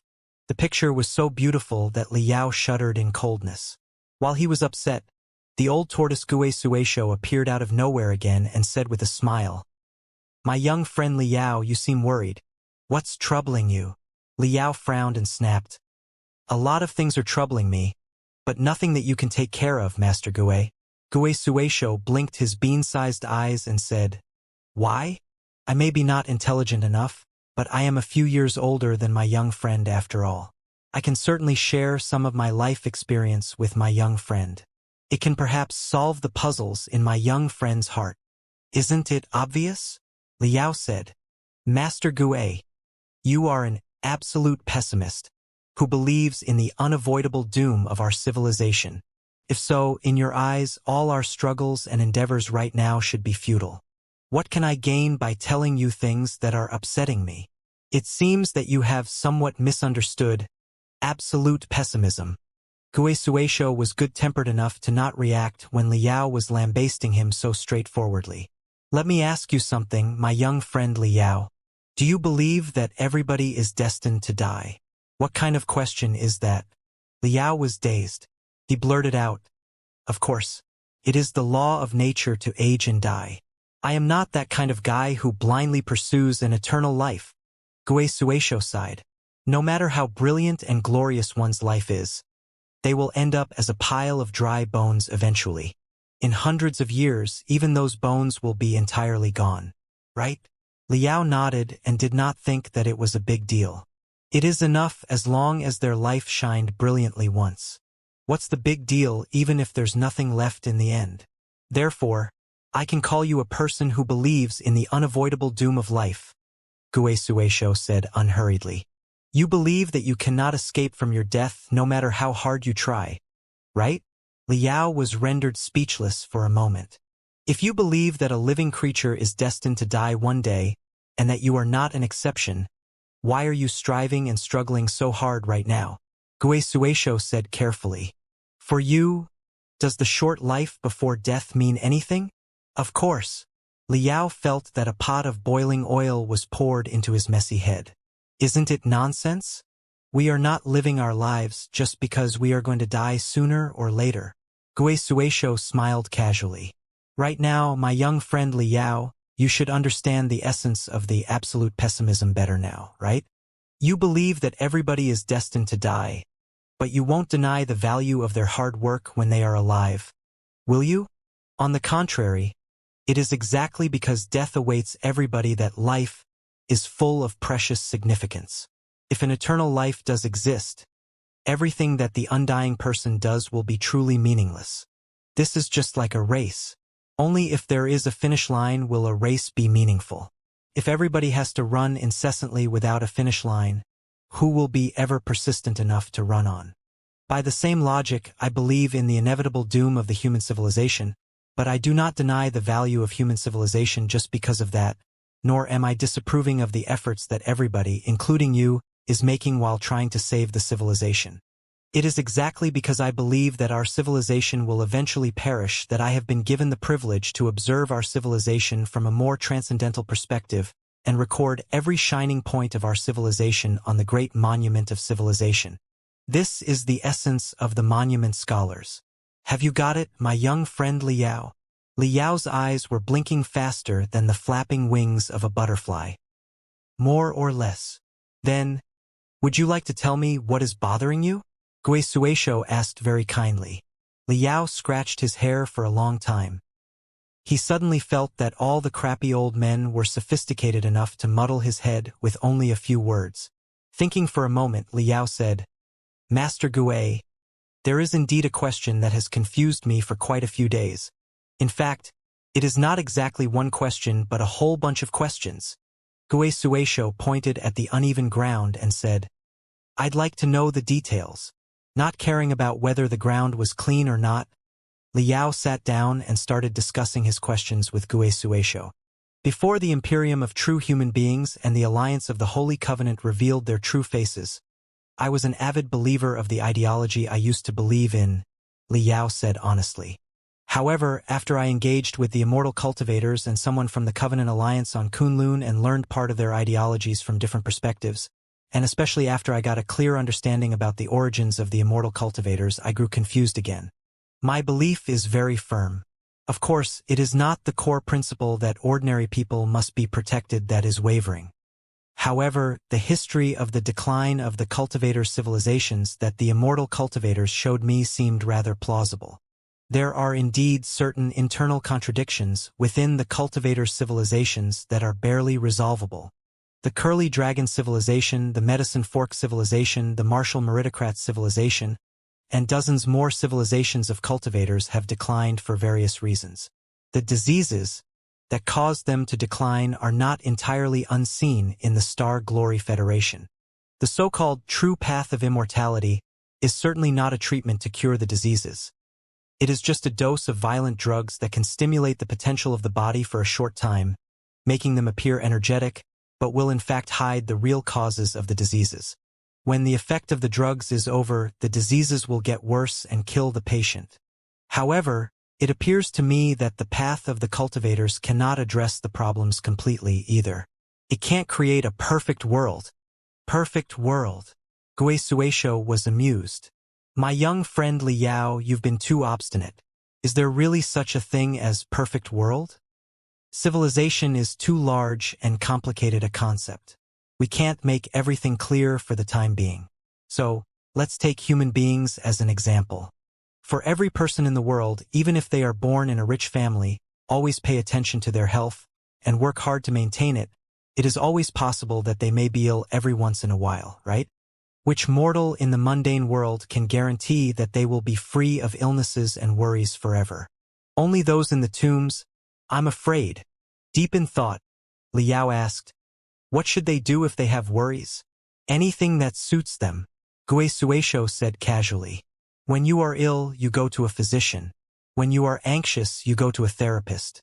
If the problems can't be solved, you drink or cry your troubles away. Don't all nobles and small folk spend their entire lives battling through such troubles and obstacles in such ways? Li Yao frowned. But some illness and worries are untreatable. Then they may die. Looking at the bright purple clouds not far away, Gui Suisho said slowly. Now that you also know that doctors are not deities and that some diseases are beyond treatment, the doctors may not be to blame even if the patients pass away in the end. By the same logic, cultivators are not deities. What makes you think that the destruction of the Curly Dragon sector, the Medicine Fork sector, the Martial Meritocrat sector, and all the other civilizations is the fault of the path of the cultivators? As you said yourself, it is the law of nature to age and die. Every material declines. Even the burning sun will fade away one day. Why do you think that a civilization will never be sick or die? When a civilization is sick, we must find a way to treat it. If this prescription doesn't work, we will switch to the next one. After all the prescriptions have been tried and none of them prove useful, we will try to leave our message and die with dignity. This is the worldview of us monument scholars. Li Yao's face seemed to be mired in a deep valley. One moment he was confused, enlightened the next, and then hollow. There was no telling where his mind had floated to. After pondering for a moment, Li Yao finally mumbled, Master Gui, your words do make a lot of sense. I seem to be asking for trouble before trouble troubles me. Precisely. Gui Suisho nodded with a smile. If you believe that the most important thing for a living person is not how healthy and how long their life is, but what dazzling brilliance they unleash while they are alive, is it otherwise for a civilization? As long as the civilization of mankind leaves a heavy, ineffaceable stroke on the canvas that is the sea of stars, will we be regretful even if our civilization walks to its doom one day in the future? At the very least, the monument scholars will try our best to record the brilliant stroke as perfectly as possible and spray it to infinite light-years away and eons later as our offspring and legacy. Narrowing his eyes, Liao looked at the clouds in the sky that were rolling like surging tides. Yet, his eyes seemed to be piercing through the clouds and darting into the depths of the universe. His heart was pounding, his breath was hasty, and his eyes were glittering. The worries that had plagued him for days were gone. He could not wait to leave his own ineffaceable trace on the enormous canvas. Sister Long, here. Long Yunxin, the youngest mentor of the refining department of Flying Star University, had only just arrived at the entrance of the park with the 100 most distinguished students of her apartment when she saw Xianxia, her confidant who had been a friend to her since childhood, jumping up and down, waving her hands at them. After being away for more than 5 years, the little girl who always followed her had grown much more mature. She was almost like a charming and lovely woman now. However, her round, red face that looked like a ripe apple was exactly like before. If she made her hair into a cute ponytail, chances were that she would still be mistaken for a college student. But one should never judge anyone based on their appearance. Long Yunxin knew for a fact that the little girl, who appeared to be a bit silly before and was merely spoiled by everyone as a precious darling, had made astonishing progress after learning under the legendary master of refining, Fiend Star Liao. Xianxia's arts of refining had already been acknowledged as expert level. In good time, it was possible that she would indeed grow into a grandmaster to everybody's surprise. Who could have seen this coming? Long Yunxin's secret observed with mixed feelings. She had not figured out even to this moment what about Xianxia caught Liao's attention and made him decide to recruit her as a disciple. Speaking of which, when Liao entered the circle of refiners in the Flying Star sector, it was Long Yunxin who had made his acquaintance first. Long Yunxin had even taken Liao to a sword-tasting get-together. They had competed in the Sky Hill Sword Seminar. Later, when Long Yunxin was teaching in the refining department of Flying Star Universe, Liao had spent around half a year in Flying Star Universe as a visiting scholar, too. The two of them had been in a close relationship. Long Yunxin had been rather fond of Liao, who had still been concealing his identity back then. She had even subtly expressed her feelings for him. But as a result, Liao had refused her in a rather perverted way. Ever since then, whenever the name of Liao was mentioned, Long Yunxin's teeth would clatter in fury, and she was often so embarrassed that she almost wanted to dig a hole in the ground and bury herself in it. Because of the incident, she was even too ashamed to contact her good friend Xianxia, who happened to be an eyewitness of the awkward dinner. However, time was the best healer for everything, and that event had been a long time ago. It had been almost 10 years since the riot of the immortal cultivators in the Flying Star sector and 6 years since the Great Plague in the Heaven's Origin sector and the rebellion of the Patriots Partnership in the Heaven's Origin sector. 5 years had already passed since Kunlun was first visited by human beings and the relics of the Pangu civilization had been found. For everyone in the Heaven's Origin sector, the Flying Star sector, and the Blood Demon sector, history seemed to be a boat that had suddenly marched into a narrow, ragged valley with surging waves after passing through a broad, peaceful river slowly. The reforms over the past 5 years were perhaps more epic than the changes in the 500 years before that. Civilizations originated from communication. With the integration of the technology, techniques, wisdom, and history, and with the primeval magical equipment, spiritual stripes, and spells that were transported to the 3 sectors from Kunlun, countless new concepts, new findings, and new organizations were popping up like mushrooms after a rain, making everybody feel dazzled. Even the most remote towns in the 3 sectors were witnessing changes on a daily basis and would be utterly reshaped every 3 to 5 months. Not to mention the glorious city that was a center of the 3 sectors now. Everybody had been ushered into an exciting era of great leaps. For a refiner such as Long Yunxin, It was certainly extremely fortunate to live in such a revolutionary age. Take their trip, for example. 5 years ago, the Heavens Artillery and the Cosmic Slingshot were the only vehicles between the Heavens Origin sector and the Flying Star sector. Better communication could only be conducted through large starships that boasted super long-distance space jump abilities such as Burning Prairie. The cost to ship personnel and resources was extremely high. A journey between sectors was beyond the dreams of most people. However, in the past 5 years, the star beacons between the two worlds had become larger and larger with ever greater precision. Some point-to-point space gates had been established too, significantly reducing the cost of the journey. As a result, a common refiner such as Long Yunxin, together with almost 100 college students in her department, was already able to jump from the Flying Star sector to the Heavens Origin sector to study or travel on medium-sized starships. Long Yunxin and her students were just part of the enormous delegation that the Flying Star sector sent out. They were there for the first 3-World Magical Equipment Exposition. The Magical Equipment Exposition was a traditional event of the Star Glory Federation, where the cutting-edge magical equipment of the entire Federation would be exhibited. After the preliminary integration of the 3 sectors, many products were developed by the teams made of specialists from multiple worlds. The great development on Kunlun, the relic of the Pangu civilization, could not have been accomplished without the collective effort of the 3 sectors. In the great development that was as long as 5 years, the development teams made of historians, archaeologists, refiners, and specialists of various other trades ran into all kinds of difficulties, impediments, and uncanny phenomena in the depths of Kunlun. Many had even sacrificed themselves inside. Right now, the first 5-year plan of the development on Kunlun had finally been concluded. In the 3-World Magical Equipment Exposition, their most advanced products developed over the past 5 years would be displayed together, laying a solid materialistic foundation for the formal establishment of the new federation later. Long Yunxin and Xianxia hugged each other tightly. The two of them shouted and laughed like 2 teenage girls, as if they were back to their carefree childhood again.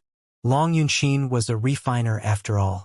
Knowing that the ultimate treasures excavated from the relics of the Pangu civilization were right inside the park, she felt that dozens of kitties were scratching her heart and simply could not hold it any longer. After talking and laughing for a while, she immediately held Xianxia's hand and went into the park to visit. As one of the 2 best colleges in the Flying Star sector, the Flying Star sector naturally had its own booth in the Magical Equipment Exposition. However, Long Yunxin knew every detail of the magical equipment developed by Flying Star University. She knew that Xianxia, as Fiend Star Liao's disciple, had been working on cutting-edge magical equipment in the past few years. Therefore, she would know what magical equipment was worth appreciating and even the functioning mechanism and key mysteries behind the products. It would not be wrong to ask her to be a tour guide. Chances were that they would be even able to see some good stuff that the regular tourists would not see. Everyone, please follow me. Xianxia welcomed the dazzled college students warmly. The adolescents who were in their 20s at best had not entirely recovered from their first space jump across sectors yet. Their feet were unstable when they were simply walking. They had been born and raised in a civilization of starships where the room of the living environment was limited. Even the splendid Heavenly Saints City was essentially a larger iron shell, formed by hundreds of starships. This was the first step that they had ever taken on the real ground of a habitable planet. Every blade of grass and tree of the Heavens Origin sector was fresh to them, and they were amazed by the smallest facts such as the rising sun, the falling moon, and even a bird that was flying in the sky. Xianxia was from Flying Star University, too. Those little guys were all her junior brothers and sisters. She understood their feelings quite well and simply waited nearby with a smile. In the end, it was Long Yunxin who felt embarrassed and urged everybody to move forward. The unprecedented Magical Equipment Exposition, as well as the following meetings of magical equipment deals and research projects, would last 3 months. The duration was also meant to spread out the tide of tourists who were crowding toward the event. Even so, the park was still packed with people. Not only was the ground entirely occupied, even the sky, which had been divided into dozens of levels of transportation zones according to different altitudes, was crammed with the tourists who were driving their shuttles and visiting carts. Wow! Look over there. A floating mountain has been refined into the appearance of a resource planet. It is floating in midair, displaying a model of an automatic mining base. The thing behind it, is it a legendary colossus? It is said that all the debris we gathered on Kunlun after 5 years was only enough to be assembled into 3 colossi. Ha! Are the few guys there demons? Their wings are so beautiful. Like dragonflies. After they entered the park, not just the students, even Long Yunxin herself felt that her eyes were not enough. However hard she pretended to be cool, her eyes were still shuddering beyond her control. Excitement and confusion were replacing each other on their faces. Such an expression was maximized when they arrived at the center of the main square of the park. The center of the main square was a statue of light and shadow. It looked like both a never-dying spring and a blossoming lotus flower. Observed from every perspective, it would reflect more than 10,000 colors in different shades. Every wave was calculated randomly and would not repeat however long the statue was observed. Anyone who cast their eyes on it would be fascinated and never grow tired. On every drop of spring water, or on every petal, translucent names of magical equipment, techniques and technologies and their brief introductions were dangling down.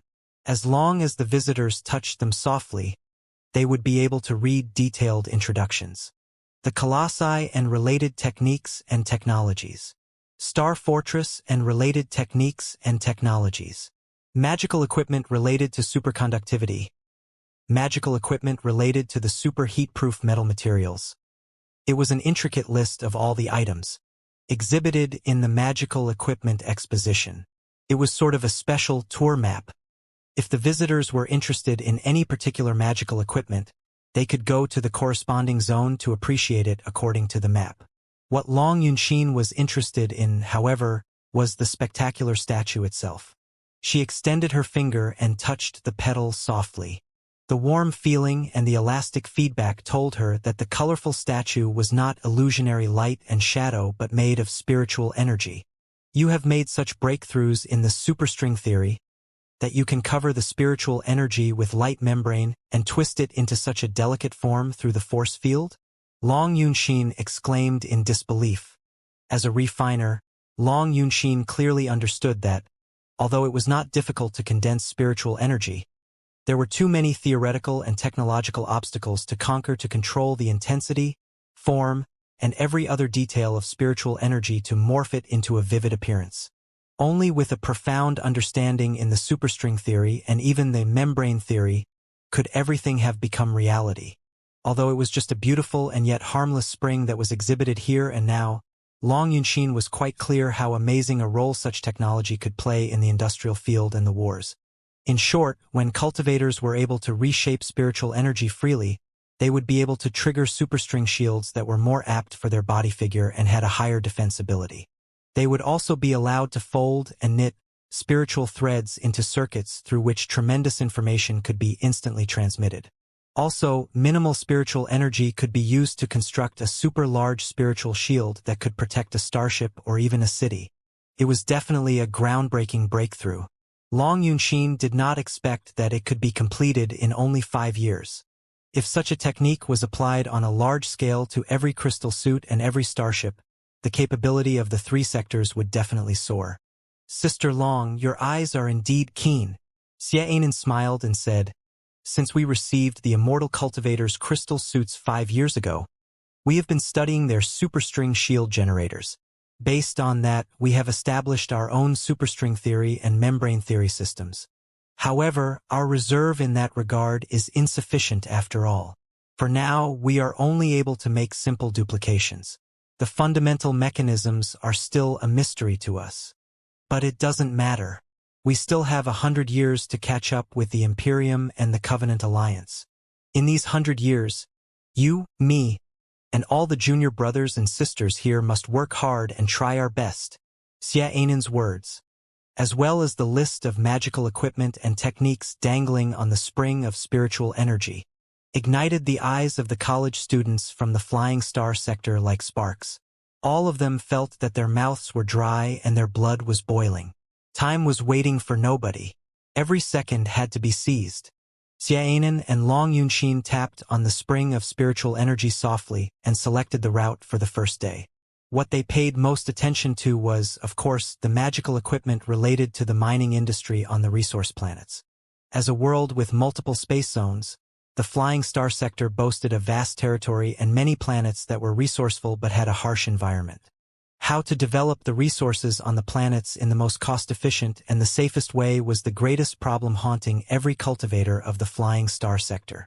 The gallery of resource collection magical equipment, deployed in the open air, was certainly one of the most attractive galleries in the entire magical equipment exposition.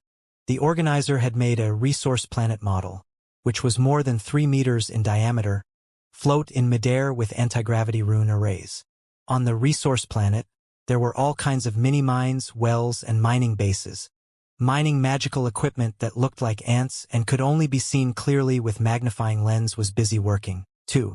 What attracted the college students most was a walking mining base that looked like a turtle, and miners that looked like metal spiders around the turtle. It could be seen that the metal spiders were sending minerals, the size of millet, into the turtle's abdomen before colorful spiritual energy spurted out of the turtle's back. Very soon, the turtle shell glided to two sides, and more metal spiders crawled out, joining the army of miners. Such a walking mining base has been developed on our own, based on part of the technologies of the war base of the Imperium of True Human Beings. With her head held high, Xianxia explained proudly, because super long-distance space jump is not a requirement for us, and we don't need to realize 100% automation or add too many attack and defense modules. The design is much easier. What you see here is just a model. The real experiment models have been delivered to the depths of the flying star sector and started working. Once the experiments succeed, the automatic collection and purification center and the mining spiders will be the best assistants for the demon miners and help them significantly improve the efficiency of mining. All the college students were greatly amazed. Like other tourists, they flew into the air on the floating discs and observed the resource planet model at a close distance. Some of them even waited in long lines to try maneuvering the mining spiders in person on the virtual control panel. After enjoying it for 2 hours, they finally moved on to the next gallery, not entirely satisfied. The next gallery, in comparison, looked like a huge toy store with colorful toy models everywhere, including starships, shuttles, crystal suits, and even colossi, which were quite a hit in the 3 sectors. All of them were placed on the shelves randomly for the tourists to play with. It was a paradise for the kids. Many of them would not walk anymore after they reached this place. They waved the toy models while mimicking the sounds, playing with each other, and having great fun. A vague fragrance was spreading in the air, and some of the toy models were still somewhat hot, suggesting that they were all newly made. Right next to the zone of the toy models were dozens of huge, cubic utensils made of tempered glass, with interconnecting metal tubes inside that were moving agile through the spindles. Those metal tubes looked like long flutes, with tiny holes scattered on them. The tiniest threads occasionally spurted out of the holes. Heated by the fire of spiritual energy, the threads were melted into different components before they were slightly cooled down and tossed out from the discharge hole in the lower part. Long Yunxin picked up a component and touched it. She felt that it was not metal but quite smooth and light. It was so delicately and strictly produced that there was not the slightest error in every curve and every angle. This is amazing. Long Yunxin was aware that such a 12-curved surfaced irregular component was extremely difficult to produce. Through traditional cutting method, it would take half a day to make one even for the most experiment refiners. Not only would the work waste time and efforts, the defective fraction was also extremely high. Every 1 to 2 products out of 10 would be faulty ones that must be abandoned. However, just now, this weird magical equipment had produced one in less than 5 minutes. Long Yunxin did not find any refiner near the magical equipment. The dozens of pieces of magical equipment there were all controlled by crystal processors in the most standard assembly line work. She did not feel the intense spiritual waves that were a sign of the traditional furnaces, either. The brand new magical equipment was terribly quiet. Pondering for a moment, Long Yunxin widened her beautiful eyes and stammered, "Is this the 3D printing technique?" "Exactly," Xianxia replied with a smile. This is also a technology parsed from the immortal Cultivators' warbase. With part of the knowledge that we retrieved from the relics of the Panga civilization, we have managed to overcome the difficulties of 3D printing. Such a technology has significantly reduced the difficulty of producing the components of super complicated magical equipment. It also allows us to test the appearance and form of new components freely on crystal processors. We will be able to print materials that are lighter as replacements for the traditional clumsy alloy materials. We have tested the components produced through the 3D printing technology on some crystal suits. Without reducing their defensibility, the crystal suits that adopted 3D printed plate armor were 7% lighter than before, which means a significant improvement in combatability and production time. One day, if we are going to cruise in space to explore new worlds, such technology will be of paramount importance. There is only limited space on a starship. It is impossible to bring infinite magical equipment and refining facilities onto it. Also, the environment deep inside the universe is too unpredictable. There's no telling what magical equipment will come in handy. Therefore, it will be a major headache to decide what magical equipment to bring and what to abandon. But the problem will mostly be solved with the new facilities that have adopted the 3D printing technology. With a 3D printer, as long as the production procedures are stored inside the crystal processors, fundamental magical equipment that does not have a high demand on the hardness of materials can be directly printed.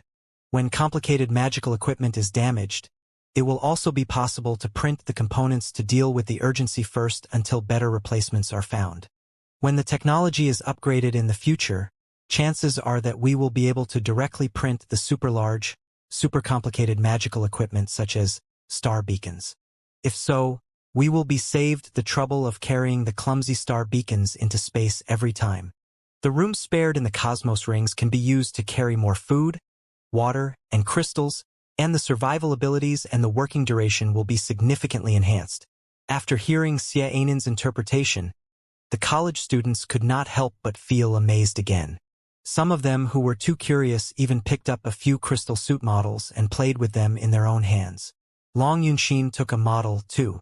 Her fingers moved quickly and dismantled the crystal suit into the tiniest components. She discovered that, although the model was small, it had everything that a crystal suit should have. Most of the units were strictly constructed and had absolutely no gaps between them. Such models were completely different from regular toy models. She was greatly amazed in her heart. The world was changing too fast. Even she, a teacher at a top universe of the Flying Star sector, felt that the magical equipment exposition was such a great eye-opener that she was almost at a loss. It was not hard to imagine what the other tourists would feel. Long Yunxin pointed at a giant, fruitful tree not far away and asked, "What is that?"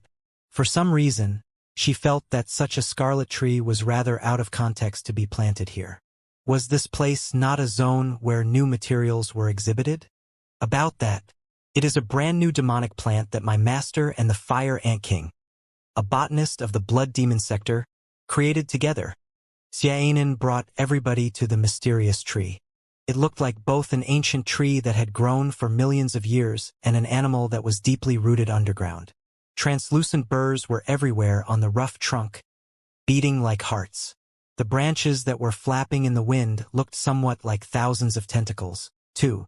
Sensing the vague spiritual energy spreading out of Long Yunxin and the rest of them, they were even sweeping toward the newcomers. The tree leaves were opened layer after layer, as if a ferocious animal had bared its sharp tusks. Thankfully, 3 circles of defense rune arrays had been deployed around the weird tree.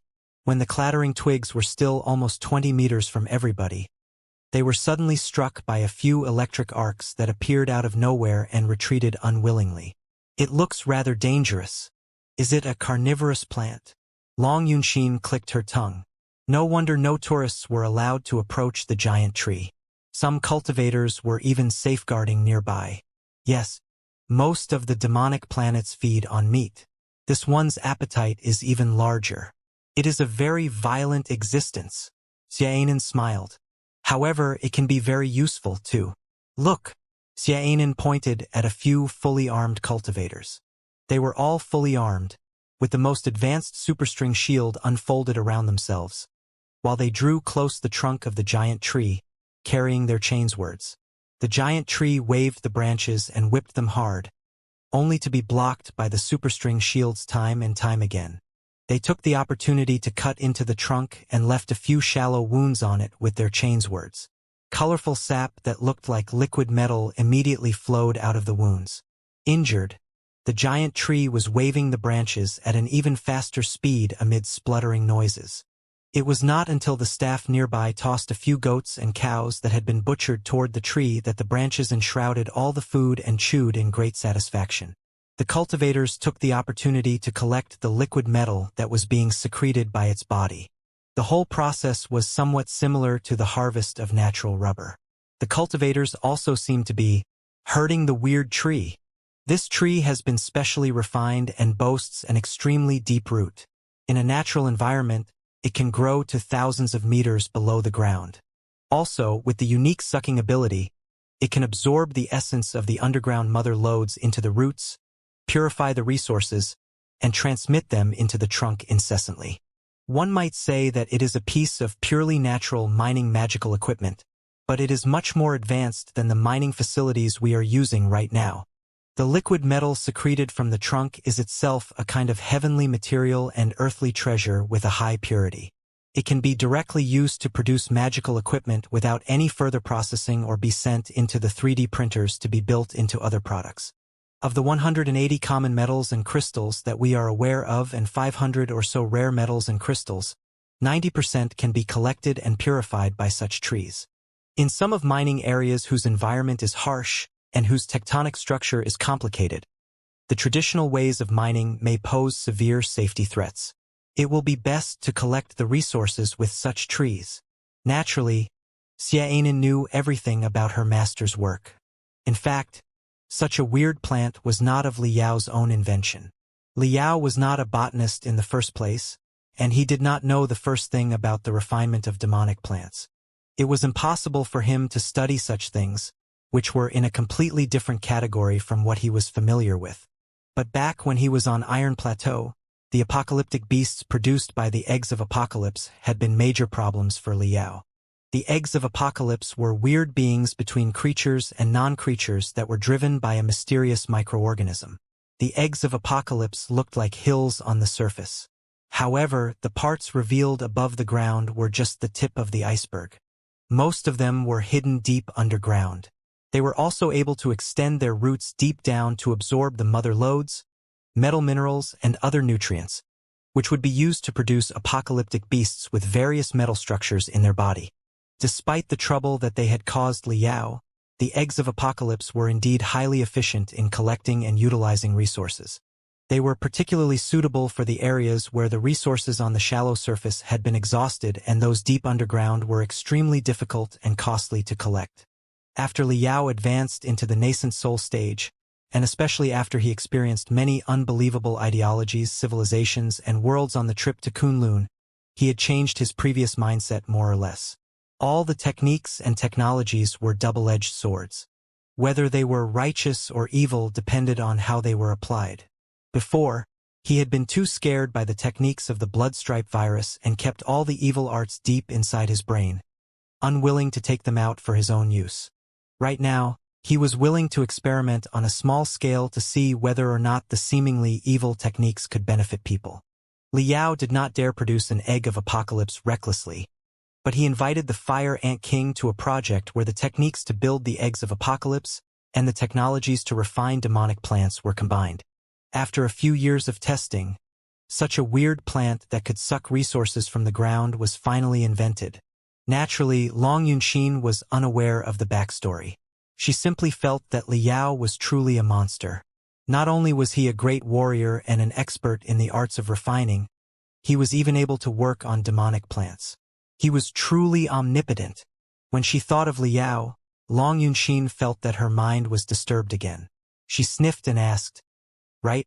Where's your master?" Xianxia blinked and said, "He's in the Colossi demonstration area. As the ultimate magical equipment that could literally kill a god should it run into one on its way, The colossi were definitely the greatest focus of attention in the entire magical equipment exposition. When the competition of two colossi began, which was always the show of the day, the million or so tourists throughout park were attracted. Below the blue sky and the white clouds, a spherical arena almost 1,000 meters in diameter, which was made of defense rune arrays and arc-shaped electric nets, was floating in midair. Two colossi, one red and the other black, were confronting each other. Before they took action, the burning flames around the two colossi already raised tides of exclamations. The burning flames around the red colossus made it look like a crimson falcon, entwined with a few hideous, raging dragons, that was about to soar into the sky ferociously. The black colossus was relatively smaller and only about 15 meters tall, but the fire of spiritual energy from it rose to hundreds of meters high, too, forming calligraphic spells and sophisticated primeval stripes. Swoosh! In two streaks of brightness, the two colossi crashed into each other brutally. Despite the buffer rune arrays installed around the arena, which could weaken the spiritual waves and the noises, the deafening collisions and the hurricane-like spiritual waves still made a lot of the audience close their eyes with their facial muscles twisting. They could not help but cover their ears and open their mouths to the maximum, exclaiming in sheer shock. The two colossi were both extremely fast. With her bare eyes, Long Yunshin could only see the redness and the blackness splitting, proliferating and expanding, until they entangled each other and turned into a red and black cluster of light. Only through the picture captured by the high-speed crystal cameras that had been slowed to almost 1/20th the normal speed could they manage to see that two fuzzy shadows were having a soul-stirring competition. Although the colossi were both almost 5 floors tall and were out-and-out iron giants, their movements were even quicker and more agile than the high-speed scouting crystal suits.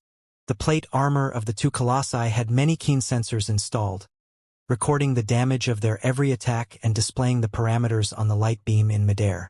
The outsiders were merely having fun, but the insiders were reading the details. Seeing that the parameters of damage surpassed the limits unbelievably time and time again, Long Yunshin could not help but gasp. Such terrifying damage! With such an enormous size, they can perform 87 random dodging movements in a limited space in only 1 second? How can their joints and transmission shafts survive the friction? For a cultivator in such a colossus, even 10 cultivators of the same level wearing the latest crystal suits may be no match for him, right? Standing nearby, Xianxia introduced the colossi. The red colossus is Draconic Phoenix, the first colossus that we discovered on Kunlun. Although it was broken into smithereens in the very first battle, the most critical control unit, or rather the spiritual residence, was not damaged. After a year of maintenance, it was ready to be put back to use. Later, our relic development team explored Kunlun on a large scale and found hundreds of units that were more or less usable. We have assembled a few new colossi with them. The Black Colossus is the one that we assembled most recently. It is named Fancy Phantom. Before Xianxia finished her sentence, the battle between the two colossi in the sky was concluded. The hundreds of spells that were floating around the Black Colossus, Fancy Phantom, suddenly surged toward Draconic Phoenix like tentacles. When they touched Draconic Phoenix's fire of spiritual energy, they immediately expanded into clusters of black smoke. Dark clouds seemed to be swallowing Draconic Phoenix. Based on the changes of parameters on the light beam, it could be seen that the black smoke seemed to be highly corrosive and narcotic. It was breaking into Draconic Phoenix and attacking the user's brain directly. However, Draconic Phoenix was only rigid for 1 second before the black smoke was ripped apart by the erupting spiritual energy. On Draconic Phoenix's back, 6 furiously burning dragons seemed to be raising their heads and charging toward Fancy Phantom, piercing the Colossus' chest instantly. Cracking sounds were echoing from all over Fancy Phantom. Its every joint was tied up by the fiery dragons tightly while it fell down from the sky. It floated in midair with the support of the anti-gravity rune arrays, unable to move anymore. Draconic Phoenix slowly landed on the ground and raised the arms, accepting the cheers from the colossal audience. The fiery dragons returned to the arms of the Colossus again and hovered around it slowly, making the iron giant, which was only 20 meters tall, as magnificent as a pillar piercing into the sky. After a long silence, Long Yunxin said, with a complicated expression, "Your master is truly a super monster. Not only is he so adept at refining and fighting in a crystal suit, even the legendary Colossus is but a toy in his hands. Yes, Master is indeed an out-and-out monster," Xianxia said, somewhat embarrassed. "However, you seem to be mistaken about something, Sister Long. The guy in Fancy Phantom who is lying on the ground right now is my master. It is my masteress who is piloting Draconic Phoenix." Right below the area of Colossi, there was a maintenance warehouse that extended hundreds of meters into the underground. The two colossi that had just battled so fiercely slowly landed in the warehouse through enormous shafts. Boom! Draconic Phoenix fell onto one of its knees. Red holes mixed with the smell of sulfur immediately appeared on the joints all over the Colossus body and gaps of the plate armor. It seemed to be an active volcano that had just erupted violently and was in the middle of a halftime break, preparing for the next eruption that would be even crazier. More than 10 refiners in engineering crystal suits immediately flew close. They were as busy as bees, jumping up and down Draconic Phoenix. Two of them, holding two enormous transparent utensils that looked like giant syringes, stabbed the utensils into the active valves on the two sides of Draconic Phoenix's breastplate. From the spiritual residence of Draconic Phoenix, a lot of thick, amber-like liquids immediately flowed out, filling the two syringes like glittering honey. It was the nerve connection liquids, also known as man-made cerebrospinal fluid, which was developed after 3 years by applying the liquid metal technology of the Heaven's Origin sector, the biochemical neuron technology of the Blood Demon sector, and the skill card technology of the Flying Star sector at the same time. If the user crawled into the spiritual residence of a colossus after it was filled with such liquids, the user would be able to spread out their brainwaves into the man-made cerebrospinal fluid and better integrate with the colossus. Meanwhile, the liquids boasted high buffer and protection abilities too, and could serve as an airbag or a shield. However crazy the colossus movements were, and no matter how serious the wounds it suffered, the user inside would be protected as best as possible by such liquids. The nerve connection liquids were the most precious materials co-developed by the 3 sectors in the past 5 years. It would be understating its value if it was called liquid gold. Every drop of the nerve connection liquid was 10 times more precious than marrow crystals of the same volume. Therefore, after every fierce battle, all of it had to be properly recycled without missing any. After the pumping magical equipment extracted most of the nerve connection liquids out of Draconic Phoenix's spiritual residence, the breastplate, which was carved with a pattern of a falcon stretching out its wings, slowly moved upward. A sophisticated rune at the center rotated 180 degrees, splitting the breastplate in half. With a head of burning long hair, Ding Lingdang leapt off Draconic Phoenix. She was exactly as she used to be. Brilliance bordering on provocation was always shining inside her big eyes. Her honey-colored skin was smoother than even the best silk. Her heaving breasts were shivering like 2 heavy crystal bombs, and the Titan Sports vest seemed unable to support them. One could not help but feel nervous that it would burst at any moment. Her long, straight legs almost took up half of her height. The explosive strength that they demonstrated made her 1 foot taller than she actually was. Such a perfect body figure that was built up after high-intensity exercises all year around would put even the most professional female model to shame. Ding Lingdang was perhaps not beautiful in the traditional sense. Her mouth was too big, and her skin was not fair enough. The intimidating vibe that flowed out of her from time to time was unbearable for most people, who felt that it was already tremendous pressure to stand next to her. However, the smooth, wheat-colored skin had an advantage, which was that time could hardly leave any trace on her body. It seemed that all the corrosion force was blown away by her elastic skin. Today, she was as young and vigorous as when she first saw Liao on Distant Expanse almost 20 years ago. It seemed that her appearance would not change at all even in another 100 years. If she covered her signature fiery long hair with a hat and walked on a street, chances were that she would also be mistaken for a college student just like Xianxia would. Of course, that was before she advanced into the nascent soul stage. Right now, in the Heaven's Origin sector, the Blood Demon sector, and the Flying Star sector, everybody knew that she was the youngest, pure battle-type cultivator in the nascent soul stage and the most dangerous woman in the entire Federation. Ding Lingdang had advanced into the nascent soul stage half a year ago. She owed her quick breakthrough to the 3-5 plan. The so-called 3-5 meant 3 years of preparation and 5 years of sprinting. It was a super warrior raising program that had been brought to the agenda when the great development on Kunlun first began. In the first meeting of the nascent soul stage, some of the nascent soul stage cultivators proposed raising solar soldiers, who would train themselves through the spiritual waves released by the star. After the great development on Kunlun began, the specialists had suddenly discovered that they had a better source of spiritual energy than a stable star, the pulsar that was unleashing spiritual waves crazily, and Kunlun itself, which had absorbed the spiritual energy for hundreds of thousands of years. There were countless broken power rune arrays on Kunlun. The tubes that connected those power rune arrays were mostly filled with spiritual energy of a high intensity. If anybody got into the tubes without protection, the high-intensity spiritual energy would very likely cause the disorder of electrolytes inside their body, their enkylema to leak, and even the overexpansion of their mitochondria. Eventually, they might be mentally deranged, and their life would be threatened. However, if they had taken the corresponding medication and potential activation drugs in advance and put on the appropriate macromolecule membrane training suit, with the help of the specialists and the doctors, they would be able to absorb the high-intensity spiritual energy incessantly when they trained themselves deep inside the tubes, thereby significantly increasing their training efficiency. The training was both miserable and perilous. It was a game for the brave. Ding Lingdang was in the first batch of cultivators to participate in the 3-5 plan. Or rather, she was the very first one to sign up for the project.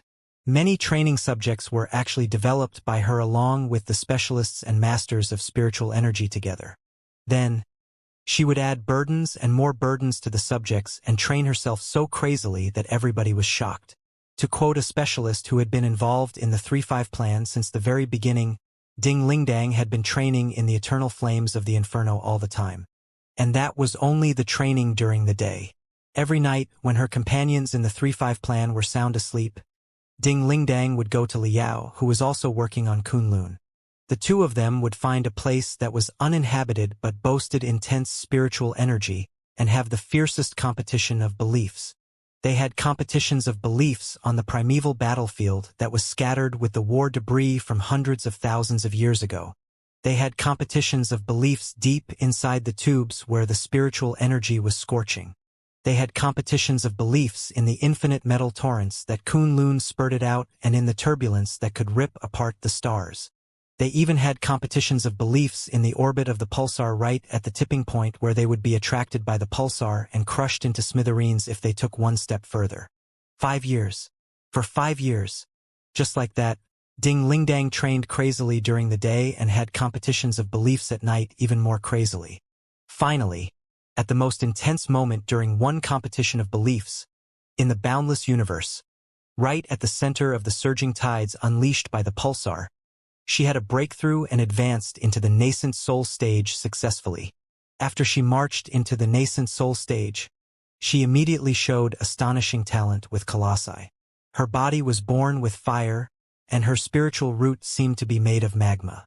She was also in possession of an ancient fire art named Nona-colored fire. Draconic Phoenix was like a colossus tailor-made for her.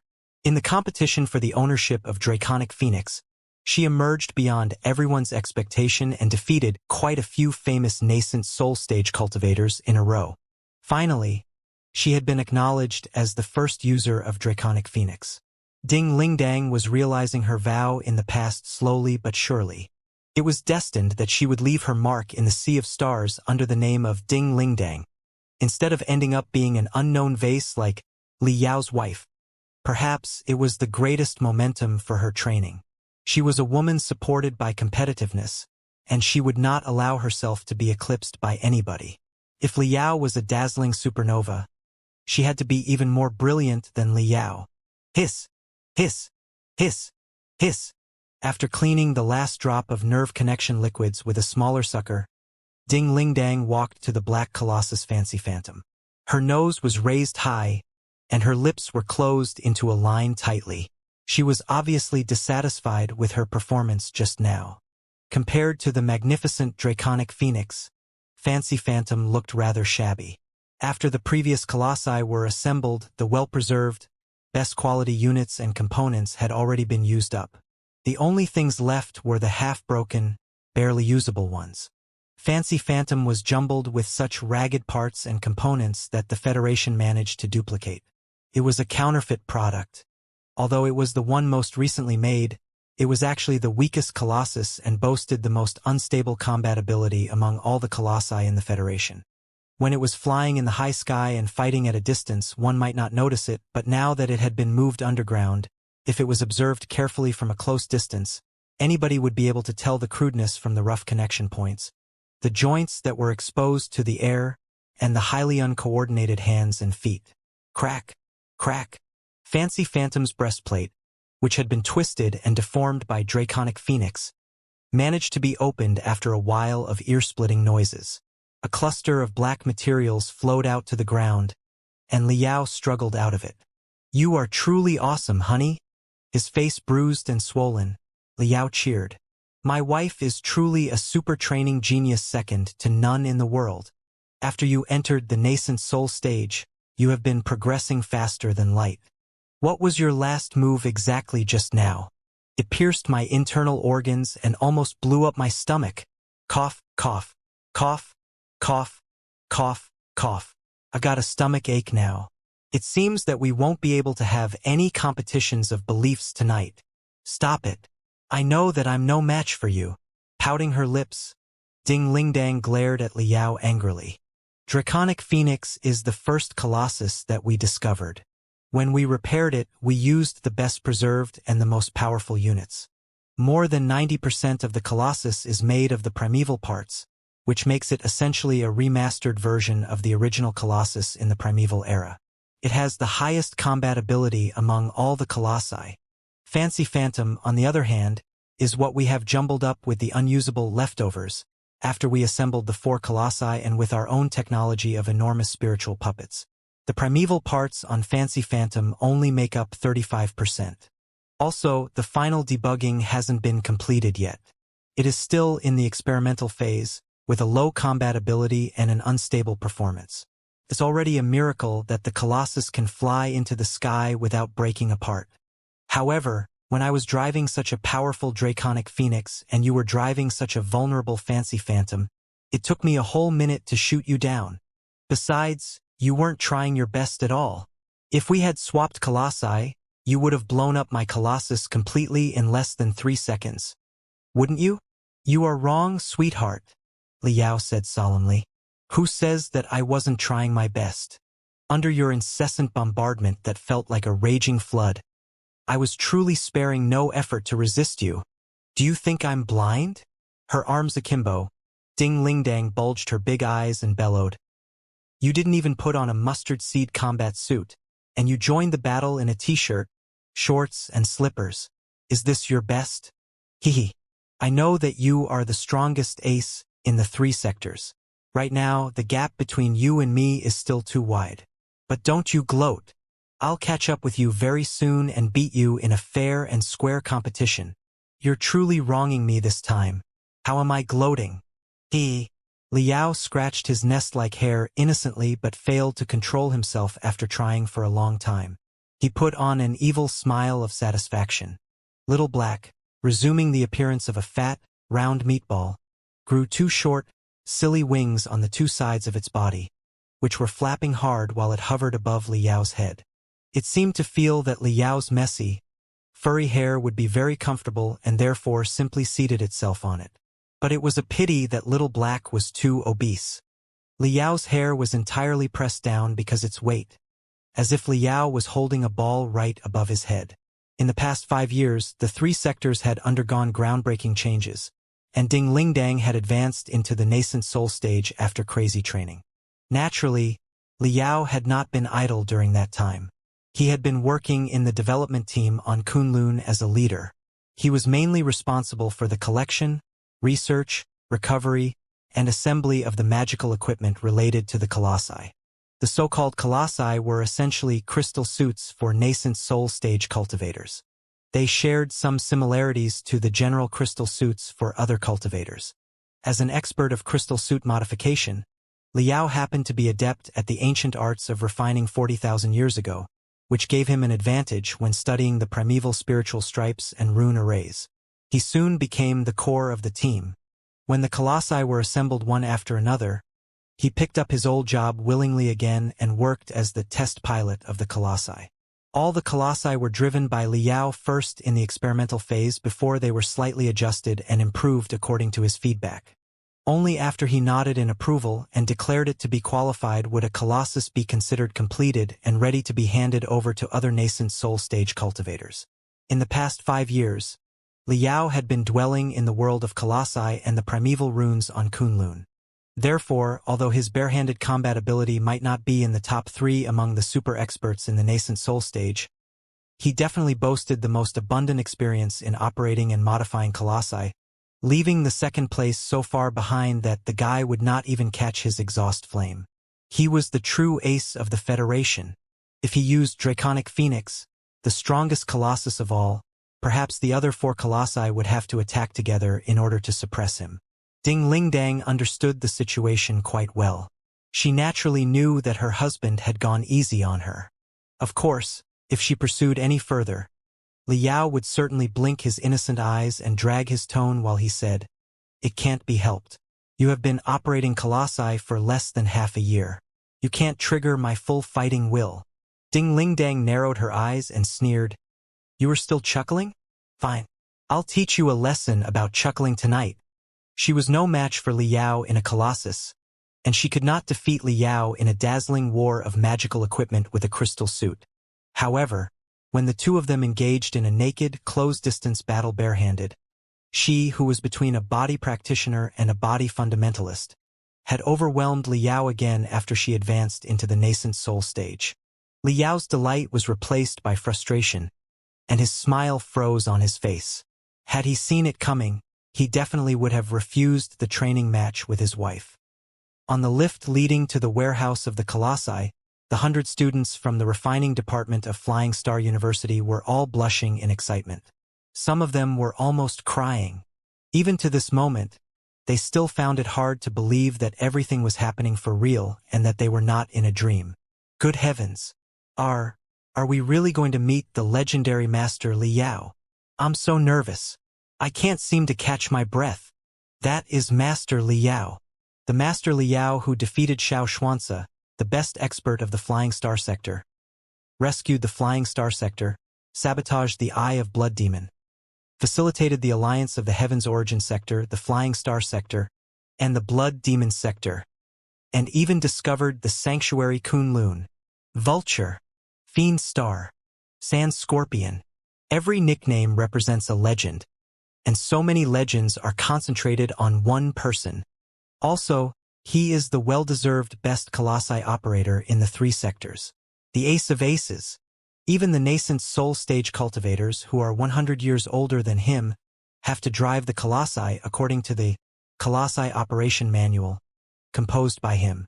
Rumor has it that, with a colossi, his combat ability is almost equal to an entire starship fleet, and he could suppress a small planet easily. Do we really have the privilege of meeting Master Liao and even talk to him? I am so thrilled. I can't stop my tears. What do I do? What do I do? Sister Ainen, what kind of person is your teacher exactly? Is he very lofty and strict? Will he be impatient if I ask for his autograph? Lofty. Pouting, Xianxia thought for a long time and realized that, although her master could be described in many ways, lofty was absolutely not one of them. After pondering for a moment, Xianxia said carefully, "Well, there is no need to be nervous. My master should be quite different from what you imagine. On many occasions, if I don't remind myself intentionally, I forget that he is a nascent soul stage cultivator, a specialist of crystal suits, and a grandmaster of the colossi, and think that he is like a regular mechanic." Gee.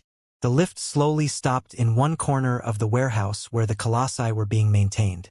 With black smoke popping from the gaps on the floor, the lift soon retreated. Under Xianxia's lead, Long Yunxin and the 100 students walked out in a line. Feeling like pilgrims, they observed and studied, prudent and respectful. The first thing that they saw was not the red, magnificent draconic phoenix but the unattractive black fancy phantom. Or rather, it was the people around fancy phantom that they saw first. Most of them were seniors whose hair was white. Some of them were middle-aged men whose eyes were as sharp as the hawk's and whose hands were as smooth as jade. Regardless of their age, their intimidating aura was obvious to all, making them seem to be surrounded by tornadoes. They are all top experts in the circle of refiners. The students from the refining department of Flying Star University naturally knew the authorities of their trade. That is Professor Zhao Yimian, the authority on crystal reactors. There's also Professor Sun Xiaolin, an expert in aerodynamics. Look, that's Master Huangpu Bo, possibly the best Armadominus of the Flying Star sector, and Master Shui Yuanxin, who specializes in the Ares extensions. All the specialists had spent almost 100 years in the world of refining. Every name was thunderous for any other refiner. If they lectured in any university, the campus would be empty because all the students would be listening to them. However, at this moment, all the experts and masters were carefully observing Fancy Phantom like the most obedient elementary school students. On Fancy Phantom, a young man was crawling up and down like a monkey. Now and then, he stuck his ear to the plate armor of Fancy Phantom before his hands blossomed like a lotus flower and drew 20 or so runes casually, concentrating the spiritual energy and pushing it into the machine. Fancy Phantom seemed to be enlivened by the mysterious hands and would shriek with ever-changing pitch. A whole orchestra seemed to be playing deep inside Fancy Phantom's chest. Have you seen clearly my techniques, fellow cultivators? The young man who seemed rather unattractive and looked like a random college student smiled. This is the snap and listen technique from the ancient arts of refining, which is the best skill when it comes to examining damage. The 85 basic gestures have been demonstrated to you just now. I believe that you all have your own unique secret arts. You can create even more sophisticated and unpredictable gestures with your own knowledge after absorbing my demonstration. On the axis on the left ankle of Fancy Phantom, there is a 0.05 mm gap between two beads, which affected the agility of the left foot and even the entire left leg. I assume that it is because the materials that the beads are made of have not been processed to deal with the super high temperature. We must try to improve the procedures or even simply choose a different material to settle the problem once and for all. All right, these are about all the problems that I have noticed. I'll entrust the examination of the details to you, fellow cultivators. The young man smiled and leapt down towards Xianxia, Long Yunxin, and the 100 college students, with his slippers creating 2 crisp claps on the floor. Seeing the casual appearance of the young man and the face that often appeared on posters on the street, all the college students were dumbfounded. Is this the legendary Master Liao? He was wearing a sloppy t-shirt that seemed half a size too big, with a huge 250 at the center. There was also a badge, a clenched fist, on the chest, which was surrounded by the caption, "The Grand Desolate War Institution has been established for 250 years. It was obviously promotional clothing that had been distributed for free when the birthday of the school was celebrated. From the somewhat lackluster number and badge, and the creases that could not be removed no matter how they were ironed, it could easily be deduced that the t-shirt had been worn for quite a few years. Even the regular cloth now looked like silk because it had been rubbed too much. The creased t-shirt, the fat, striped beach pants, and a pair of sloppy slippers, along with a bag of tools mixed into various colors by the oil dirt and crystal powder dangling from his waist, constituted Master Liao's basic profile. Having just finished the maintenance of Fancy Phantom, Master Liao not only had a pair of hands that were stained with dirt and all kinds of suspicious liquids that were emitting repugnant smell, but he also had a black and white face, like a panda that had only just woken up. His appearance collapsed the image of their idol in many female students' hearts. As it turned out, all the handsome and magnificent pictures on the posters were lies. They must have been rendered through countless modifications and edits. He was actually so unattractive in real life. Naturally, Liao did not have the vaguest clue what on the female student's mind. Miss Long. He was glad to meet an old friend from the Flying Star sector, too, and greeted Long Yunxin with a smile.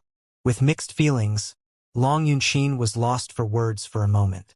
She knew better than to pay attention to the appearance on the surface. Through the immense vitality dispersing from Liao's every pore and the stars that were hidden deep inside his eyes, she sensed a vast ocean. Long Yunxin secretly sighed. At this moment, she finally acknowledged, however reluctantly, that even if her vague feelings for Liao years ago had not been turned down on the spot, they would not have yielded any fruit. They were living in two different worlds. The gap between their levels was too huge. Her world was Flying Star University and the Flying Star sector, or the new federation that would include the three sectors at best. That was the limit of her knowledge and the goal that she fought for.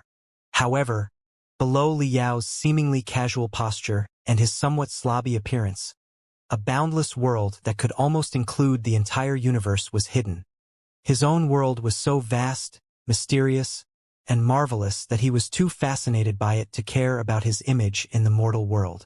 It was like how a falcon would not care for its every feather so that other people would be able to appreciate it because the falcon had a higher sky to break into and further clouds to conquer. Making colorful feathers and uttering crisp shrieks were what sparrows and orioles should do. Long Yunxin felt that she was a small sparrow right now, while Liao was a falcon that was soaring above the sea of stars. Although the two of them had spent some time flying together because of fate, it was inevitable that they would part in the end. The one who was qualified to fly with a falcon to the end of the universe could only be another falcon. After thinking through that, Long Yunxin suddenly felt her heart shake for a moment. An invisible rope was loosened instantly, and the problem that had troubled her for years was gone. She found herself able to confront Liao at ease now. Taking a deep breath, Long Yunxin smiled and bowed back to Liao as an old friend before she said what they were there for. "You are here to communicate with me on the arts of refining? Welcome, welcome. Of course, you are all welcomed here." Overjoyed, Liao blinked and said, "After all, I was a visitor scholar in Flying Star University for more than half a year, and I also developed an Aries extension with Master Shui Yuanxin of your school. Flying Star University does mean a lot to me. Communication of the refining arts is definitely not going to be a problem. But there's a minor problem. I only just returned to the Heaven's Origin sector from Kunlun, so I have a lot of old friends that I have to meet. My schedule for the day is full. How about the night? Tonight we will have a good talk. Everybody will exchange their ideas and thoughts deeply and freely until dawn. How does that sound?" The students did not expect that the legendary Master Liao would be so warm and easygoing. For a moment, they were all jumping and laughing in joy. However, Liao smiled. "I want to ask a favor from you, too, which will possibly take an entire day.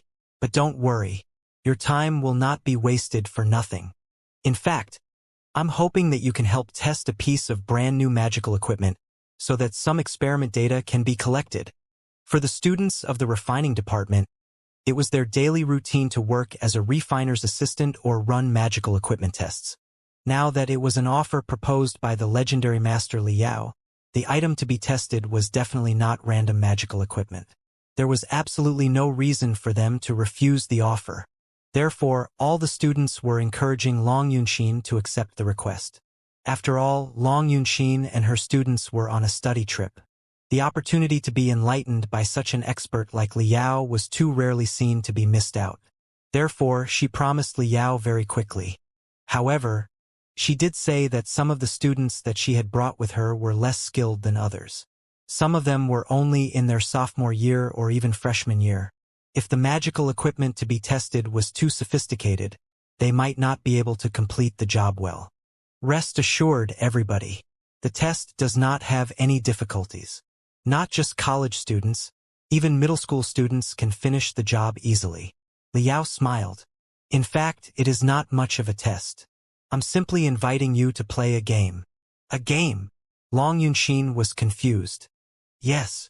Liao smiled and replied mysteriously, "A game, a very special game." 20 minutes later, They arrived at a sealed area in the southeast corner of the Magical Equipment Exposition. The most cutting-edge super magical equipment, some of which was still being developed and tested, was displayed in the era. It was not open to the public. Only VIPs and specialists with special invitation cards were allowed to visit. Liao brought the 100 students to a round, glass room. It was like a center of virtual games everywhere to be seen, with game cabins that looked like metal cocoons scattered about in the room. Through the nerve connection technology, the players would be allowed to enter the most profound grand illusionary land where they could play vivid and exciting games. Special humming sounds caused by the high-functioning crystal processors could be heard. The air was mixed with the flavor of incense. A lot of participants were already running tests in the game cabins. Long Yunxin glanced around and noticed that the age and gender of the participants varied. Most of them were even seniors whose hair was completely white. This particular game demands that the tester boasts certain knowledge in sociology, politics, game theory, and military strategies, Liao explained. Therefore, most of the ordinary participants are of a relatively older age. Right now, the game is still in the alpha test phase. We have invited the citizens of different trades and social classes in the Heaven's Origin sector for the test and accumulated tremendous data. Next, we will invite players from the Blood Demon sector and the Flying Star sector who are of a different cultural background for the test. The Flying Star sector is a civilization based on starships. When you play the game, the strategies that you choose will certainly be slightly different from what the people of the Heaven's Origin sector, who are from a planetary civilization, have chosen. The 100 students that have come with you on the study trip must be the most distinguished elites, considering that they have been admitted by Flying Star University. It should not be difficult at all for them to have fun in the game. Liao took the college students to the first basement. Many workers immediately led them to their game cabins. Long Yunxin noticed that the staff were all wearing the school emblem of the Grand Desolate War Institution on their chest. They should be a team of volunteers made up of the students of the Grand Desolate War Institution. It appeared that the development of the game was deeply associated with Liao, who was also from the Grand Desolate War Institution. Liao adjusted one of the game cabins to the half-step Grand Illusionary Land mode and guided Long Yunxin to play the game. Because the game had not been completed yet, the picture demonstrated on the light beam was a bit shabby. In the middle of music, a crude, unembellished title rushed close from the depths of the universe. Civilization. That was the name of the game. On closer look, the title Civilization was actually made of countless brilliantly shining stars. When the player focused their eyes on the title, the shining stars suddenly exploded into a waterfall, which was then magnified into swirling galaxies. Every galaxy had a caption next to them. The Curly Dragon Civilization, the Medicine Fork Civilization, the Martial Meritocrats Civilization, the Sand Primitive Civilization. The names of dozens of different civilizations were listened. When the player focused their eyes on any name, detailed information about the civilization would be displayed, including the population, distribution of resources, social form, number of experts, and so on. Civilization is a cosmic simulation game, Liao explained. The player will choose a civilization of cultivators, play the role of the highest decision-maker, and decide the progress of the civilization. Every civilization of cultivators has its unique skills and resources. Some of them boast abundant crystals, and some others have tremendous relics of the Star Ocean Imperium. However, the civilizations are faced with all kinds of problems, too, such as a shortage of resources, population boom, asteroid collision, and even the invasion of demons or descent of extraterrestrial devils. As the highest decision-maker, you will have to select the most appropriate strategy and deal with the problems one by one. We have provided almost 1 million selectable strategies. You can consider yourself to be infinitely free in the game, not bound by any rules such as morals, laws, or ethics. You can do whatever you want as long as you can bear the consequences of a certain strategy. The game has hundreds of different victory criteria. The one with the highest difficulty is to make a civilization of cultivators survive 30,000 years and radiate to at least 100 sectors nearby. It's a pity that no player has yet achieved the goal in the alpha test. Therefore, Miss Long, You may set your goal as make my civilization live as long as possible before you get started. After the game is over, you will be able to see how skillfully you can lead a civilization from the rank of players. Long Yunxin's eyelashes were shivering slightly. She was not particularly into such strategy games where grandiose narrative and the grand sea of stars were involved. But according to Li Yao's introduction, it sounded rather interesting. She might as well have a go. Following the tutorial, Long Yunxin entered the game step by step. She selected the easiest beginner mode and the Curly Dragon civilization, which was at the top of the list. Under the beginning mode, she did not need to draft the specific rules and policies. After she chose or altered the main strategy, the system would carry out her will in the most optimal way. In year 431 of the Curly Dragon calendar, the new Archon of the Curly Dragon Coalition government has been inaugurated. We hope that you can bring Curly Dragon, which has a proud history, to a tomorrow that is even more brilliant and glorious. With the simple and dry introduction, a vigorous planet grew larger and larger in front of Long Yunxin. Prosperous cities, dense skyscrapers, and crowds on the street gradually showed up. Information streams fell down like a waterfall, giving a basic introduction to the Curly Dragon civilization. The game civilization had two different versions, one for the cultivators and another for ordinary people. In the version for cultivators, the transmission speed of information was 10 times higher than that in the ordinary version, thus significantly reducing the time cost. As a teacher of Flying Star University, Long Yunxin naturally boasted a reasonably good computational ability. Although strategy games had never been her favorite, she still managed to grasp the basic situation of the Curly Dragon civilization. At the beginning of the game, the Curly Dragon civilization was a rather mature civilization with a single planet. On their mother planet, they had already established a civilized, highly developed society full of benefits. Here, the ordinary people and the cultivators lived in harmony, deluded in the pleasant life of high benefits, high pension, paid vacation, low working hours, and low labor intensity. But the pleasant life was founded on the abundant resources of the planet that were running dry at an ever-increasing rate. Long Yunxin was from a civilization of starships, which was like a nomadic people in the sea of stars. From her first memories, her family and compatriots had been wandering on starships, sifting through broken spaceships and battlefields for the slightest resources. Other than the resource planets that were too harsh to be developed, they did not leave any space in the flying star sector. Therefore, once Long Yunxin mastered the Curly Dragon civilization and discovered that the death date of the planet was coming near, she naturally chose to march into the universe. To march into the universe, an enormous space fleet would need to be established. To build such a fleet from scratch, the entire civilization would have to be shifted from a high-benefit society where everybody enjoyed their life to a hard-working one where everybody strived and contributed their everything. Long Yunxin soon discovered that it was not as simple as she had imagined. When she ordered to increase the taxes, shorten the vacations, and extend the working hours, and when a lot of resources were devoted to the construction of the space fleet, she immediately suffered serious backlash from every field. The civilians were all complaining, striking, and demonstrating. The scholars berated her for damaging a well-functioning economy. Her political enemies accused her of being too aggressive and declared that she was establishing the space fleet for her own interests. As a result, because of the internal contradiction, the resources that she could devote to the space fleet were even less than before.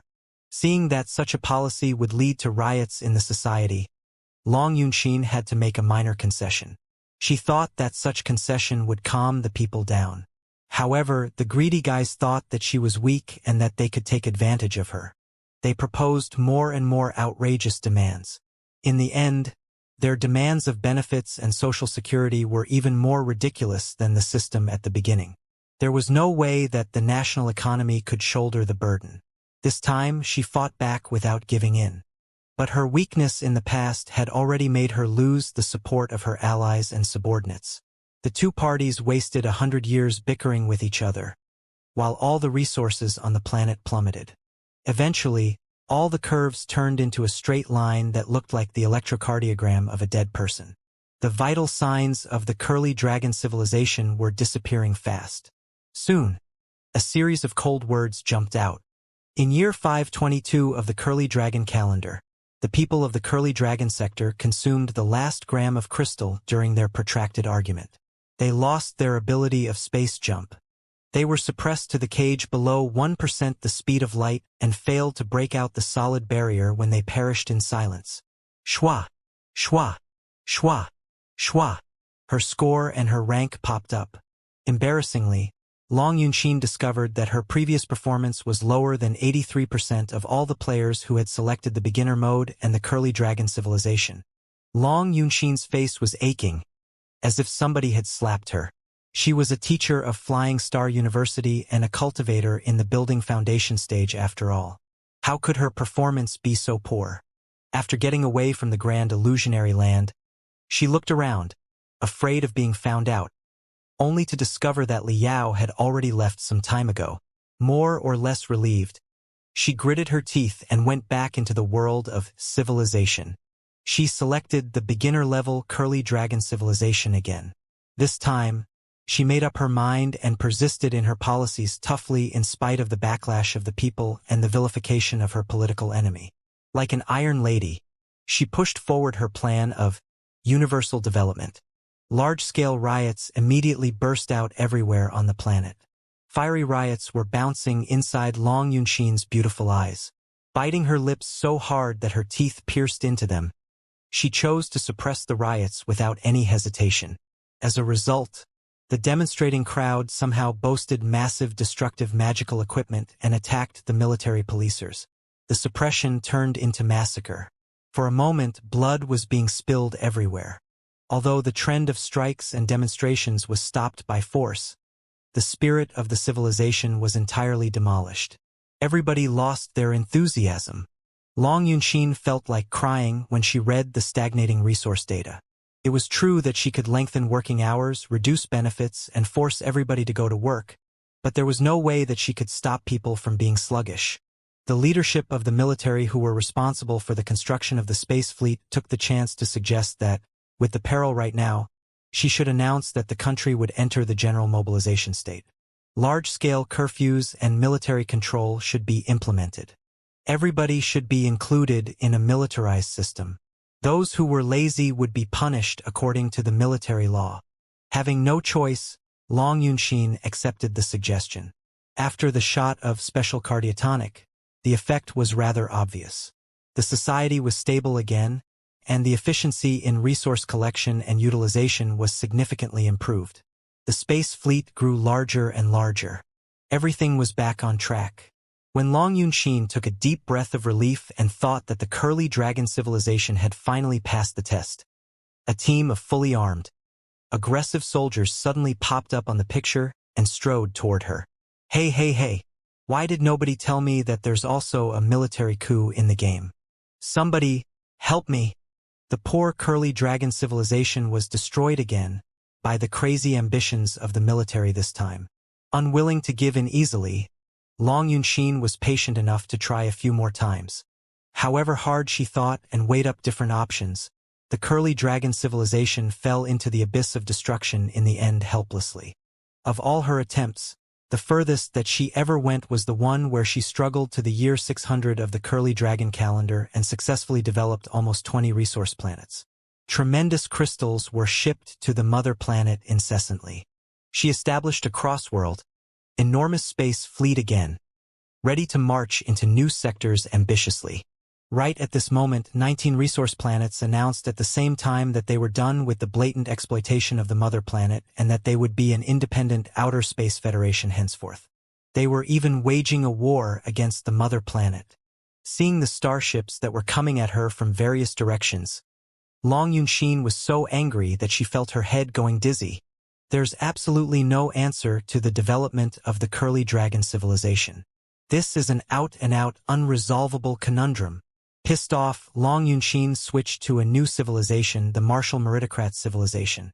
Very soon, she found herself mired in trouble that was even bigger than that of the Curly Dragon civilization. Holding back her dizziness, she played another few rounds and finally ran out of her last shred of patience. She had to admit, however reluctantly, that she was perhaps the worst leader in the world. When she lost the enthusiasm and selected Exit, a reminder suddenly popped up on the menu, asking whether or not she would like to continue experiencing the game from a brand new perspective. Long Yunxin calmed down and browsed through the introductions patiently. Then she discovered that Civilization had two different game modes. In the first game mode, she was the supreme master of a certain civilization who would guide the way for a civilization. However, she could also choose to be a tiny constituent of the civilization, an unknown ordinary person, and experience the rise and fall of the civilization from the bottom level of the society. The first mode was a top-down, magnificent strategy game. The second mode, on the other hand, was a bottom-up role-play game. Thinking quickly, Long Yunxin chose to experience the second mode. The light and shadow around her changed again, and she soon found herself in a brand new world. She was back on the mother planet of the Curly Dragon sector, but not as the Archon of the Curly Dragon civilization this time, instead one of the most ordinary clerks in an office. Of course, time went much faster for the life in the game. The great events that were happening in the society and their influences on the female clerk all turned into torrents of information flooding into her brain. She could also make different choices regarding the female clerk's life. However, most of the time, under the surging trend of social reforms, personal choices were usually weak and meaningless. Individuals often could do nothing to change their life. At first, Long Yunxin was still struggling hard, but she gave up trying very soon. Like a cold and ruthless bystander, she watched the female clerk living her life and trying to find a balance between her job and her family, her parents and her children. While she was watching, Long Yunxin suddenly felt that she was somehow touched. She had a weird feeling. When she was the Archon of the Curly Dragon civilization, she felt that the people of the Curly Dragon sector were too ignorant and short-sighted. How could they not foresee that a great catastrophe was coming but simply dwell in the pleasure in front of their eyes? Why could they not accept working 16 hours a day, huge salary cuts, and devoting all the resources to the construction of the space fleet? They had no sense of the big picture at all. They were too selfish and blind. Therefore, when she ran into the dilemma a second time, she had chosen suppression without any hesitation. But right now, when she was experiencing everything in person from the perspective of an ordinary person of the Curly Dragon sector, she somehow changed her attitude again. The so-called 9961 working system is truly a great burden for the ordinary people. This is not a life at all. The whole national economy is functioning based on high benefits. A reckless reform is indeed a great shock to ordinary people. In the statistics reports, they are just rows of numbers that could be considered or sacrificed, but in real life, they are living people with hearts who can complain and even resist. Mining on the resource planets at the edge of the Sea of Stars, they are faced with infinite darkness and a high death rate all year round. Every ton of crystals is stained with their blood. No wonder so many people of the Curly Dragon sector were discontent. The Curly Dragon sector has never developed any space cruising technology in the past how many millenniums.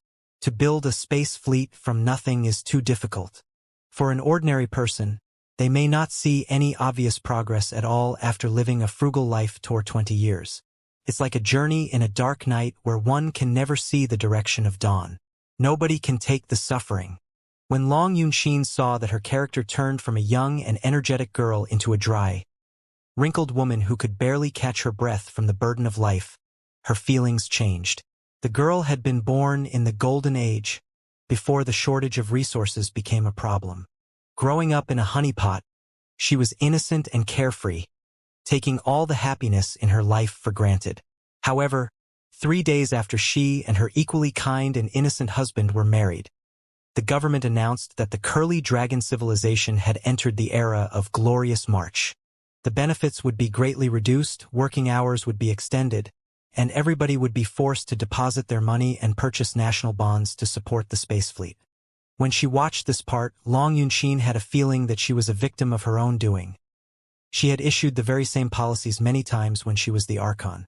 At that time, she had been viewing the future of the Pangu civilization condescendingly from the big picture. She had never thought what the change actually meant to the ordinary people. After going into the era of glorious march, the ordinary woman of the Curly Dragon sector that she played found her life, which was as delicate as a greenhouse, shattered ruthlessly. The working hours were significantly lengthened, but the salary was reduced by half. That missing half of her pitiful earnings had to be deposited into a designated account in the Universal Development Bank for 10 years. If she withdrew the money before those 10 years were up, not only would she receive no interest, even a huge amount of her principal deposit would be appropriated. With the resources being devoted to the space fleet, the prices were soaring, and the currency was devaluing in society. Everybody was living ill at ease.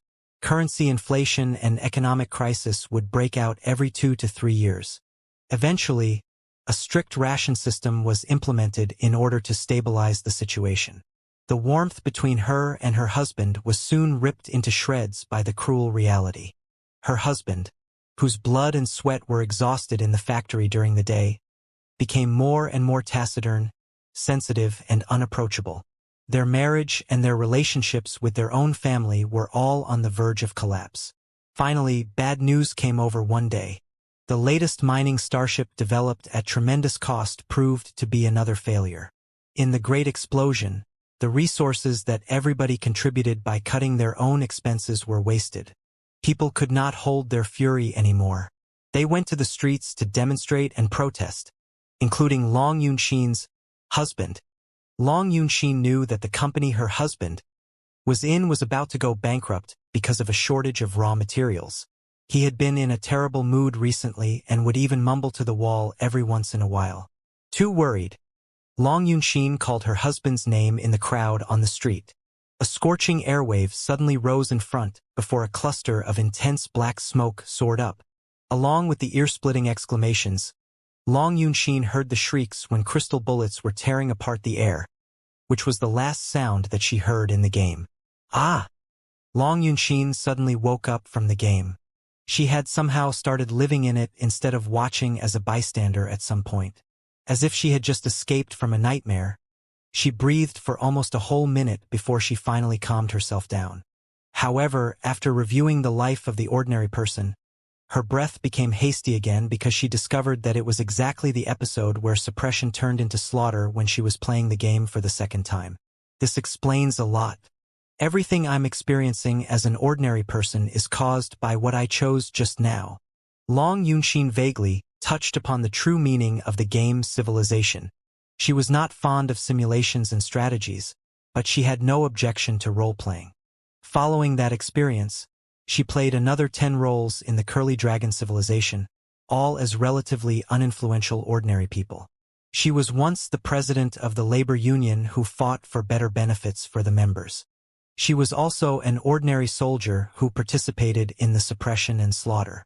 She was a miner who went to the resource planets for mining, only to die in an accident leaving no bones behind. She was also the closest family member of the deceased miner. The more corners of the bottom of the Curly Dragon Civilization that she reached out to, the more complicated her feelings became. There are only limited resources on one planet. To make a civilization live long and prosper, they cannot be bound to the planet. However, it isn't so easy to leave the planet.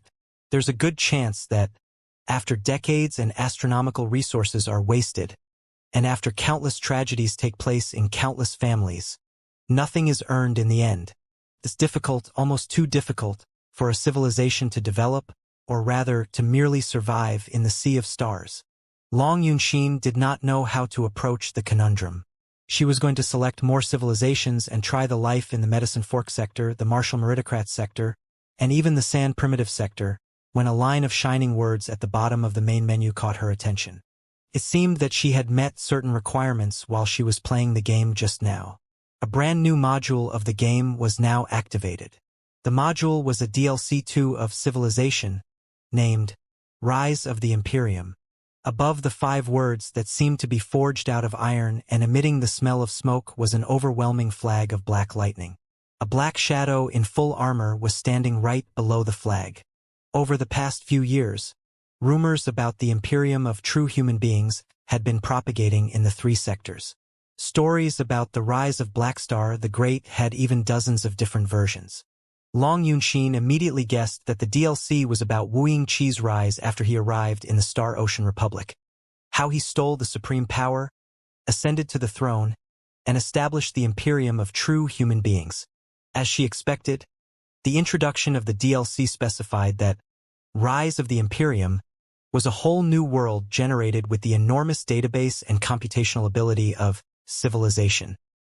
The map of the DLC was focused on the Star Ocean Republic, the most prosperous land of the human worlds. The players were free to choose the roles they were to play. They could be the representatives in the Parliament of the Star Ocean Republic, or the leaders of a major sect, or a general of the Central Army which guarded the capital, or a head of the natives of the half-independent worlds at the border. They could accelerate, decelerate, support, or stop the arrival of the Imperium of true human beings. Of course, if they were willing to, they could also play Wuxia himself and experience the rise of darkness from the very perspective of Black Star the Great. But right now, most of the functions were still being perfected. Not all the identities were accessible yet.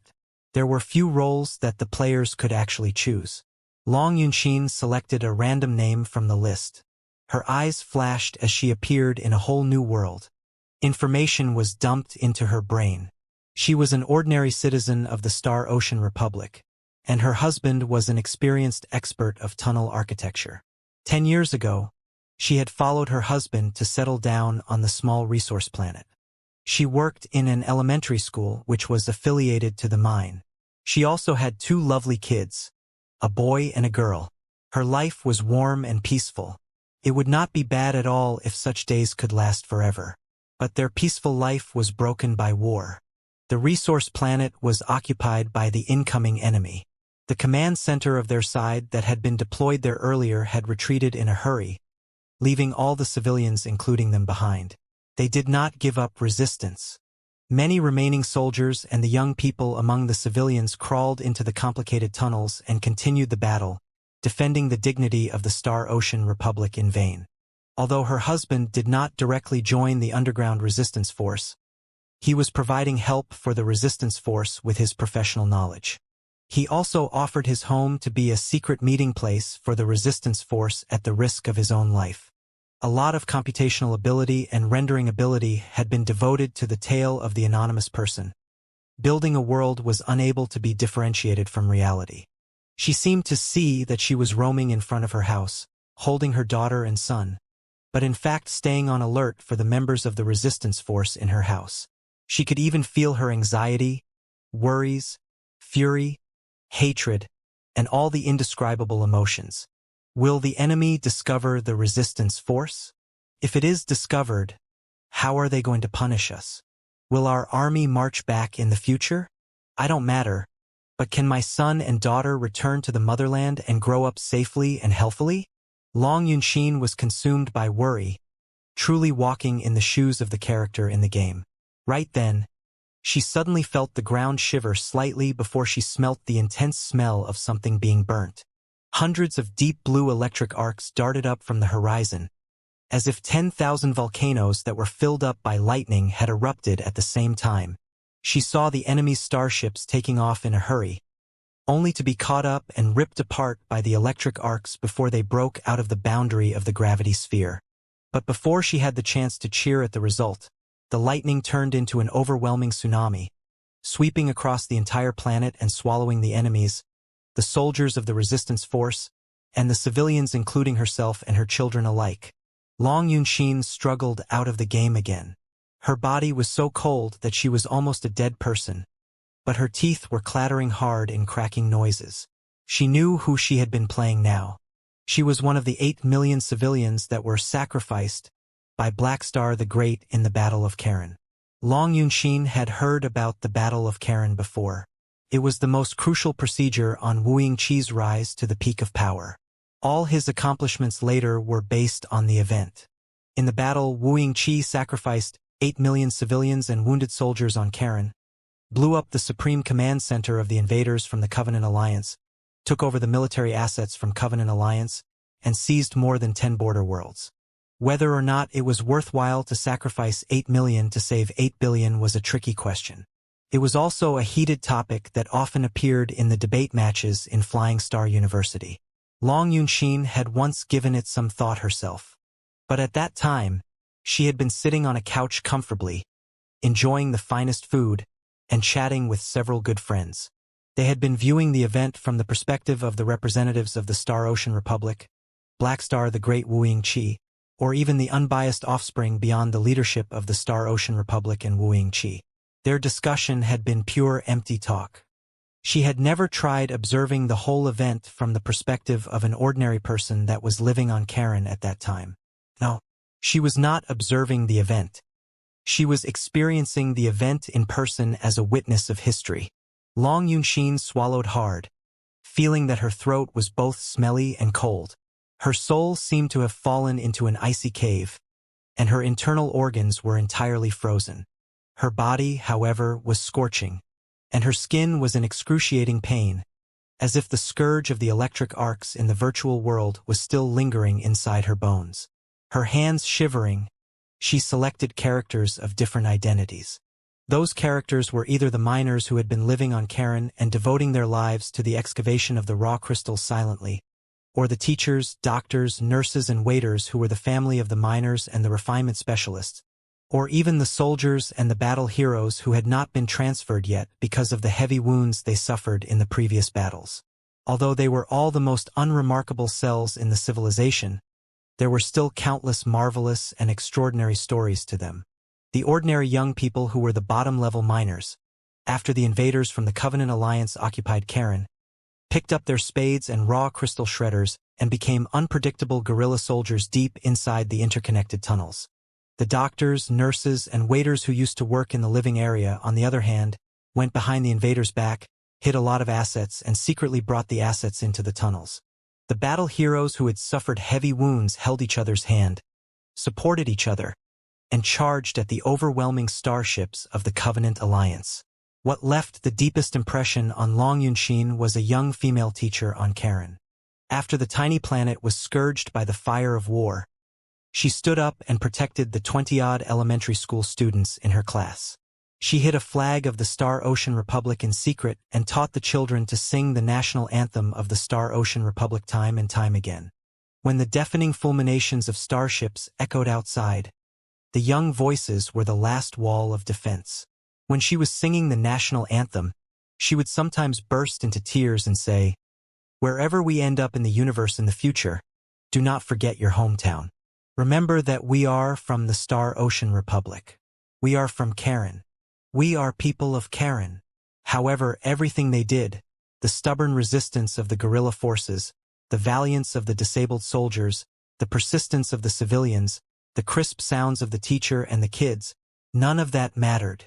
Whatever the specific victory conditions of a character were, it was impossible for them to survive to the arrival of dawn. Everybody's outcome was the same. They were swallowed by the storm of lightning from the underground and blown to smithereens together with their home. No miracles, no superheroes, no twists and turns and counterattack in desperation. Doom was their only future. It was a game that could never be won. Or rather, it was not a game at all, but a certain highly simulative and intriguing computer graphics.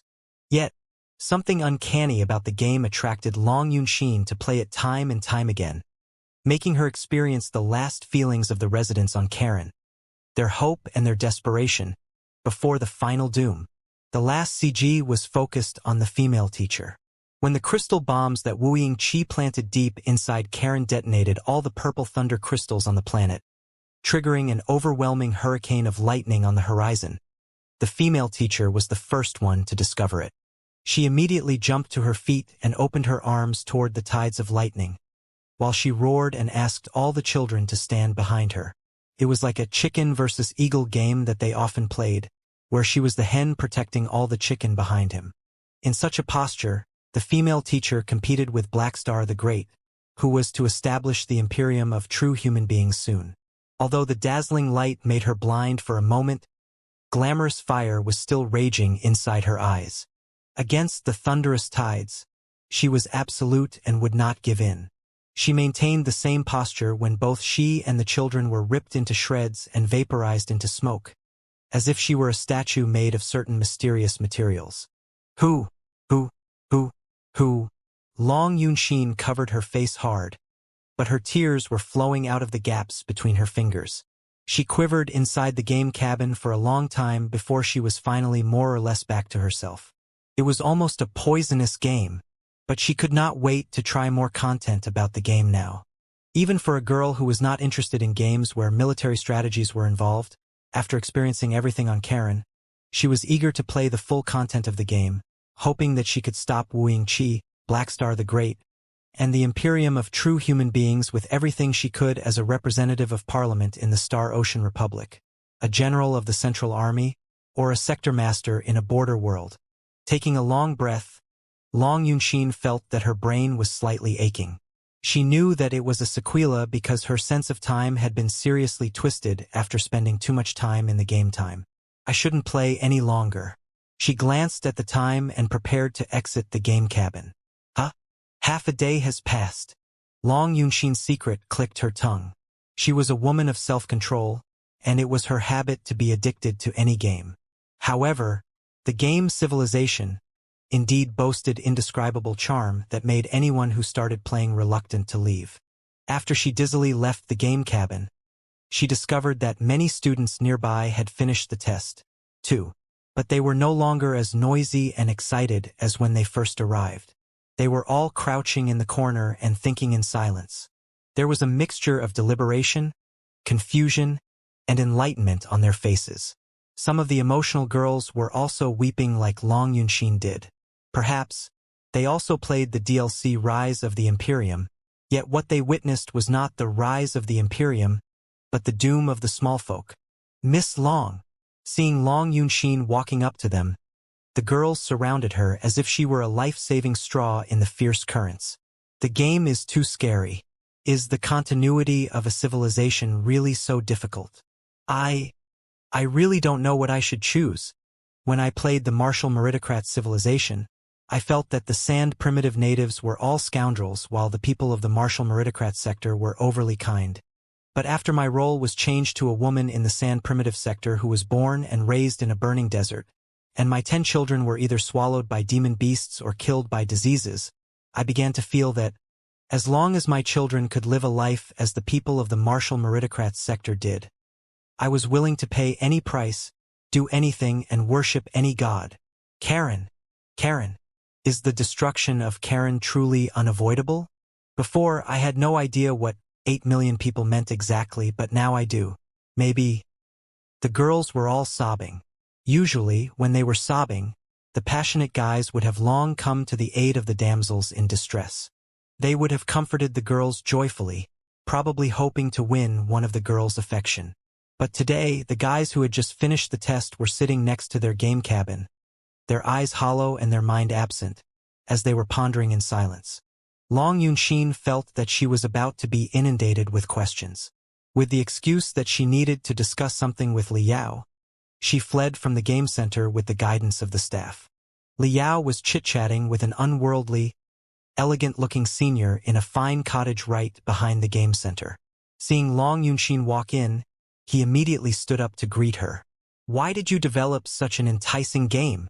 Without bothering with any courtesies, Long Yunxin cut right to the chase. It isn't a game at all, is it? All the civilizations in the game once existed in the real world and have all been destroyed, right? Yes, Liao admitted frankly. After seizing the war base of the Imperium of true human beings, we have dismantled and studied every unit. The secret chamber that was used to brainwash the cultivators and transform them into the immortal cultivators was a focus of our research. We discovered that there was much more than the history of the decline of 3 civilizations that was stored inside the brainwashing room. The history of dozens of different civilizations of cultivators had in fact been saved inside. Perhaps, with the abundant educational material, the immortal cultivators would be able to select the ones that were most suitable for the features of the subject being brainwashed. Based on the brainwashing material, and the material where the immortal cultivators bragged about Blackstar the Great's feats, we perfected and built up the files. Eventually, Civilization and its first DLC Rise of the Imperium were developed. But if you ask me whether or not the game content is real, of course it is not entirely real. On one hand, the original data of the Imperium of true human beings must have a lot of overstated parts, which can't be completely trusted. Also, when we adapted the files into the game, we hope to add more personal content into it and make the reasons for every world's destruction more abundant and of more general significance. Therefore, the game is not real in the sense of perfectly replicating their history. However, all the computational logic and the reactions of the virtual figures are infinitely close to real, which means that such things can possibly happen somewhere in the boundless sea of stars in reality. The game Civilization will be an extremely vast virtual world, Liao said. What you have played is merely the most preliminary offline version, which I'm afraid only takes up 1% of the real game. We are planning to enrich the whole world in the next 100 years and realize a real interactive gameplay. By then, the officials and the general public of a civilization will all be real-life players made of flesh and blood. The evolution of civilization will be more real. It will certainly be a boundless world. Long Yunxin felt that she was quite looking forward to it, but she was somewhat baffled. The creation of such a world must require astronomical resources, right? Why did you choose to implement the project? There are many 100-year projects right now that demand tremendous resources, aren't there? For mainly 3 reasons. Liao extended his fingers and replied frankly. Firstly, after I learned the history of the decline of the dozens of cultivators' civilizations, I was more or less confused. I studied their decline carefully in the hope of solving the problems of the civilizations, to no avail however hard I tried. When I was exhausted and thought calmly, I realized that I was being hilariously stupid. A civilization is bound to come across infinite problems during its development. Not just an amateur of politics such as myself, even Speaker Jiang Hailu, an admin-type nascent soul-stage cultivator, wouldn't be able to solve all the problems all by himself. People of the Covenant Alliance aren't wrong about one thing. The strength of an individual is limited after all. Against the boundless starry sky, even the nascent soul-stage cultivators are but dust that is slightly larger. They may be 10 times or 100 times larger than the tiny dust that is the ordinary people. But so what? However insignificant a grain of dust may be, when billions of individuals are gathered together, they will make the most brilliant and glorious building covering the entire world. Such a mysterious question as the evolution of a civilization can absolutely never be figured out by a few admin-type nascent soul-stage cultivators. But when the wisdom of everybody of the 3 sectors, including the ordinary people, is gathered, it is possible that we may find a way out in the dark, boundless universe for ourselves. Everybody has their own talents and specialties. Even the least known ordinary people may have weird sparks in their brain that have never occurred to even the nascent soul-stage cultivators. What we are going to do is unleash the thousands of sparks. Even though some of the sparks may seem bizarre, they can prove to be brand new enlightenments for us later. This is the original purpose for which we developed Civilization and the DLC Rise of the Imperium. Millions of players will contribute their wisdom through the game, which will be a reference for the new Federation when policies are made, after the data is filtered, analyzed, and stored. Through the history of the decline of the predecessor civilizations, we will be able to realize where exactly the problems lie and exterminate the dangers the moment they show up. We are using history as a mirror in such a way. Long Yunxin was deeply attracted by Li Yao's extraordinary idea. The billions of people of an entire world participating in the evolution of civilization and offering their own wisdom and strength. If the plan worked out, it would truly be a world where everybody was equal. What's the second reason? Long Yunxin asked subconsciously, eager to know the answer.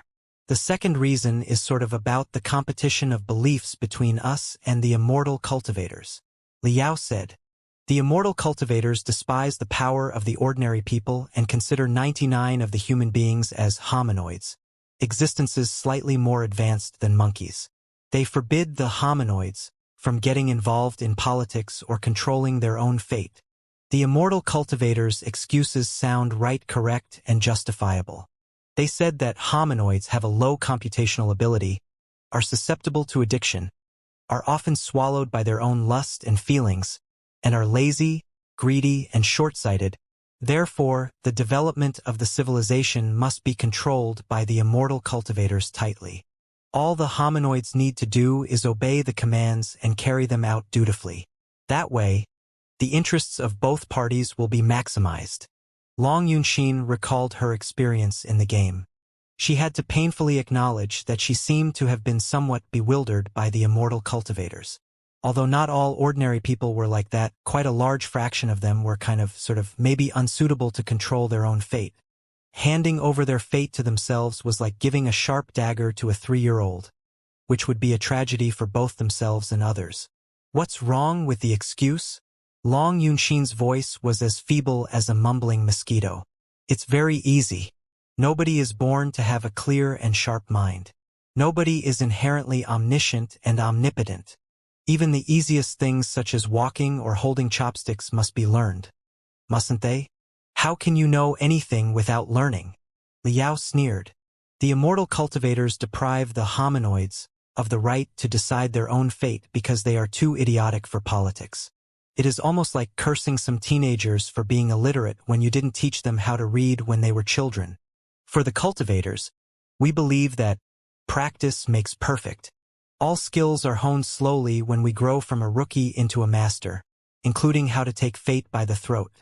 If ordinary people are too short-sighted, try to broaden their horizons as much as possible. If ordinary people cannot handle complicated political issues, dismantle the issues into the simplest multiple-choice questions and train them from scratch. If ordinary people do not know how to choose between present and future, we will simulate a million possibilities so that everybody will see the consequences with their own eyes. In short, if the people are not wise enough, we will try to enlighten them. We will not allow the minority to seize power forever with the excuse that the people are unwise. We will learn bit by bit, and we will be more rational, keen, determined, and enlightened than the last day every day. Eventually, everybody, including both the ordinary people and the cultivators, will be built into warriors who can fight for themselves, for society, and for whole civilization.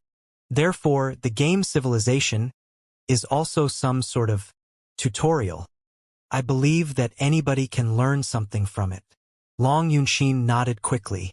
She could not agree more. Thirdly, without even catching his breath, Liao continued quickly. The game Civilization is of unique significance for the cultivators, too, because it gives them an opportunity to play the roles of the ordinary people and experience the happiness and sorrow of the mortal world. Miss Long, you must have played some roles that were ordinary people just now, right? Did you feel anything different? Long Yunxin nodded slowly. Her lips moved, but she came up with nothing, although there was so much that she wanted to say. Cultivators, with our own capabilities, computational abilities, and connections, are more likely to succeed than ordinary people. It is easier for us to climb to a higher position enshrouded in colorful halos. As we grow stronger and stronger, and the halos around us get more and more brilliant, many cultivators tend to be lost. They forget where they come from and where they are going to in the end. Through the episodes of ordinary life in the game, I believe that we will be able to understand the ordinary people's feelings and needs better. We can better figure out the relationship between the cultivators and the ordinary people. We will be clearer and more determined about our civilization. This is a kind of training, too. Such a training method is not our own invention but dates back to the ancient cultivators. The ancient cultivators? Long Yunxin was slightly dazed. Precisely. Liao blinked and said, the high-level cultivators in ancient times often performed a training named mortalization. They would conceal their techniques and live in the world of the mortals as ordinary people for many years, experiencing everything that an ordinary person would. They would even marry and have children. After witnessing all the facets of a real life, they would be able to see the entrance to a higher level. Maybe, after the high-level cultivators lived in seclusion as hermits for too long, they had forgotten the basic feelings of a human being and the significance of their life. By way of mortalization, they could find a reason to live again. The mortalization of the ancient cultivators is extremely difficult. They had to live in the world of ordinary people for 10 to 20 years for real. But it's much easier for us modern cultivators to experience mortalization. Through the game Civilization, we can experience thousands of different lives at any time. Perhaps one day, we can pass a new law dictating that every cultivator of the Federation must receive further education every year, in which certain hours of mortalization training will be involved. In such a way, the distance between the cultivators and the ordinary people will be shortened, and we will be able to compete with the so-called true path of immortality. Hearing that, Long Yunxin took a deep breath. She looked at Liao in disbelief and admiration, before she said, fully convinced. I didn't know that you had such a profound understanding about politics and sociology other than your expertise in the crystal suits and the colossi. Liao suddenly blushed. He hurried to shake his hands and said, I'm afraid that there's a misunderstanding, Miss Long. The game Civilization is not really related to me. I merely proposed some unimportant ideas during the beginning phase. Even the words I said just now are not mine. They are the essence of countless sociologists and politicians, and will be stated on the introduction page of Civilization. I simply brought them up in advance and mimicked the sages' theories. The design and development team of the game Civilization is made of members from everywhere, including the Glorious Sunlight Group, the Grand Desolate War Institution, and some of the experienced technicians of the former Grand Illusionary Group in the Flying Star sector. Some demon emperors of the Blood Demon sector who are adept at biochemical neuron technology were involved, too. The Federation government also provided tremendous support for the project. Right, the senior right next to me contributed a lot to the birth of Civilization. He is almost a father of Civilization. Here, let me introduce him to you. This is the Dean of the Sociology Department of the Grand Desolate War Institution, Professor Su Changfa. Professor Su. Long Yunxin vaguely felt that the name Su Changfa sounded familiar. Also, was the Grand Desolate War Institution not one of the most famous academic establishments for fighting? She had never heard about their expertise in the liberal arts subjects such as sociology. Why was the Dean of the Sociology Department of the Grand Desolate War Institution so awesome that Liao addressed him as the father of civilization? Looking at his white hair and his unworldly appearance, Long Yunxin was deep in thought. A moment later, her pupils shrank violently, and cold sweat was all over her body. She could not help but exclaim in shock, Isn't Su Changfa the immortal cultivator that was captured? During the Battle of Kunlun, not only was a member of the Pangu clan killed, there was also an immortal cultivator who was captured alive. It was quite a piece of shocking news back then. However, the authorities of the Federation had kept a tight lid on information about the final outcome of the immortal cultivator. There was no public trial or any news that the guy had been executed.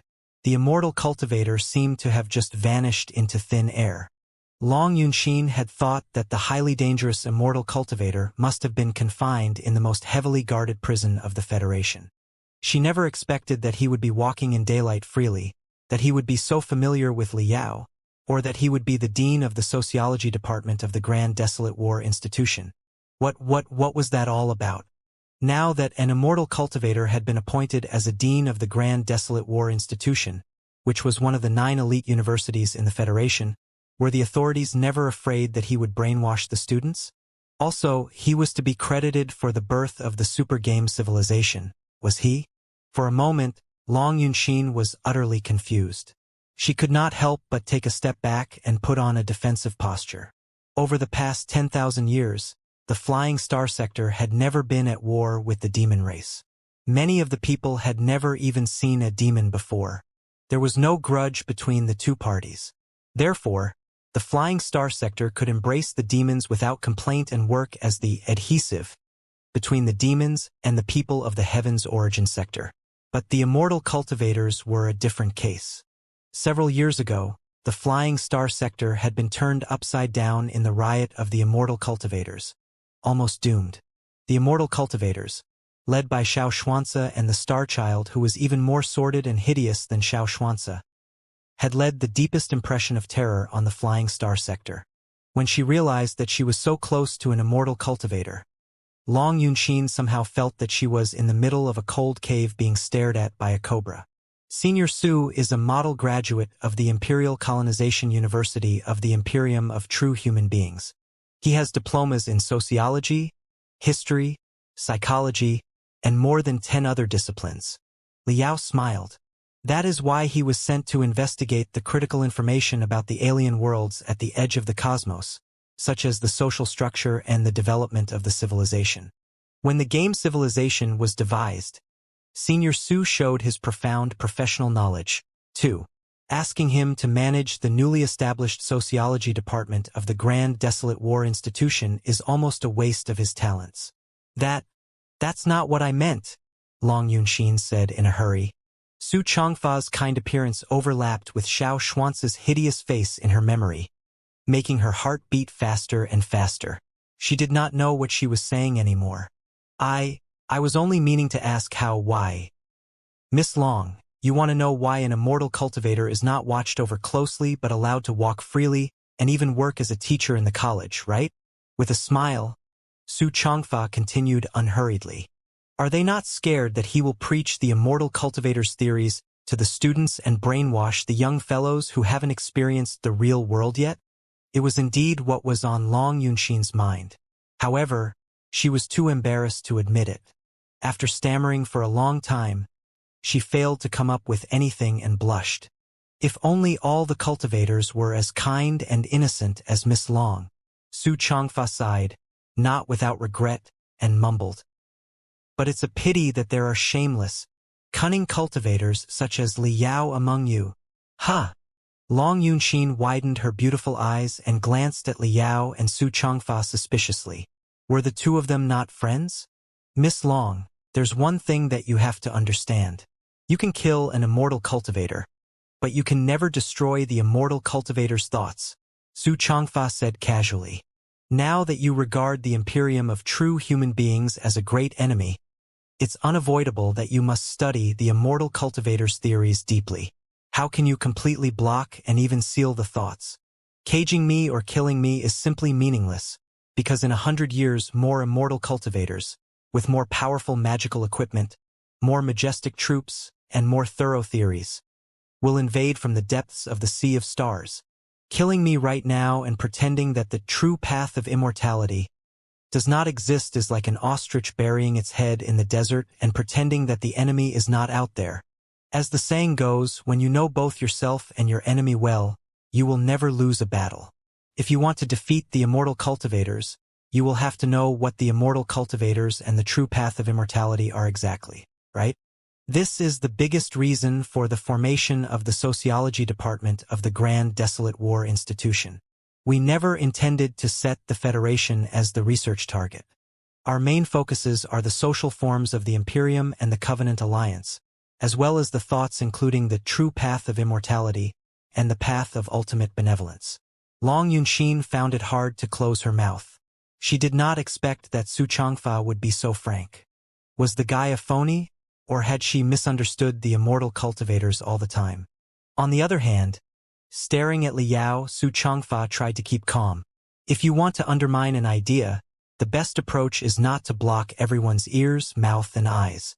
An idea is invisible, all-pervasive, and never to be blocked. The more you suppress it, the more vigorous it will be and the more likely it will be disseminated to the whole world because of reverse psychology. On the very contrary, the best approach is to expose the idea to sunlight and try to deconstruct it, twist it, and corrupt it slowly. Confused, Long Yunxin replied subconsciously, I don't understand. For most of the people, it is hard for them to tell whether the ideology of the cultivators is better than that of the immortal cultivators or the other way around. Their theories are often too boring for the general public to study. The people who think that they are smart will often shift their attention to the believers of the thoughts as opposed to the thoughts per se. Su Changfa scratched his beard out of habit and went on. Let me give you the simplest example. If, when you are walking down the street one day, an ulcerated, smelly beggar suddenly jumps out of a trash bin and tells you that he has a book named Tricks to be a Billionaire to teach you, promising that you will be a billionaire after you grasp the book, will you believe him? Long Yunxin was amused. Forgetting the Su Changfa was an immortal cultivator for a moment, she shook her head quickly and said, Of course not. Then, if the very same book is distributed by the richest magnate of the flying star sector who has built his enterprise from scratch miraculously, will you be tempted? Miss Long. Long Yunxin blinked and admitted frankly, "Although I am not very interested in money, I think I'd be tempted to see what such a book is really about." "Well said, Miss Long. When the same book is distributed by different persons, the outcomes can be vastly different." "It is quite understandable." Xianxia smiled. "Now, please imagine this, Miss Long. For some reason, the richest magnate of the flying star sector decides to give his tricks to be a billionaire to you for free. However, a sordid, shameless, and cunning scoundrel doesn't want you to have the book or to believe theories in the book even if you have the book. What should the scoundrel do? Block the news? It's impossible. However hard he blocks the book, the richest magnate of the flying star sector definitely has a way to deliver the book to Miss Long. He can't keep it a secret forever. What if he warns you in advance? He persuades you not to believe in tricks to be a billionaire, claiming that it is dangerous, wicked, and will cause grievous side effects. I'm afraid that the more he talks in such a way, the more curious you will be, won't you, Miss Long? Hee. Perhaps the best approach is to hire a beggar with some money and ask him to deliver the very same book to Miss Long one step earlier, exactly like I have described in the first case scenario. Or even better, the scoundrel can figure out a way to make 100,000 copies of the book and distribute them for free on the street. Hopefully, everybody will own a copy by the end of the day. Think about it, Miss Long. In such a case, will you still believe that the content of the book is real, and will you still take the book seriously? Pondering for a moment, Long Yunxin shook her head, deep in thought. It was true that, even if tricks to be a billionaire was real, it would be considered a crudely made counterfeit. This is precisely a successful deconstruction, Xianxia said coldly. Right now, replace tricks to be a billionaire with the true path of immortality, the richest magnate of the flying star sector with the expedition fleet of the Imperium of true human beings, and the smelly beggar with me, and it will be the shameless trick through which Li Yao deconstructs the true path of immortality. The true path of immorality is indeed a truth that can build up our species. But however incontrovertible the truth is, it still matters who exactly brings up the truth. If it is proposed by the expedition fleet of the Imperium of true human beings and endorsed by the mighty troops and unparalleled experts, naturally, it will be very convincing. However, if it is me, a prisoner who only regains his freedom because of the pity of the cultivators, who puts forward theory, it's like asking a beggar to promote tricks to be a billionaire. How convincing can that theory be? No matter how I elaborate on the truth, I'm afraid that the only thing on your mind will be, if the truth path of immortality is so awesome, how come an immortal cultivator such as you has ended up being a captive of the cultivators like a loser? Long Yunxin coughed and put on a weird expression. Deep in thought, she thought exactly the same. Do you think that Li Yao made the authorities free me early and hire me as the dean of the sociology department of the Grand Desolate War Institution with his influence, so that I can propagate the immortal cultivator's theories because he is merciful and idiotic? Xianxia sneered. How is it possible? Leniency is the power of the strong. The stronger you are, the more lenient you will be. Li Yao was doing that merely because he wanted to accentuate the pettiness and ridiculousness of the truth path of immortality, with the magnificence and confidence of the cultivators.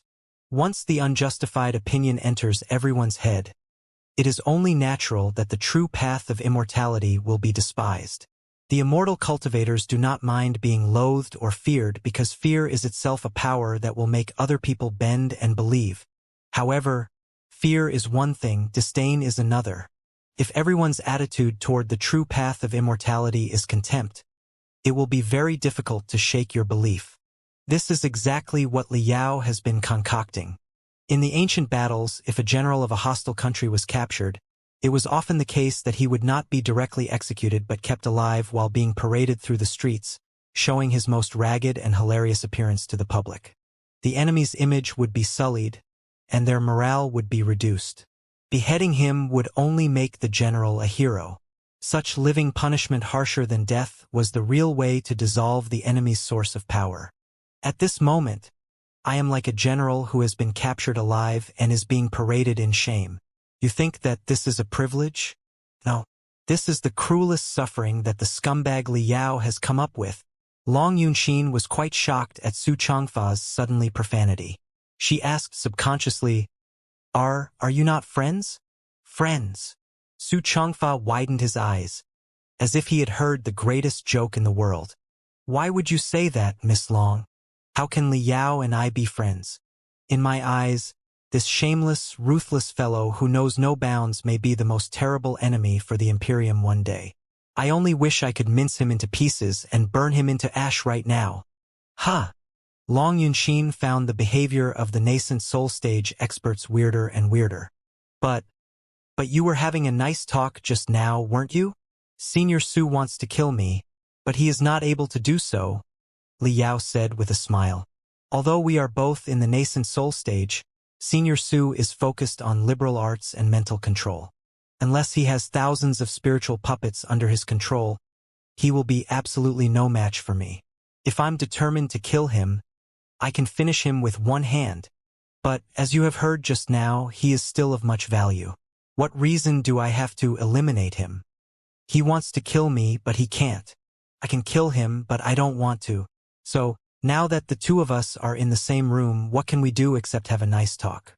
Are we going to curse each other like vixens on the street? Do you see how wicked the ultra-level federal hero is right now? Su Changfa smiled. He is not satisfied that I called him a scumbag just now and is hinting that I am a vixen. Sweat popping out of her head, Long Yunxin was lost for words, but she was mumbling to herself in her heart. The guys in the nascent soul stage truly think differently from others. You can never guess what's on their mind.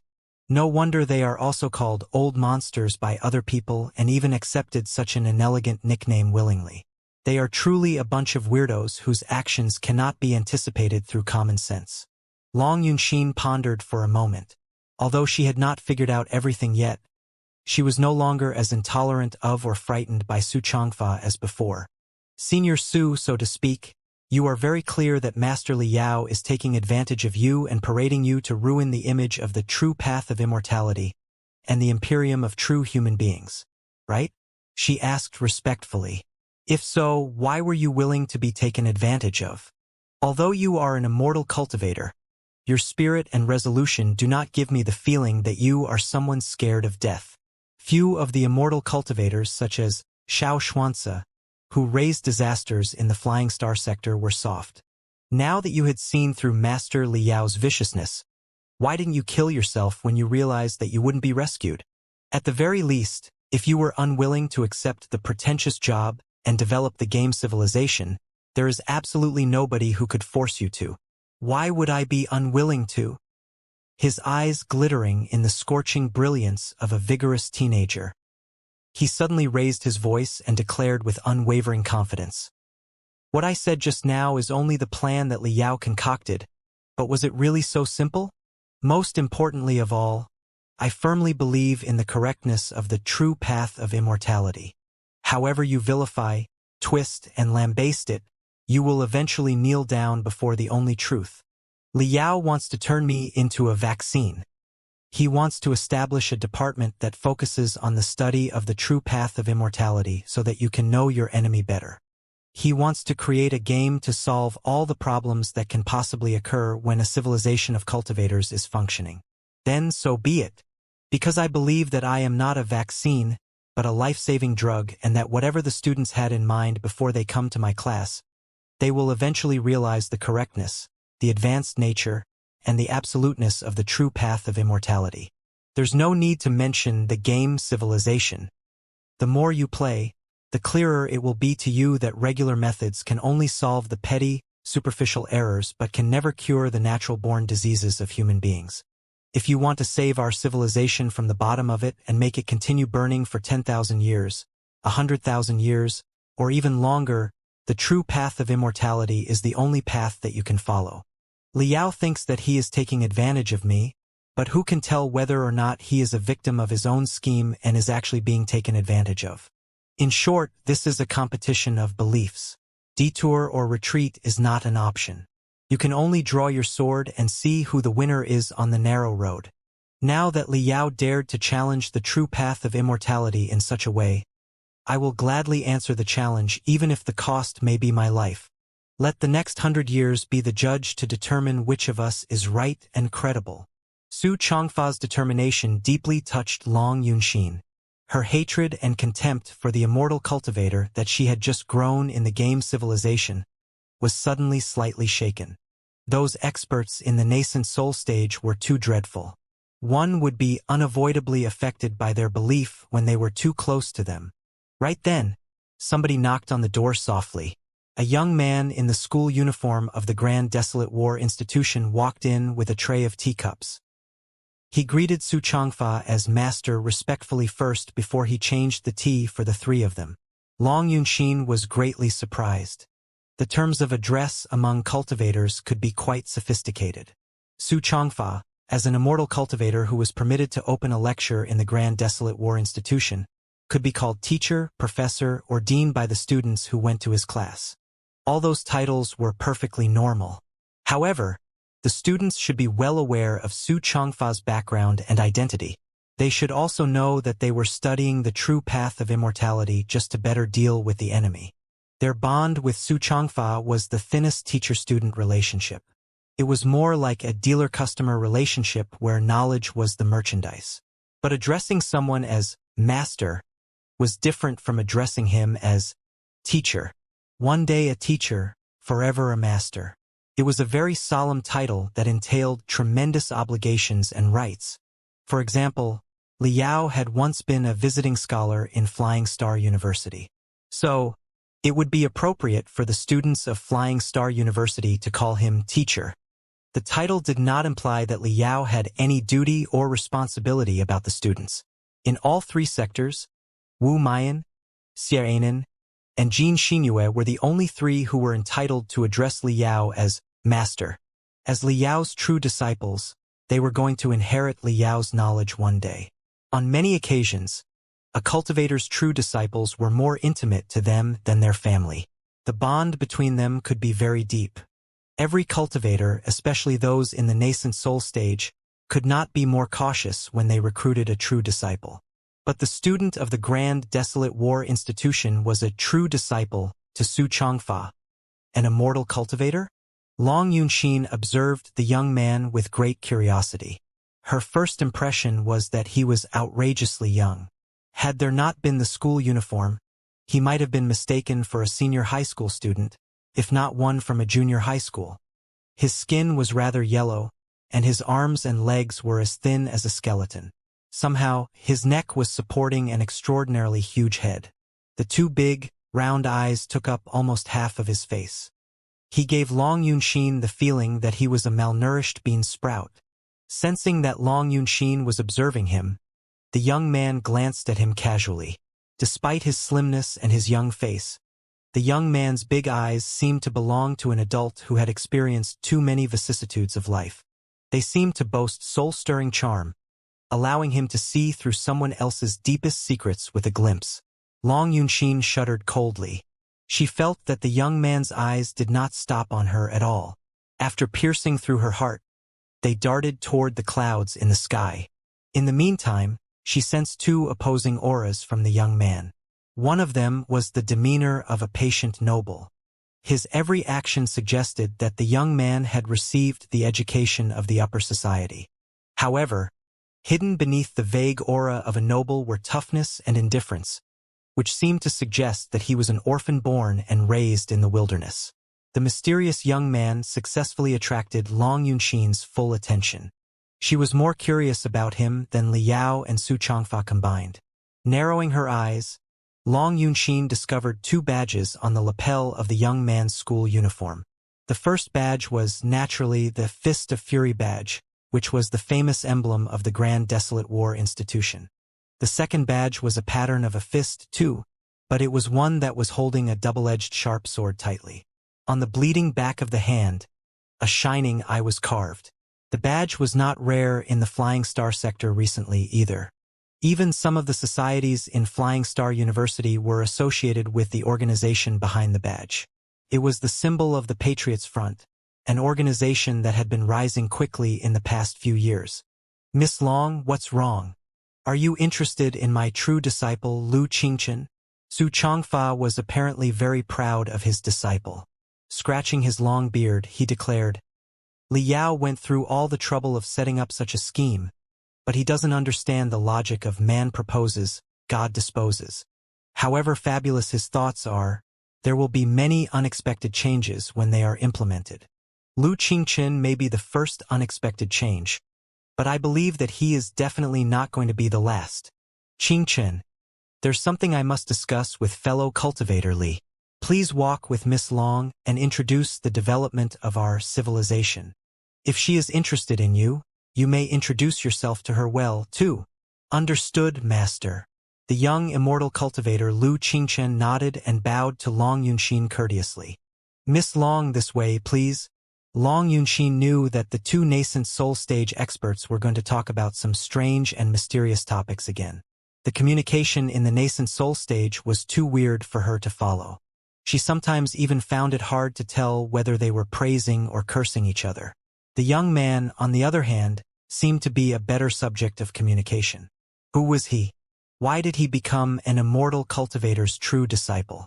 Did the federal government simply let it happen? 10,000 questions were rolling on her mind. Su Changfa's suggestion was exactly what she wanted. Therefore, she left the room with the young man quickly. Too impatient to wait any longer, Long Yunxin asked while they were still on their way.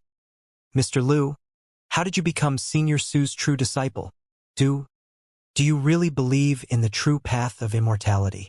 What's wrong about the true path of immortality? Lu Qingchen asked back casually. It appeared that the sophisticated young man did not consider Long Yunxin, who was more than 10 years older than him, to be an opponent of the same level as him. Well, lost for words briefly, Long Yunxin blurted out, isn't it obvious? The true path of immortality is of course wrong. Just look at the game Civilization. How brutal the immortal cultivators are. Lu Qingchen smiled. His voice was not utterly devoid of the freshness of a young man, but it was mixed with a unique coarse taste. As you said yourself, Civilization is just a game, and not just any game but a strongly biased one.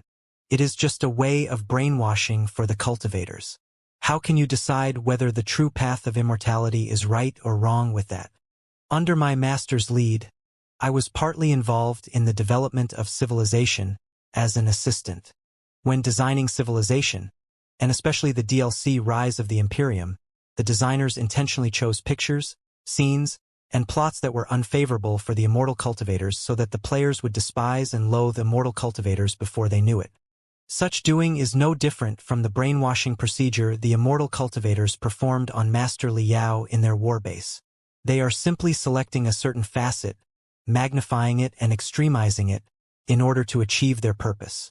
Today, you may be deeply touched after only playing a game for several hours and decide that you hate the true path of immortality. Then, tomorrow, you may be moved by the tenacity and the hot blood of the immortal cultivators, or intimidated by the mighty troops and invincible fleets of the Imperium of true human beings. But if we get to the bottom of it, people like you know neither the cultivators nor the immortal cultivators. You are merely puppets speaking and dancing according to others' will. As the saying goes, the picture of ice is indescribable for an insect that only lives in summer. How can I answer your question when your belief is so infirm? Long Yunxin was dumbfounded. Help me. She suddenly would rather listen to the incomprehensible talk of the two nascent soul stage experts, who might be praising each other or might be cursing each other than stay with the little monster here any longer.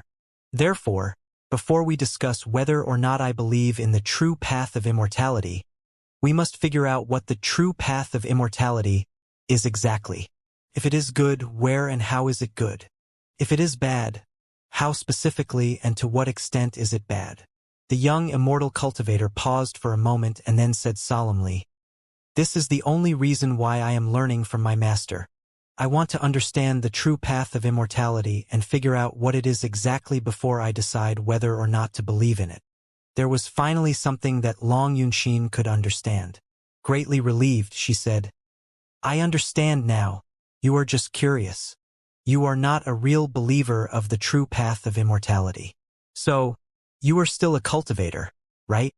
No, Lu Qingchen shook his head quickly. "As I said, I will not believe in any theory recklessly, either the cultivators and the immortal cultivators, before I completely understand it. Therefore, I am neither an immortal cultivator nor a cultivator. I am just a regular trainer and a student who is groping for my life. You may consider me as a man without a belief. Well, the answer was even more unfathomable than if the young man thought he was an immortal cultivator. Long Yunxin was utterly confused. Without a belief? You don't believe in anything. Exactly. Is there anything wrong about that? Lu Qingchen glanced at her matter-of-factly.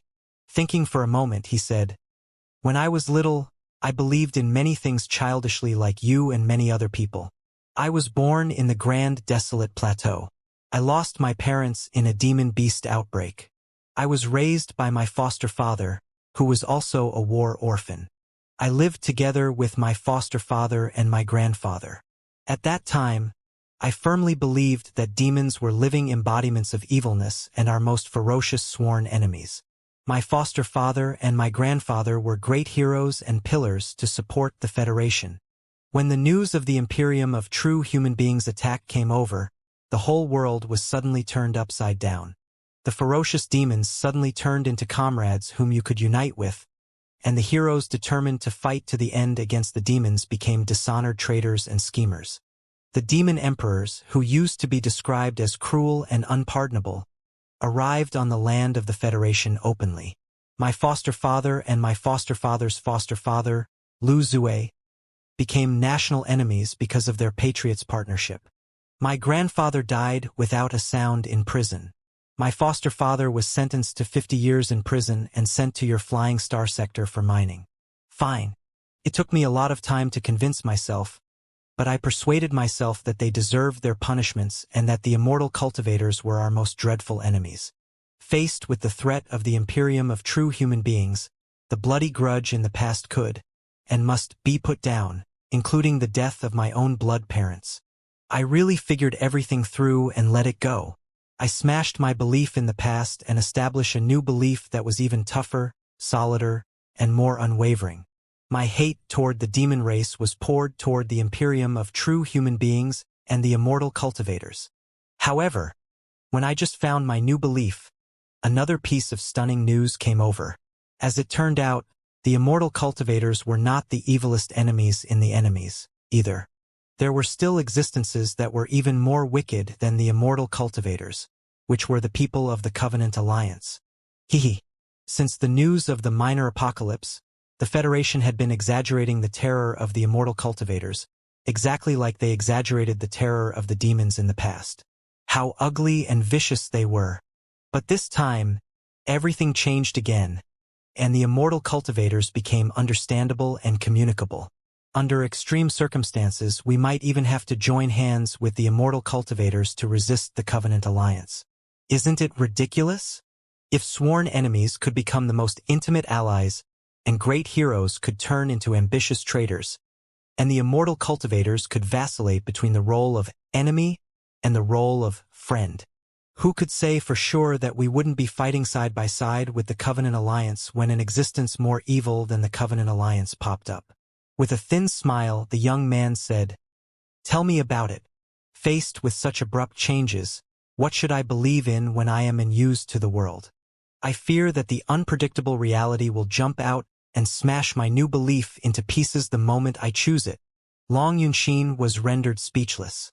Born in a rich family and growing up smoothly, she should not understand the young man's troubled and thrilled life at all. "Therefore, I choose to believe in nothing," Lu Qingchen said. "I need to spend some time studying the difference between the cultivators and the immortal cultivators. Maybe it will take me decades to study the two paths before I finally decide the one that I will walk on." Decades? Long Yunxin was greatly shocked again. Seeing the solemnness on the young man's face, she could tell that the young man was not bragging but making a serious life plan. "Is it strange?" Lu Qingchen said disapprovingly. "Sometimes I think that people like you are the real strange ones. When you buy a cabbage in the market, or when you buy a crystal processor in a store, you will pick and analyze carefully before you make a final decision. But when it comes to the decision of beliefs, an issue of paramount importance, Why do you choose to become a cultivator or an immortal cultivator recklessly just because the so-called time comes? It wouldn't be strange at all if such a decision was studied and considered with one's entire life and wasn't made until one was about to die. In fact, this is exactly how such a decision should be made. Long Yunxin was blushing in embarrassment because of Lu Qingxin's words. She managed to change the topic in order to cover her discomfort. Well, Mr. Lu, so to speak, if you reach the conclusion that the true path of immortality is correct after decades of research, you will become an immortal cultivator without any hesitation, right? The young man nodded. Of course. But have you never considered the consequences of your decision? I can tell that you are not disguising what you are trying to do at all. Do you not feel that your decision may cause you some trouble? Long Yunxin looked for a suitable word carefully. 100 years later, when the magnificent army of the Imperium of true human beings arrived, the Star Glory Federation would definitely be on high alert. If a blatant immortal cultivator appeared from within by then, his outcome would certainly be much more than trouble. The big-eyed young man laughed, like a sprout that was dancing in the breeze. I know what you mean, Miss Long. With radiance that resembled two rainbows spreading out inside his big eyes, Lu Qingqian said unhurried. There is quite an interesting coincidence. When offering their enlightenment on my training, my grandfather Lu Zue and my master Su Changfa said something that basically meant the same. They said, if the truth is hidden in the deepest level of hell, then who should go to hell if not me? 3 days later, the magical equipment exposition was still on fire. Although it was late at night, hundreds of thousands of tourists were still having a great time inside the park. The visual and sound effects cast the center of the grand desolate plateau into a colorful paradise. Inside the meeting center, the 6th meeting of the Nascent Soul Stage began. Starting from 5 years ago, the meeting of the Nascent Soul Stage became a regular meeting that was held once every year. However busy they were, all experts in the Nascent Soul Stage would try to put their work down and gather for the meeting. They would communicate with each other on their new knowledge and training in the past year, the progress of their projects, and the latest development of the research fields, while they looked for cooperation and trade opportunities. Although the meeting of the Nascent Soul Stage was just a spontaneous, unofficial meeting, it boasted unparalleled significance for the future of the 3 sectors. Many vital projects actually originated from the collisions of inspiration in the meeting of the Nascent Soul Stage. It was safe to say that the new Federation, a galaxy behemoth that was destined to swallow the stars one day, began its first step of growth during the meeting of the Nascent Soul Stage. This was the first time that Ding Lingdang had participated in the meeting of the Nascent Soul Stage. When she walked into the meeting hall holding Li Yao's hand, she was particularly excited as she bulged her eyes and looked around. The decorations of the meeting hall, however, slightly shocked her. The meeting of the Nascent Soul Stage had kept the shabby, if not messy decorations exactly as the first time it was held. Such an environment could give all the participants a sense of urgency. Over the past 5 years, all the participants of the meeting had been training with their all. Every one of them had 3 to 5 super projects in their hands. They were so busy at their work that they often had no chance to meet each other except at the meeting. Some of the participants had become good friends after the 5 years of development, even if they did not know each other in the beginning. They were greeting each other warmly as they saw one another. This meeting of the Nascent Soul Stage was particularly different from the previous years. The first phase of the exploration on Kunlun had finished. The technology, techniques, and training systems of the 3 sectors had been preliminarily integrated. The digestion and absorption of the knowledge from the Imperium of true human beings and the Pangu civilization had also hit a bottleneck. The Heavens Origin sector, the Flying Star sector, and the Blood Demon sector were about to embark on a whole new journey. It was not Speaker Jiang Hailu who hosted this meeting of the Nascent Soul Stage, but Li Yao's old friend, Professor Mo Xian. After he turned into a special life-form star spirit and swallowed the computational ability of the Star Child, Professor Mo Xian's expertise in the arts of refining had soared exponentially. Also, after the Battle of Kunlun, he had swallowed the mainframe crystal processor on Flourishing Sun, the war base of the immortal cultivators. He had developed a new understanding of the immortal cultivator system of refining. Based on that, Professor Mo Xian had become one of the leading persons in the exploration of Kunlun. On the other hand, with the support of the Glorious Sunlight Group, he was also actively increasing the capability of the refining department of the Grand Desolate War Institution by communicating with the elite universities in the Flying Star sector and the Blood Demon sector and hiring many professors and scholars from the two sectors to teach. In the refining department of the Grand Desolate War Institution. Today, the refining department of the Grand Desolate War Institution had already distinguished itself with a comprehensive capability very close to that of the refining department of Deep Sea University, which ranked top in the Federation. In many cutting-edge subjects and interdisciplinary research topics, it had even surpassed the old enemy. The two parties were now on par with each other, each having their own advantages. As for Professor Mo Xian himself, he had been elected the president of the Refiners Association of the Federation. He was doubtlessly one of the best refiners in the Federation. Since the meeting of the Nascent Soul Stage and the Magical Equipment Exposition were held together, it was only natural that he had been asked to host the meeting. In the past 5 years, we have made significant breakthroughs in every field regarding magical equipment and techniques. Many super projects that concern the next 100 years have yielded promising results. On the meeting of the Nascent Soul Stage, Professor Mo Xian got directly to the main topic. Our main research products are focused on 5 fields. First of all, the bulk raising of the super warriors.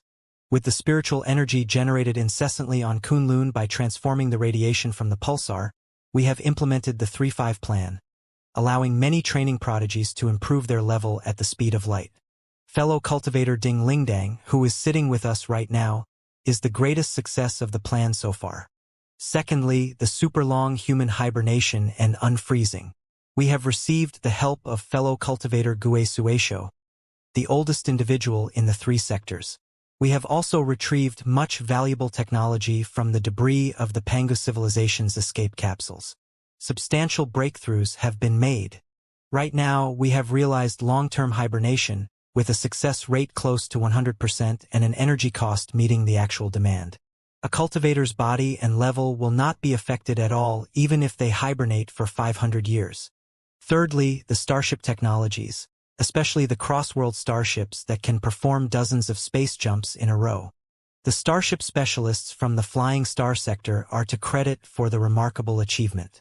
They have completely parsed the Imperium of True Human Beings warbase while also studying the starship debris left by the Pangu clan and the Nuwa clan on the surface of Kunlun. In only 5 years, the technology of our starships has been boosted by at least 500 years. Fourthly, the space navigation that is directly related to the starship technology. As is well known, we discovered a primeval navigation map left by the Pangu clan in the escape center on Kunlun, which included most of the information regarding the space zones around us. The decryption, restoration, and deduction on the star map has not been stopped for 1 second in the past 5 years. Right now, we have basically grasped the basic situation of the thousands of space zones near the Heaven's Origin sector, the Blood Demon sector, and Flying Star sector. Lastly, the techniques and the technologies about the colossi. It's true that we haven't entirely cracked the mysteries of the colossi yet, nor are we able to develop brand new colossi on our own. We can only do the simple assemble and modification work. After 5 years, we have only assembled 5 colossi. This number is too low. However awesome a colossus is, it cannot decide the victory of a war.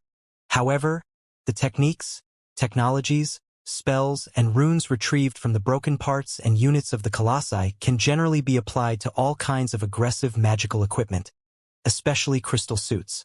After applying the runes and techniques related to the colossi on a large scale, and together with the superstring magical equipment from the Imperium of True Human Beings, our crystal suits are taller, faster, and stronger than 5 years ago. Their survival abilities and their operational duration in a battle have both witnessed revolutionary improvements. With Professor Mo Xian's opening remarks, information streams as vast as an ocean flooded out on the colorful light beams around the nascent soul stage cultivators, displaying the breakthroughs in the tens of thousands of subcategories in great detail. It is not an exaggeration to say that, after 5 years of integration and the great development on Kunlun, The comprehensive capabilities of the three sectors are at least 3 times higher than 5 years ago. Professor Mo Xian extended 3 fingers to stress the conclusion. All the participants were quite calm. They were all more or less numb to the shocking breakthroughs in the past 5 years now. They all knew that Professor Mo Xian was not bluffing and that the increase of 3 times was merely a conservative estimate. However, Professor Mo Xian changed the topic and said solemnly, "I believe that we all know clearly what has facilitated such explosive development. In the past 5 years, we have been focused on the fields with the least technological difficulties and the most relics and heritages. They are the fields that are easiest to crack. Let's say that we are faced with an exam paper about the civilization development. Right now, the simplest multiple-choice questions and the fill-in-the-blanks at the front have been completed, but those questions only make up 10% of the total score. Even if we answer all of correctly, it is still not guaranteed that we will not fail. The remaining 90% of the questions will definitely not be as easy. We are destined to be faced with tough and bloody battles in the next 10 years. We will have to settle the obstacles patiently one after another. It is unlikely that our development will be as smooth and fast as the previous 5 years. I believe that everybody knows what matters most if we do not want to fail the exam. That's right. It's our size. Right now, we have only 3 sectors. The population, resources, relics, and training systems are too few, weak, and incomplete after all. How can you dedicate a grandiose performance inside a small nut? Explore new sectors, find new resources, arts, techniques, and relics. Bring the compatriots there to our side, and trigger the most dazzling sparks of wisdom in the collision of different sectors. 3 sectors is far from enough to compete with the Imperium of true human beings or the Alliance of the Holy Covenant in any regard. However, if we can discover 7 to 10 new sectors in the next 100 years and join hands with them, we will certainly grow into a force at the edge of the cosmos that nobody can underestimate. We will have enough weight to seek a strategic balance between the Imperium and the Covenant Alliance. Time and tide wait for no one. Nobody knows how long the journeys in the universe will take. Even if sectors occupied by human beings are indeed discovered, it will still take tremendous time to convince them to work with us instead of joining our enemies. Therefore, we must start our preparations right now and hopefully send out the first batch of space explorers in the next year. The meeting of the nascent soul stage this year will be themed around March into the Universe. We will mainly discuss the topic from 3 perspectives. Firstly, the technological perspective. If we are marching into the universe, how and where are we going, and how are we going to find new allies? Secondly, the integrational perspective. If new sectors that have civilizations of human beings are truly discovered, how are we going to embrace them into our system? After all, judging from the examples of the Curly Dragon civilization, the Medicine Fork civilization, and the Martial Meritocrat civilization, they may be unwilling to abandon their independence and join hands with us. Thirdly, the personnel perspective. Who exactly is going to be deployed for such important missions? Naturally, the space explorers cannot be too weak, but if the nascent soul stage cultivators are sent away, too many things may be affected when they are not around. We have to determine the people for the job after careful consideration. Now, let's hear what fellow cultivator C. Cully, who is the leader of the Starfighters Alliance and the most renowned authority on starships in the 3 sectors, has to say. He is also the general supervisor of the Heavenly Road Plan. The Heavenly Road Plan will be our first step to march into the universe. Professor Mo Xian waved his hands and sat back down in his seat. C. Cully went to the podium with his head held high. He was also Li Yao's old acquaintance. Back in the Flying Star sector, he had once proposed the Ice God project and competed with Xianxia for the leadership of the future development. At that time, he had been completely overwhelmed by Xianxia and ended up being an anonymous character. However, more than 10 years later, while Xianxia had already turned into a cluster of dust in the universe, C. Cully had unleashed his vigor of life for a second time at the sunset of his life because he had the chance to devise the future where more sectors were involved now. The leader of the Starfighters Alliance and the chief designer of Burning Prairie, the strongest warship of the 3 sectors, was filled with intense confidence and hope. His back was even straighter than a teenager's. His hair was black and glowing. There was not the slightest wrinkle on his face, and even the spots were so vague that they were barely visible. He seemed even younger than when Liao met him for the first time. "Fellow cultivators, it's been so long."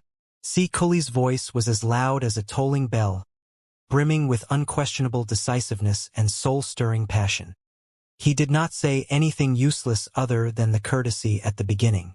"After 5 years of development, we are now finally capable of marching into the universe to look for more sectors." Sector is a word that many ordinary people and cultivators often speak of. However, as for exactly what a sector is, the definitions can be quite fuzzy if not self-contradictory in many cases. It is well known that the three-dimensional universe we are living in is an integral whole. There aren't any concrete walls that block or enshroud different worlds. The universe is integral, continuous, and inseparable. Assuming that there is a tortoise that can crawl and live in space but does not grow old, given enough time, it will be able to slowly crawl from the Heaven's Origin sector to the Flying Star sector, and then from the Flying Star sector to the Blood Demon sector. Nothing complicated need be involved at all. It's a shame that nothing doesn't grow old in the real world. Not only the individuals such as us, even our civilization only has limited time. Time is the most precious resource for us. What blocks two sectors is not a visible, concrete wall but the most terrible obstacle to our knowledge, distance, and time. Take the Heaven's Origin sector, for example. The nearest galaxy to us is still 5 years away from us. Even if we were to set sail at the speed of light, it will take us 5 years before we arrive. Not to mention that our technology is far from enough to support the speed of light yet. That galaxy, in the meantime, is just a random galaxy with barely any spiritual energy and absolutely no lives. There are too many such galaxies in the universe, 99.99% of which have no signs of spiritual energy or life. Without resources and heavenly materials and earthly treasures, they are not qualified to be defined as a sector and can be called wastelands at best. They are of zero value for our development at all. It is impossible for us to reach a prosperous galaxy that has enough spiritual energy to nurture all creatures from the Heaven's Origin sector through regular approaches right now, because it can be more than 1,000 light-years away from us. So, it is safe to say that we are two different sectors. Therefore, on many occasions, a sector is in fact not a vast concept. On the contrary, it is extremely narrow and strict. Sometimes, its range is smaller than a galaxy. The galaxy of the Heaven's Origin sector is approximately 50 billion kilometers in diameter, but only the 5 billion square kilometers at the core boasts sufficient spiritual energy and a habitable environment. Therefore, we may say that, although the galaxy that our sector is in is 50 billion kilometers in diameter, the diameter of the Heaven's Origin sector is only 5 billion kilometers, which is only 1/10 of the former. Worlds with multiple space zones, such as the Flying Star sector, are the weirdos in the universe. Yet, the Flying Star sector is not a collection of dozens of galaxies but a collection of the spaces in the dozens of galaxies with the most abundant spiritual energy that are connected through wormholes. Behind Kuli, a vintage and simple painting appeared. It was a kind, sacred, motherly goddess who was spraying dew onto the ground with a willow branch. Sprayed by the willow branch, the dews scattered into transparent, shining pearls on the ground. It was a depiction of the myth where Nuwa created human beings. In the myth, Nuwa was molding mud into human beings in the beginning, but she felt that the efficiency was too low while she was working. Therefore, she simply dipped a willow branch into the mud and water and sprayed it out, filling everywhere within her reach with thousands of living souls. Myths often contain our ancestors' profound understanding about the universe and the objects in it. They can provide enlightenment for us even today, Kuli said peacefully. Let's look at the mud and dew that was sprayed out. If we consider the ground as the entire universe and every dew as an independent sector, we will be the tiny microorganisms living inside the dew. The microorganisms are so feeble that we can only receive sufficient nutrition and resist the scourge of the sun and the sandstorm when we are inside the dew. If we leave the dew, we will be killed very soon. In the meantime, although no walls stand between the dew, they are simply too far away from each other. With a microorganism's unbelievably short life, It is impossible for them to leave a dew droplet and crawl for several kilometers to another. This is the relationship between the sector that our life is based on and the whole three-dimensional universe. If we only use regular cruising approaches, we are destined to be confined in the invisible and therefore unbreakable cage of the speed of light. Thankfully, above the three-dimensional universe, there are still wormholes between the three-dimensional universe and the four-dimensional universe, allowing us to shatter the void and reach another sector directly through a higher dimension. The picture behind Cultivation suddenly changed. Colorful threads of light extended out of every dew droplet, connecting all the dew like the tiniest rainbows. Those rainbows were the symbols for the wormholes. The wormholes in the universe are limited, and the place that can support a space jump is limited too. It is often where we set up the sailing routes in the universe. For a blind jump, without setting the coordinates, the sailing route is 99% likely to be a suicidal action. Of all of us here, fellow cultivator Lee is the only person who has ever tried a blind jump and succeeded. But I believe that even he definitely wouldn't want to have another try. Liao scratched his nose awkwardly. Cultivation was right. He would rather face Xianxia, Bai Xinghe, Lu Zue, and Zhou Hengdao another 100 times than have a blind jump without fixed coordinates and sailing routes. In a challenge with a formidable enemy such as Xianxia, the failure would only mean a quick death. But if a blind jump failed, it was very possible that he would wind up in a desolate space without any resources or lives and wait to die slowly in the cold darkness.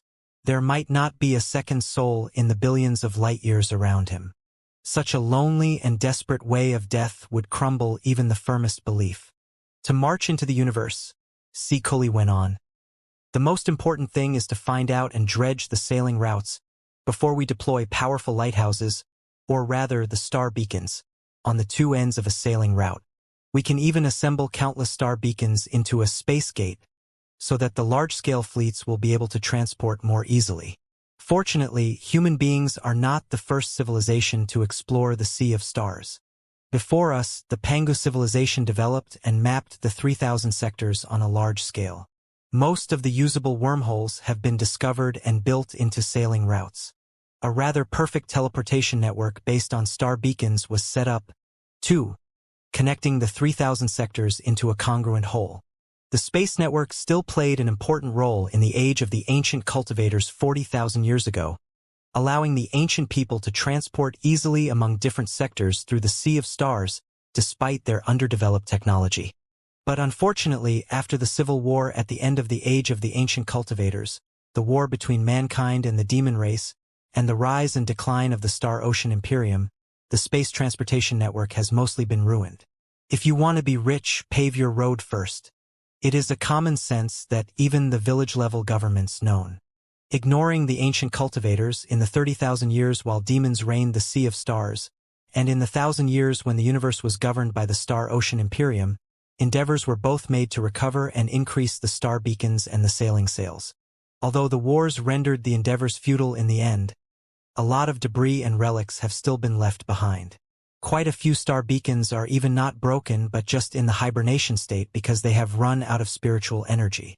Right now, with the heritage of the Star Ocean Imperium that we have excavated from Spider Den, the knowledge of the Imperium of true human beings brought by the immortal cultivators in their war base, and the legacy of the Pangu civilization on Kunlun, we have grasped tremendous information about ancient sailing routes and the secret techniques to craft star beacons and space gates of a higher level. To march into the grand universe, our first step will be to find and activate the sailing routes, repair the star beacons that the previous civilizations deployed, and expand them into space gates larger in scale. We have to build a great cause from scratch exactly like our earliest pioneers did. We will reconnect the dry and broken veins and nerves in the body of our civilization one by one again. This is exactly the significance of the Heavenly Road Plan. On the light beam behind Cultivation, a lot of worlds were shining brilliantly. They were connected to each other tightly by colorful roads, constituting a splendid paradise in the universe. Although they knew that it was simply artwork, Liao and Ding Lingdang were still deeply fascinated by such a glorious future. All the participants were inspired by Cultivation's speech. In the whole night that followed, They proposed their own amazing insights for the Heavenly Road plan. Such an enormous plan could almost be called the first project of the new Federation. Naturally, it would be impossible to reach any result after only one night. Thankfully, most of the participants of the meeting were staying for the magical equipment exposition. As a result, the duration of the meeting of the nascent soul stage was lengthened to an unprecedented 10 days. They had plenty of time to plan everything. After the first day's meeting was over, Liao and Ding Lingdang roamed the garden outside the meeting hall, hand in hand. It was already dawn after a whole night of discussion.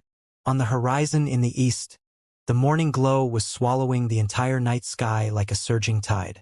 Liao and Ding Lingdang were still dwelling on the spectacular and passionate meeting. Occasionally, when they made eye contact, they immediately felt what was on each other's mind.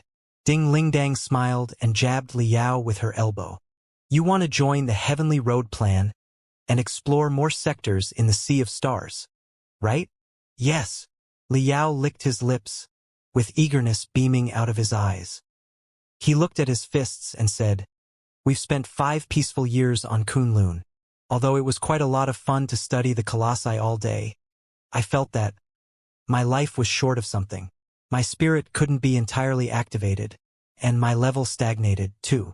I couldn't make any progress however hard I trained myself. It felt like, how should I put it? Ding Lingdang smiled and bared the sharp teeth. It felt that you were not completely alive? Exactly. Liao's eyes suddenly shone while he raised his thumb for his wife. That's exactly my feeling. How do you know? Because I felt the same. Ding Lingdang sniffed. We are the same type of person. We are not born for a peaceful life. Challenging the limits of our limits in incessant adventures and battles is our lifestyle. In the past 5 years, although my level has been improving fast through the arduous training, it never felt as gratifying as when I fought the demons in the depths of the Grand Desolate Plateau 8 years ago. Such a monotonous life is like a prison for me. My bones are itching so much that I feel there must be bugs inside. I've long expected the human hibernation technology and the space jump technology to be developed enough for us to march into the universe. Now, the day has finally arrived. The opportunity is too great to miss. After all, there are still almost 100 years to go before the expedition army of the Imperium of true human beings arrives. Being caged in the Heaven's Origin sector and living a mundane life for the next 100 years will be a greater suffering than killing me. Liao? Let's go to Professor Mo Xian and Leader Sikoli and ask them about the details about the Heavenly Road plan. If we are truly marching to the universe, there are no candidates that are more suitable than us. Liao's eyes were glittering. He held Ding Lingdong's hands tightly and said, That's exactly what I want. Sikoli was the best starship specialist in the 3 sectors, while Professor Mo Xian had been studying the ancient star map left by the Pangu civilization over the past few years. The 2 of them were both the most crucial components of the Heavenly Road plan. Although Liao was Professor Mo Xian's student, he had been devoted to the research on the colossi and did not pay much attention to the Heavenly Road plan before it was announced. Sikoli and Professor Mo Xian had not rested yet. They were still sorting the presentations of the participants in the meeting hall now. Seeing that Liao and Ding Lingdang returned, the 2 seniors showed no sign of surprise at all. Liao, perfect timing. Come here and take a look at this. Sikoli greeted Liao with a smile. Back in the riot of the immortal cultivators, the 2 of them had become comrades who fought side by side with each other. When the communication between the Heaven's Origin sector and the Flying Star sector went deeper, Liao's Glorious Sunlight Group and Sikoli's Starfighters Alliance formed a strategic partnership. They shared a lot of mutual interests and were in an unusual relationship. Therefore, even the title of Fellow Cultivator was saved. Sikoli activated a rune array softly, triggering a hologram right in front of them, which turned out to be a super small starship around 10 meters long and as brilliant as a diamond. At first glance, the starship did not carry any metal materials and was in a completely different style from what was seen in the Heaven's Origin sector, the Flying Star sector, or the Blood Demon sector. The flawlessness of the starship actually had a primeval air around it, just like, isn't it the escape capsule of the Pangu clan? Liao scratched his hair and finally recalled what it was. 5 years ago, deep inside Kunlun, he and 3 immortal cultivators had once found an escape capsule of the Pangu clan and even fought the hibernating warrior of the Pangu clan inside hard. At that time, the escape capsule had been blown up into countless pieces. The super small starship in front of his eyes right now, however, was 80% similar to the escape capsule of the Pangu clan and looked like a reduced version. Yes, precisely, Zikuli declared proudly. Although the escape capsule was blown into smithereens, we collected the debris carefully and tried our best to analyze it. Together with our latest starship technology, we have finally produced this feather-level super starship, which we have named Spark. Don't underestimate it just because it only has the space to accommodate 1 passenger. It has in fact been embedded with hundreds of units excavated from Kunlun, allowing it to perform dozens of space jumps in a row or accelerate to sublight speed. As the fastest and most agile starship of the 3 sectors right now, it is most suitable for the universal exploration. Liao and Ding Lingdang looked at each other, their eyes shining. Professor Uncle C, you must know what we are here for, mustn't you? Liao went directly to the topic. I believe that there shouldn't be a problem if we want to join the Heavenly Road Plan and explore the new sectors with our capabilities, right? Regarding the issue, we would have gone to you if you hadn't come to us. Professor Mo Xian walked close and said, according to the internal discussion of the team of the Heavenly Road Plan, it is indeed necessary to send out experts in the nascent soul stage at the beginning phase of the universal exploration. But it is not because those in the building foundation stage or the core formation stage are surely unqualified for the task. This is mainly for safety reasons. We don't know the first thing about the worlds beyond the Heaven's Origin sector, the Blood Demon sector, and Flying Star sector. Assuming that there are local forces in the new sectors, we are unaware whether they are friendly or hostile, how developed their civilization is, and if they pose a threat to us. Even if the overall development level of their civilization is not as good as ours, it doesn't mean that their top experts cannot kill or even capture our explorers alive. It's just like us. Our comprehensive capability is far behind that of the Imperium of true human beings, but with a delicate scheme and some luck, we were still able to capture the explorers of the Imperium of true human beings. In the perilous universe, information is one of the most valuable resources. After we captured an explorer of the Imperium of true human beings, we received tremendous information from both them and their war base, which significantly increased our capability and will make us grow into a serious threat for the Imperium one day. Should locals who are hostile to us encounter and capture our explorers while we are exploring the universe, and they elicit crucial information about the Federation from the captives, it will be a terrible disaster for us.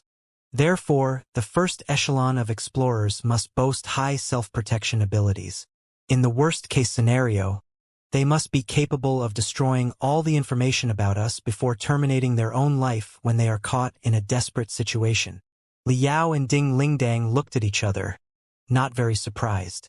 Although the 2 of them were cultivators who believed in humanity, they were not innocent children who did not know the darkness in the universe.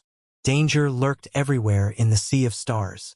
Professor Mo Xian's concerns were definitely valid. If the explorers from the Federation ran into powerful and hostile locals, they might confess the coordinates, combat ability, civilization level, as well as other critical intelligence under the vicious secret arts such as the soul-searching technique before they had the chance to figure out the New World situation. In that case, the Federation would be losing a lot instead of gaining anything from the exploration missions. It was needless to say that the explorers might run into the scouts from the Covenant Alliance or the Imperium in the vast universe, who might be tough characters like the Star Child. Only the experts in the nascent soul stage were capable of competing with them. Even if they could defeat the enemy, they would still be able to destroy themselves and all the information they carried cleanly, so that the Federation could still be hidden in the mist at the edge of the cosmos. Liao clapped his hands and said, "Then, the 2 of us will go for the mission. We're perfect for it." "You are indeed perfect for the mission, but you cannot be in each other's company on the mission," Professor Mo Xian said. "In our plan, every exploration team will be supervised by a nascent soul stage cultivator. However, 2 nascent soul stage cultivators will not be on the same team. Liao and Ding Lingdang were both dazed for a moment. They asked simultaneously, "Why?" 2 reasons. Firstly, you cannot put all your eggs in the same basket, Professor Emotian explained. Although the space jump technology is quite mature, passing through the 4-dimensional space is a highly risky endeavor after all. If anything goes wrong, the vehicle may be caught in a cosmic storm of the foreign dimension until it drifts to the end of the universe. One space jump may be not that dangerous. However, while the Heavenly Road Plan is implemented, the explorers will jump continuously like the star child of the Imperium of true human beings. When the risks of dozens of space jumps are accumulated, the final result can be extremely high. There are only slightly more than 200 experts in the nascent soul stage in the 3 sectors. Subtracting those who are too old and the non-battle ones who are unsuitable for the universal exploration missions, there are few suitable candidates for the job. Assuming that the 2 of you are on the same starship, should an accident take place, we will lose 2 nascent soul stage cultivators who are of paramount importance at the same time. Such a loss is too heavy for us to shoulder. Therefore, we cannot be as extravagant as the Imperium of true human beings who put 2 in the nascent soul stage and 1 at the peak of the core formation stage on the same exploration team. We can only put 1 nascent soul stage cultivator in each team at best. Liao and Ding Lingdang both nodded, somewhat helplessly. They had never considered the issue from that perspective before. On second thought, it was indeed a conundrum that could barely be bypassed. Secondly, the complexity of the universal exploration. We have to try everything we can to increase our odds of discovering a new sector, Professor Emotian said. For the ordinary people who live on a planet, with a blue sky above their heads and a solid land below their feet, when they are faced with the night sky brimming with brilliantly shining stars, it is often impossible for them to truly understand the vastness and enormity of the universe. How many stars are scattered in the 3-dimensional universe to our knowledge? By the preliminary estimation of generations of astronomers, there are approximately 90 sextillion, which means a 9 with 22 zeros behind it. What does 90 sextillion mean exactly? Let me put it this way. We are now on the Grand Desolate Plateau at the north of the continent of the Heaven's Origin sector, which is a famous desert. There is another boundless desert at the south of the Blood Demon sector known as the White-Silver Death Desert. Say that every grain of sand in the desert stands for a star, then even if all the grains on all the planets in the Heaven's Origin sector, the Flying Star sector, and the Blood Demon sector are combined, their total number will still be smaller than the number of stars in the universe. But although there are so many stars, only a tiny fraction of them can generate stable galaxies, and of the stable galaxies, only a tiny fraction are qualified to be called a sector with abundant spiritual energy. We must consider the investment and the possible yield before we develop the sectors. Some of the sectors may boast bountiful spiritual energy, but they are too far away from us, and their environment is too harsh. So, they will be of no use to us at all for the next hundreds of years. In the end, the sectors that fit our filtering conditions are few to none. This is the difficulty of universal exploration. The Heavenly Road Plan equals to a mission to locate a few grains from the billions of grains on the Grand Desolate Plateau. Ding Lingdang could not help but interject. But don't we have a lot of star maps? Yes, Sikuli replied with a smile. It is exactly because of the star maps left by the Pangu civilization and the observational magical equipment passed on from the Star Ocean Imperium that such an arduous mission is possible. Otherwise, we wouldn't even be able to begin the first step. However, there is still a long way to go from possible to successful. On the other hand, the universe is dynamic and changing all the time. Every planet, every galaxy, and every nebula is moving and rotating incessantly, affecting and interfering with each other. So, the universe can be quite mysterious and unpredictable. The star map of the Pangu civilization that we have retrieved is a product from hundreds of thousands of years ago. It is now incomplete and lacking a lot of critical information. But even if we manage to repair it, what it records will still only be the status of the sailing routes from hundreds of thousands of years ago. Although hundreds of thousands of years are just a snap of the finger for the whole universe, the relative position among the galaxies and the sectors has still gone through drastic changes. Therefore, we must calculate the trajectories and the patterns of most sectors and worlds before we deduce what the universe looks like right now based on the ancient star map. Or to put it more straightforwardly, the star map of the Pangu civilization is already outdated, and we have to refresh it. It is not hard to imagine that, with the level of our civilization, there will be all kinds of errors when the star map of the Pangu civilization is being refreshed. With the help of the Star Prior's House, the observatory of the Star Ocean Imperium, we have tried to narrow the errors to the minimum. Together with the historical and archaeological evidence, we have determined hundreds of space zones where a sector may exist. But it doesn't mean that we can jump into the core of a civilization simply based on the coordinates we have determined. The odds are basically negligible. Our explorers will have to jump, drift, and grope in the infinite darkness in order to have a slim chance of finding a new sector. To increase the possibility of finding a new sector, we are preparing to send as many explorers as possible to different directions and distances. Every new exploration team means a greater likelihood of finding a new sector and building up our federation. That is the only way that we can expect to resist the scourge of the expedition army in the battle to come. If two nascent soul stage cultivators are kept in the same team, if they are unlucky and find absolutely nothing after drifting in the universe for decades, it will not just be their own time that is wasted but also the future and destiny of the new federation. So, that is the case. Liao and Ding Lingdang both frowned. The two old seniors did make a lot of sense. From the perspectives of both anti-risk and success rate, it was indeed inappropriate to keep the two nascent soul stage cultivators on the same team. In fact, if Ding Lingdang hadn't advanced into the nascent soul stage so quickly, Professor Mo Xian said, Liao in the nascent soul stage and Ding Lingdang at the peak of the core formation stage would have been made a gold team. But nobody expected that you could march into the nascent soul stage so quickly, little Ding. Right now, you are both national treasures for the Star Glory Federation. How can we send you out recklessly? Okay. Liao held Ding Lingdang's hands tightly and immediately sensed what his wife was thinking about from her palm. Thinking for a moment, Liao said, It doesn't matter even if we have to be split apart for a while. After all, the Heavenly Road Plan is a well-prepared, active exploration, instead of a random, aimless shot in the dark like when I jumped to the Flying Star sector last time. I assume that there will certainly be results after 3 to 5 years of exploration, won't there?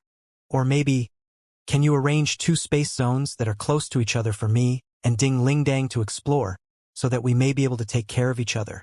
After hearing that, Professor Mo Xian and Si Kuli both put on a weird expression and fell into silence. Liao raised his eyebrow and asked suspiciously, What's the problem?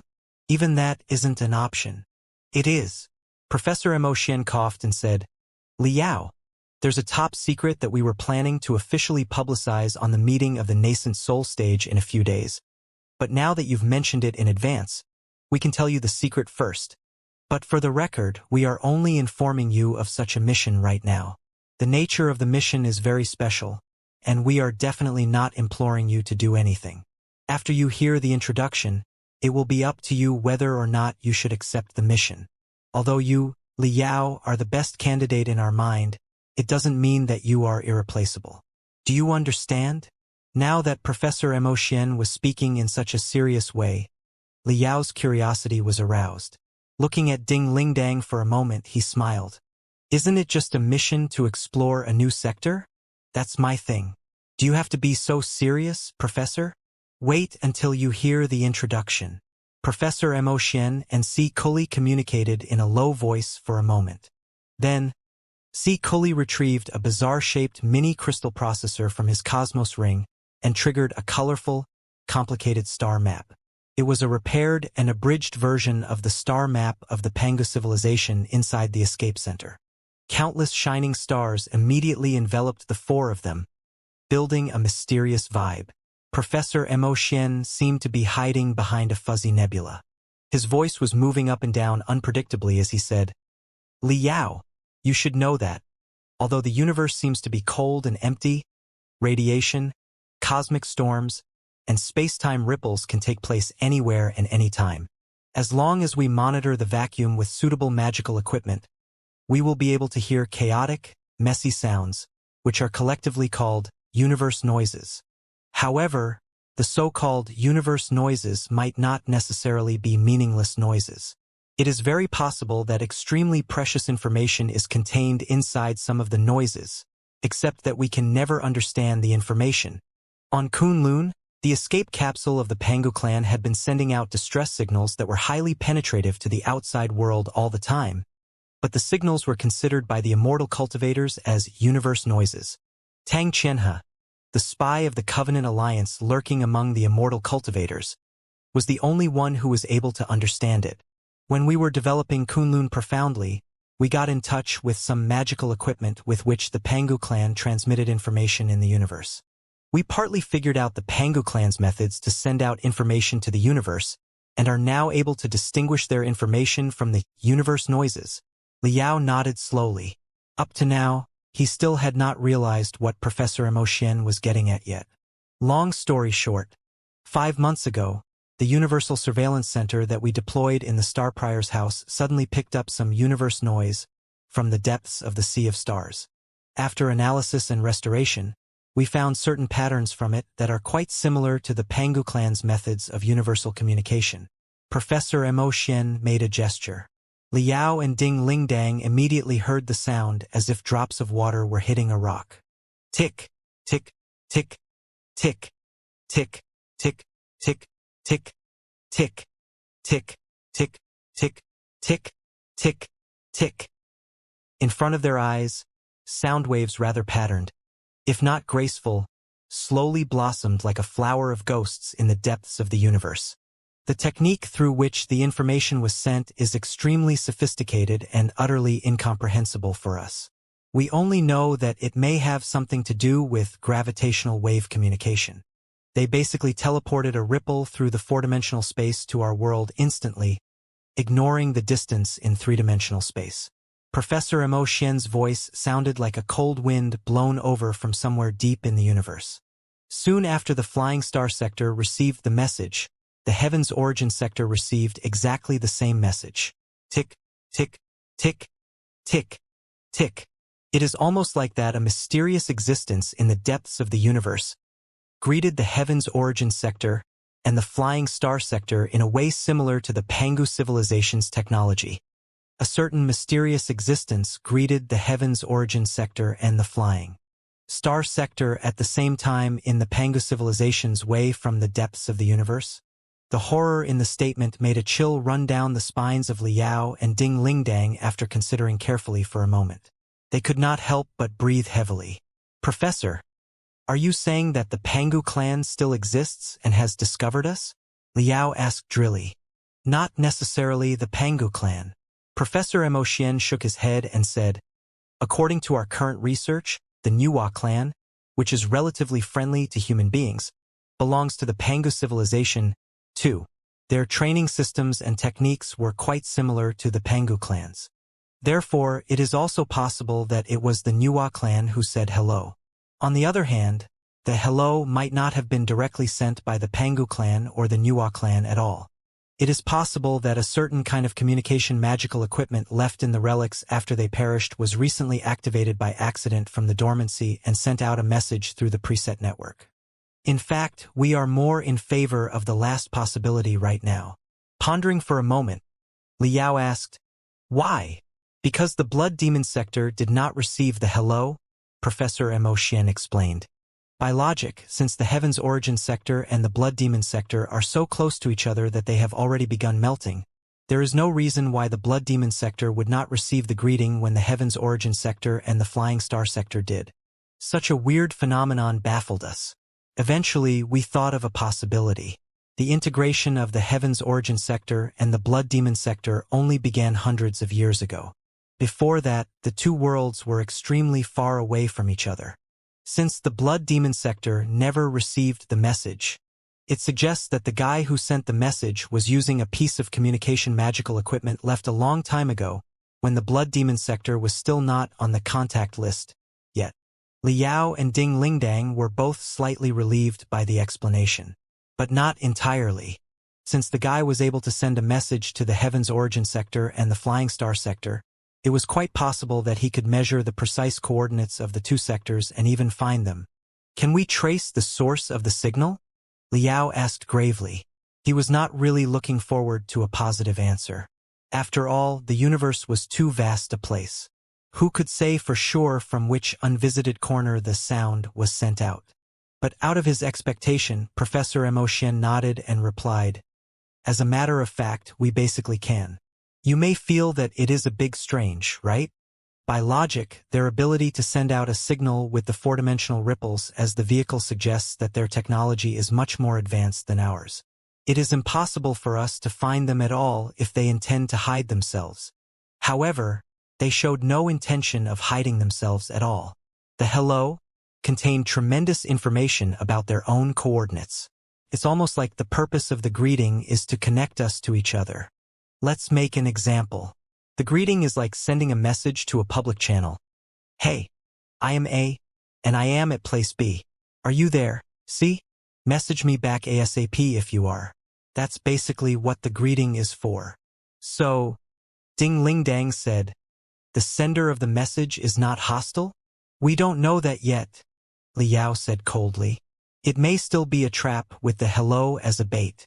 If anybody sends a message back, they will be prey that have been fooled because their most precise coordinates will be locked onto by the enemy.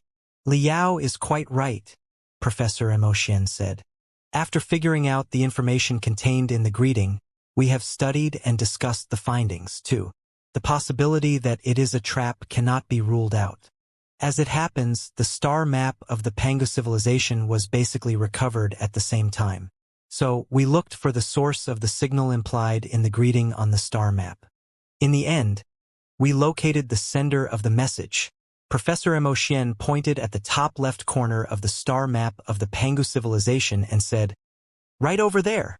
The universe was too vast. The star map of the Pangu civilization naturally could not depict the whole picture of the universe. It was focused on the part of the universe around Kunlun. On the top right corner of the star map was a cluster of bright blue stars that were connected by countless glittering sailing routes. The sailing routes that extended from the star in the middle were large in number, suggesting that it might have been an important stronghold of the Pangu civilization. Liao Ding Lingdang, as you can see, the star here is in its prime years. The stellar system is very system, and the shining nebulas nearby also fit the features of abundant spiritual energy. Tremendous sailing routes are pointing at the place. Almost 1/3 of the escape capsules of the Pangu clan set this place as their destination too. We assume that there should be a sector in this area, one with copious spiritual energy and resources, and one where heavenly materials and earthly treasures are everywhere to be found. That is why the Pangu clan developed it into a strategic stronghold and even a center of the local area. Narrowing his eyes, Liao activated his computational ability to the maximum. He replied immediately, "If it is truly a strategic stronghold with copious spiritual energy and resources and has relics of the Pangu civilization, there is no reason for it to be unheard of in our history.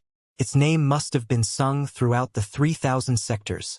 This mysterious sector is not far away from the Heaven's Origin sector and the Flying Star sector. It will be quite easy for us to reveal the sector's real face if we search the ancient classics on astronomy and observe it through the Star Prior's house, right?" "That is precisely where the problem lies," Sikuli interjected. "We can't find it." Liao's eyes widened. "What do you mean by, we can't find it?" "We mean that, after scanning all the ancient classics on astronomy in the Heaven's Origin sector, the Flying Star sector, and the Blood Demon sector, we haven't found any information of value to help us find this particular sector. What is even weirder is that, when we observed the place where the sector should be through the most advanced magical equipment in the Star Prior's house, we still failed to discover any trace that proved the existence of such a world. From the scraps of the star maps of the Star Ocean Imperium that we have collected, we have found all the space zones near the sector except for the sector itself. There are only 2 pieces of evidence confirming that the sector is not illusionary. Firstly, the star map of the Pangu civilization from hundreds of thousands of years ago. Secondly, the hello that was just delivered to our ears a moment ago. It must be noted that the greeting was made with the 4-dimensional ripples as a vehicle, and was therefore not restrained by the speed of light. We may consider the signal as a real-time one, which means that they did not send out the greeting until around half a year ago, and that we received the greeting in almost the next second. Other than the two pieces of evidence, the sector does not exist at all. Liao's mouth opened larger and larger as C. Kuli's description proceeded. He found it hard to believe. Is it possible? Then, what did the most advanced astronomical magical equipment in the Star Prior's house, which also observes the universe through the four-dimensional space, see in the place where the mysterious world should be? Nothing at all.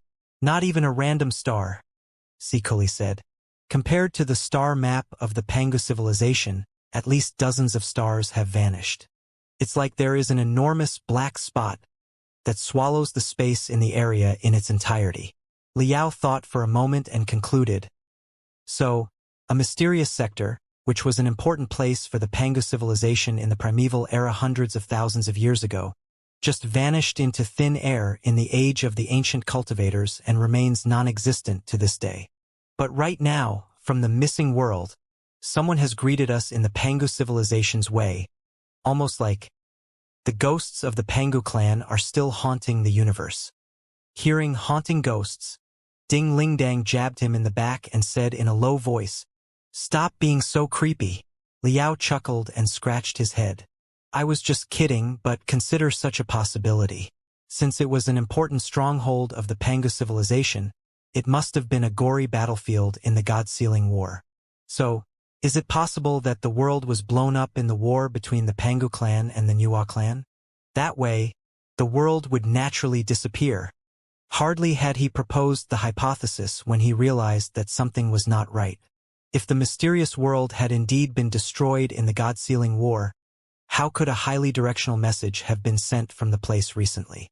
Was it really the doing of the restless ghosts of the Pangu clan? Liao was almost scared by his own thought. It's impossible for a whole sector to have been demolished. Professor Emotian shook his head slowly. For such gigantic celestial bodies like stars, it is extremely difficult to destroy them without leaving any trace behind. Even if the stars do decline of natural course, they will turn into red giants, white dwarfs, neutron stars, or black holes. They will still be observed one way or another.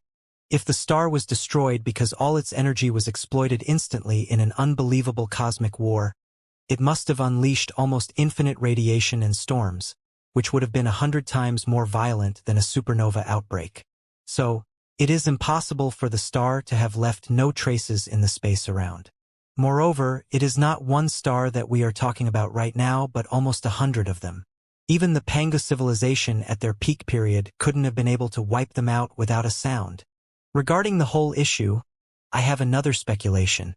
The sector and the space zones around it are not destroyed but blocked by cosmic dust. As fellow Cultivator C mentioned just now, the space in the area seems to be swallowed by the black spot. It is quite a vivid metaphor. The so-called black spot is actually a ribbon of cosmic dust that is massive and boasts special characteristics. As a result, the rays of light and the radiation cannot break through the ribbon, protected by the nebula of black spot. It is quite possible that the sector inside is living just fine after hundreds of thousands of years. In the boundless universe, as well as the celestial bodies such as stars, planets, and comets, space was actually not an absolute vacuum but filled with floating cosmic dust in most places.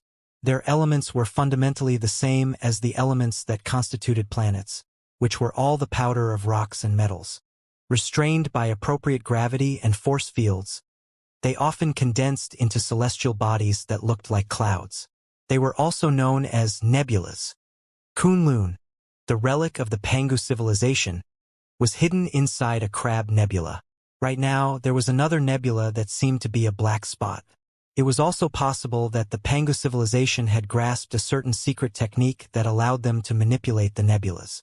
Liao knew that, according to the different metal constituents of the nebulas and the changing force fields that restrained them, the nebulas could display all kinds of amazing features, such as sending out and blocking specific radiation or absorbing and releasing spiritual energy. This is about everything that we know right now, Professor Emotian said.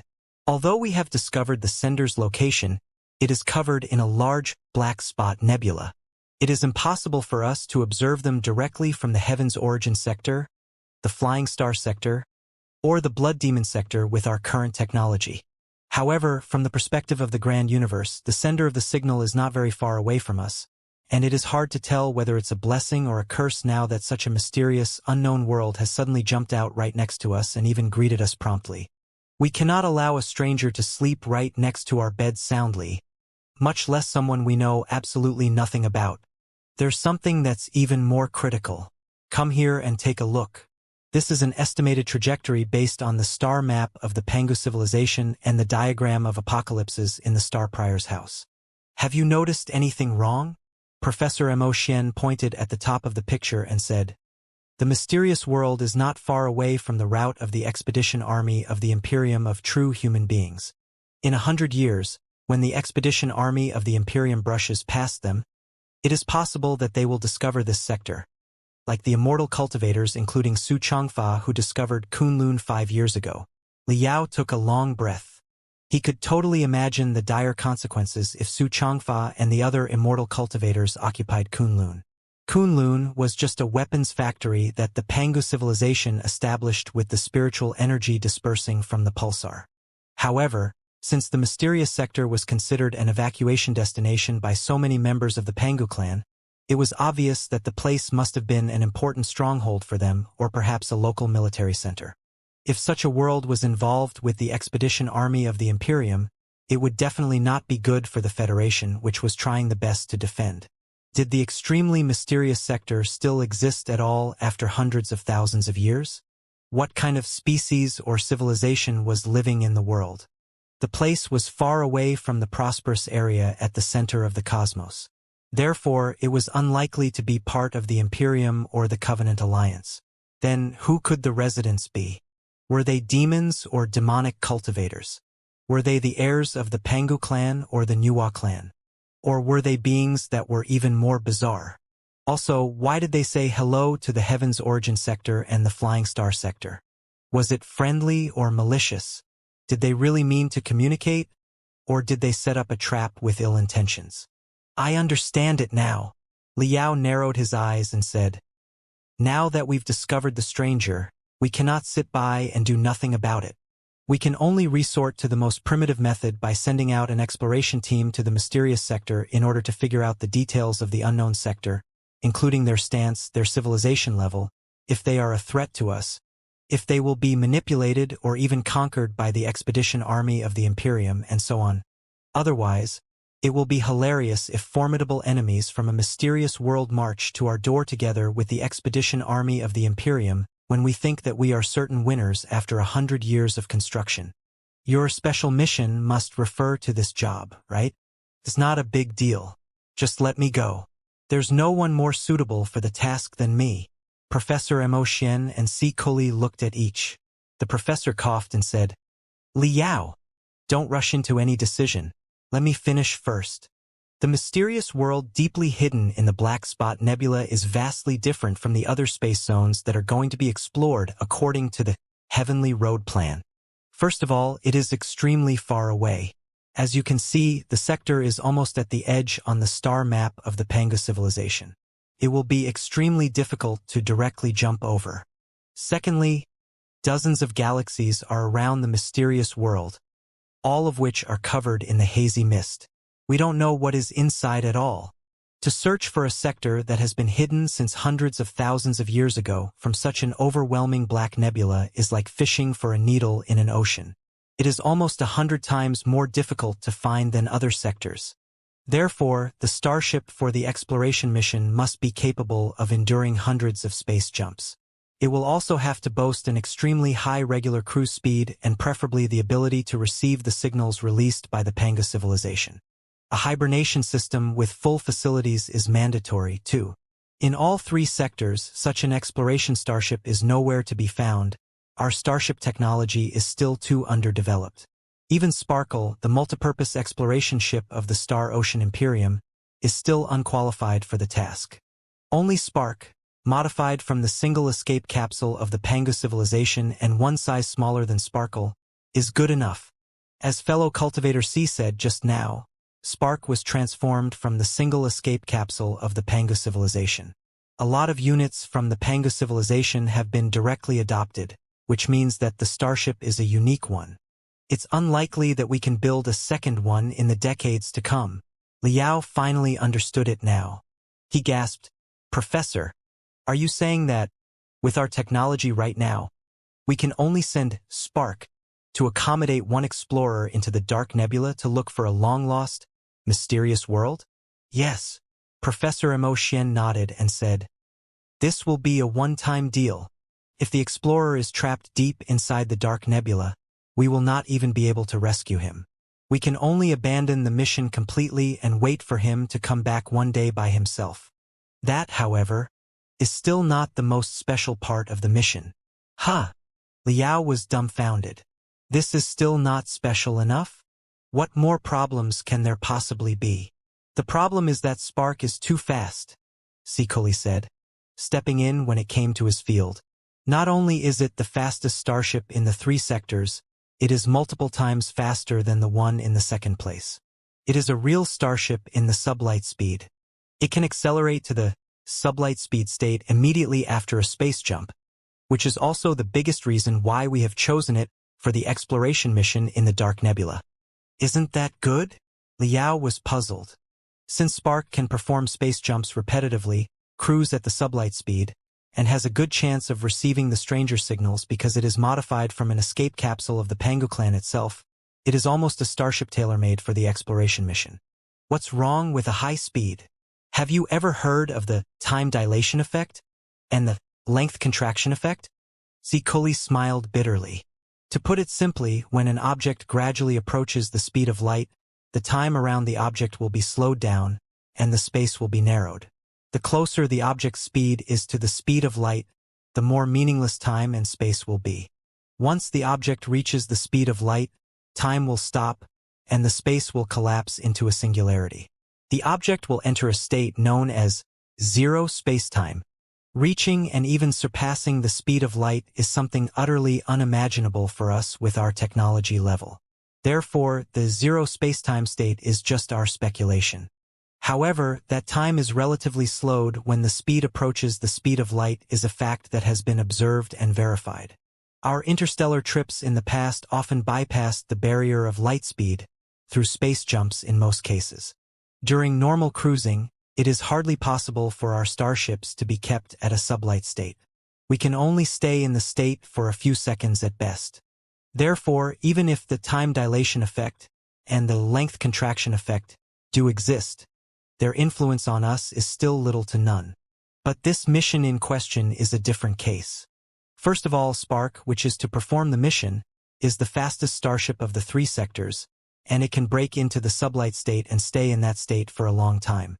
Second, it has to fly for quite a while in the sublight state in order to possibly find the mysterious sector that is hiding deep inside the dark nebula.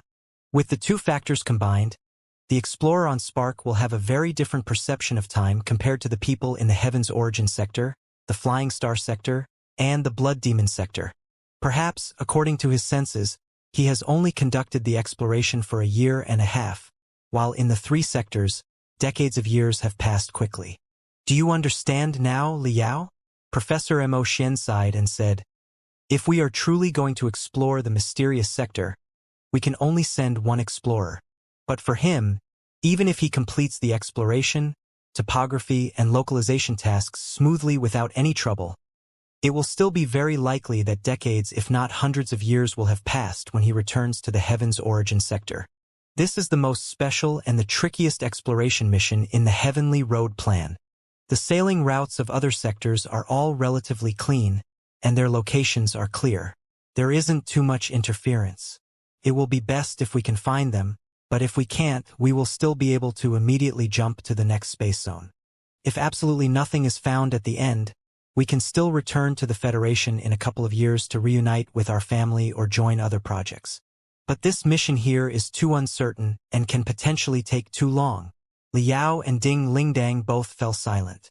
The time dilation effect and the length contraction effect? The closer one was to the speed of light, the slower time would pass. Decades for a single exploration mission? It was something that the two of them had never thought of before they arrived. However difficult the mission is, however long it takes, and however huge the cost is, it will have to be carried out, won't it? Liao said solemnly. Because we cannot pretend that we don't see the mysterious new world after it jumps out of nowhere and even greets us blatantly.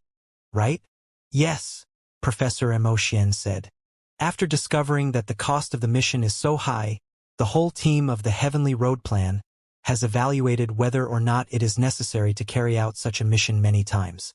If the mysterious world was not a local military center of the Pengu civilization hundreds of thousands of years ago, where the war relics and even the arsenal of the Pengu civilization can possibly be stored, if it is not covered in a weird black spot nebula, if it didn't suddenly wake up and greet us, if it doesn't happen to be on the route of the expedition army of the Imperium and will likely be scanned and detected by the Imperium, if any of the ifs didn't exist, chances are that we would abandon the mission.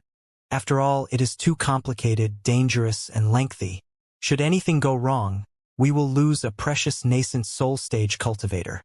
However, with the 4 factors combined, it's like a sting that has deeply pierced into our eyes, making us unable to ignore the mysterious world. If we do, just like you said just now, it is very possible that an army vastly different from what we have anticipated will be knocking on our door in 100 years' time.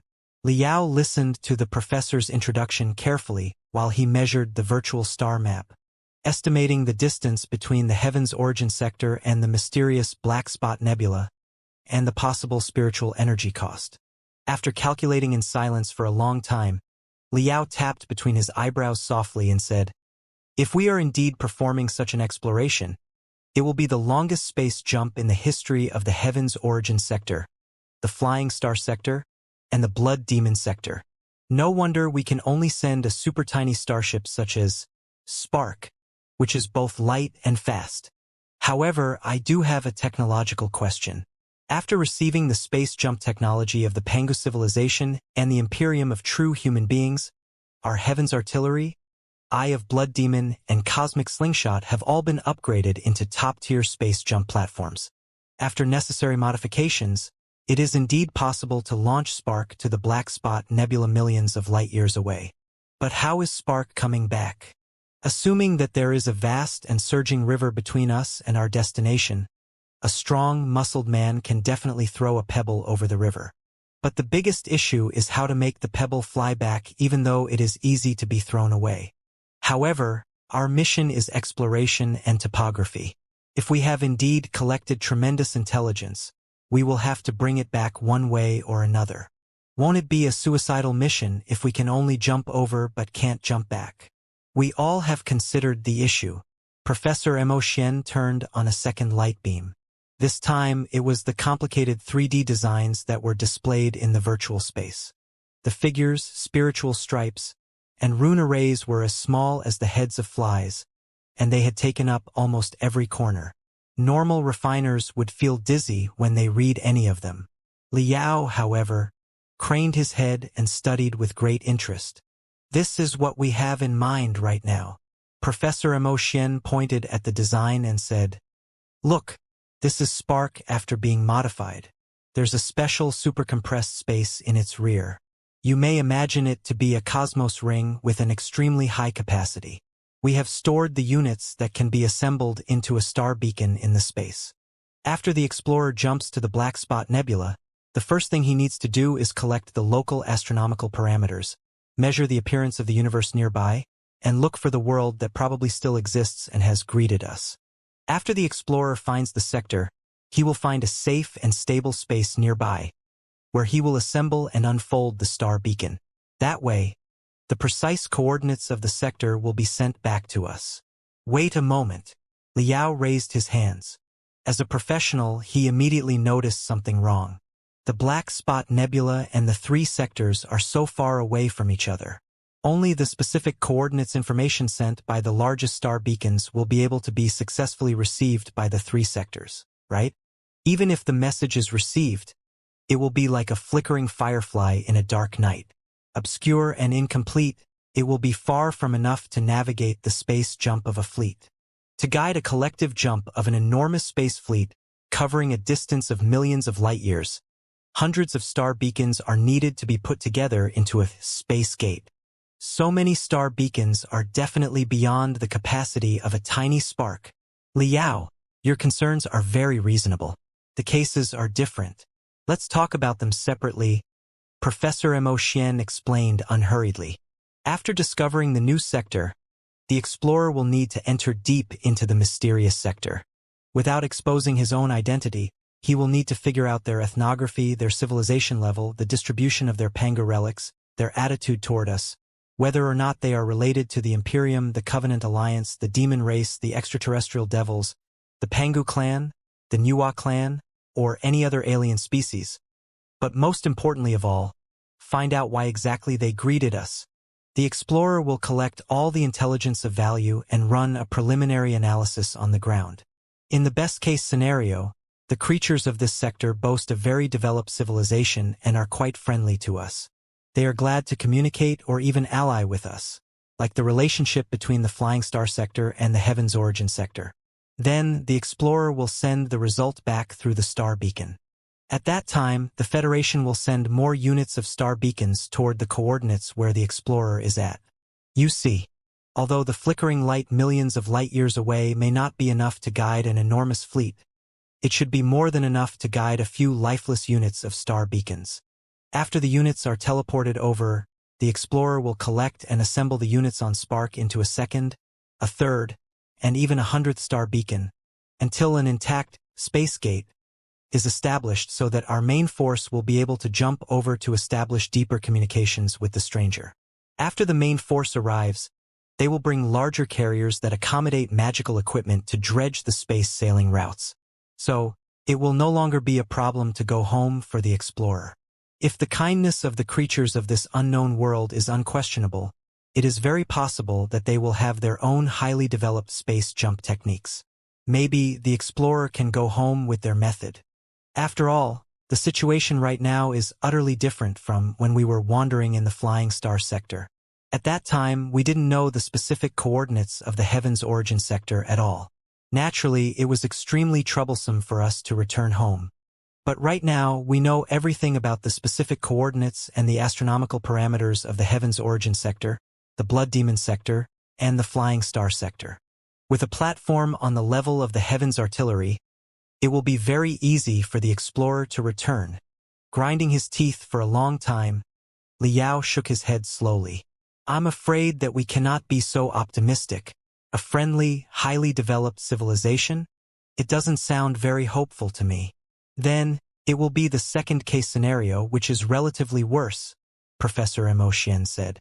If the explorer discovers that a powerful civilization that is hostile to us and even deeply associated with the Imperium, the Covenant Alliance, the extraterrestrial devils, the Pangu clan, or other forces is dominating the unknown sector, and that they are planning to conquer or even destroy us, the explorer will still have to collect all the intelligence about them before he returns to the jump point that he has deployed in space. By then, the explorer will send a different signal to the three sectors. After receiving a message from him, the three sectors will also teleport assets to him, not the units to assemble star beacons this time, but the units to make thrusters. You may think of a so-called thruster as a super mini Heaven's Artillery that is specially for Spark's use. It will kick Spark hard right in the bottom. Together with the space jump facilities installed on Spark, the Starship will be able to be teleported back, too. Liao thought for a moment and said, the second-case scenario is worse. So, there is still the worst-case scenario.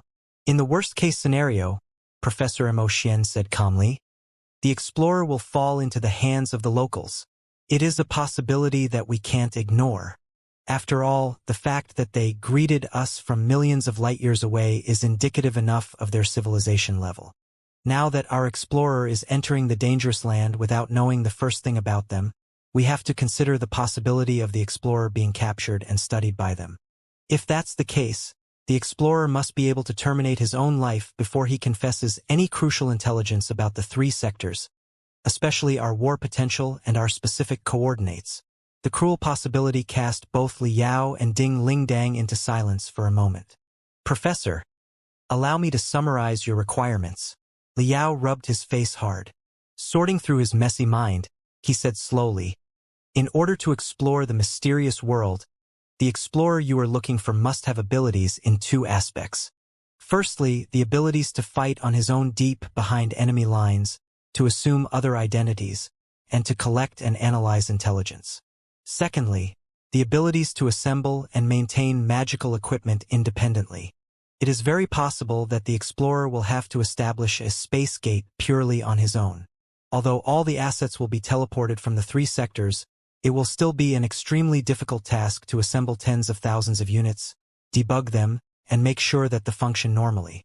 It is needless to say that the magical equipment units may malfunction after breaking through the void. He will have to test and maintain each and every one of them, which is not a job that any random refiner can accomplish. There are the most distinguished special forces soldiers, intelligence experts, and camouflage masters in the three sectors. There are also the most excellent refiners and magical equipment specialists. However, Spark is modified from the escape capsule of the Pangu clan, and it can only accommodate one passenger. You can count the cultivators who boast the abilities in both the two aspects with one hand. I think that there are fewer than 3 names on your candidate list, Professor.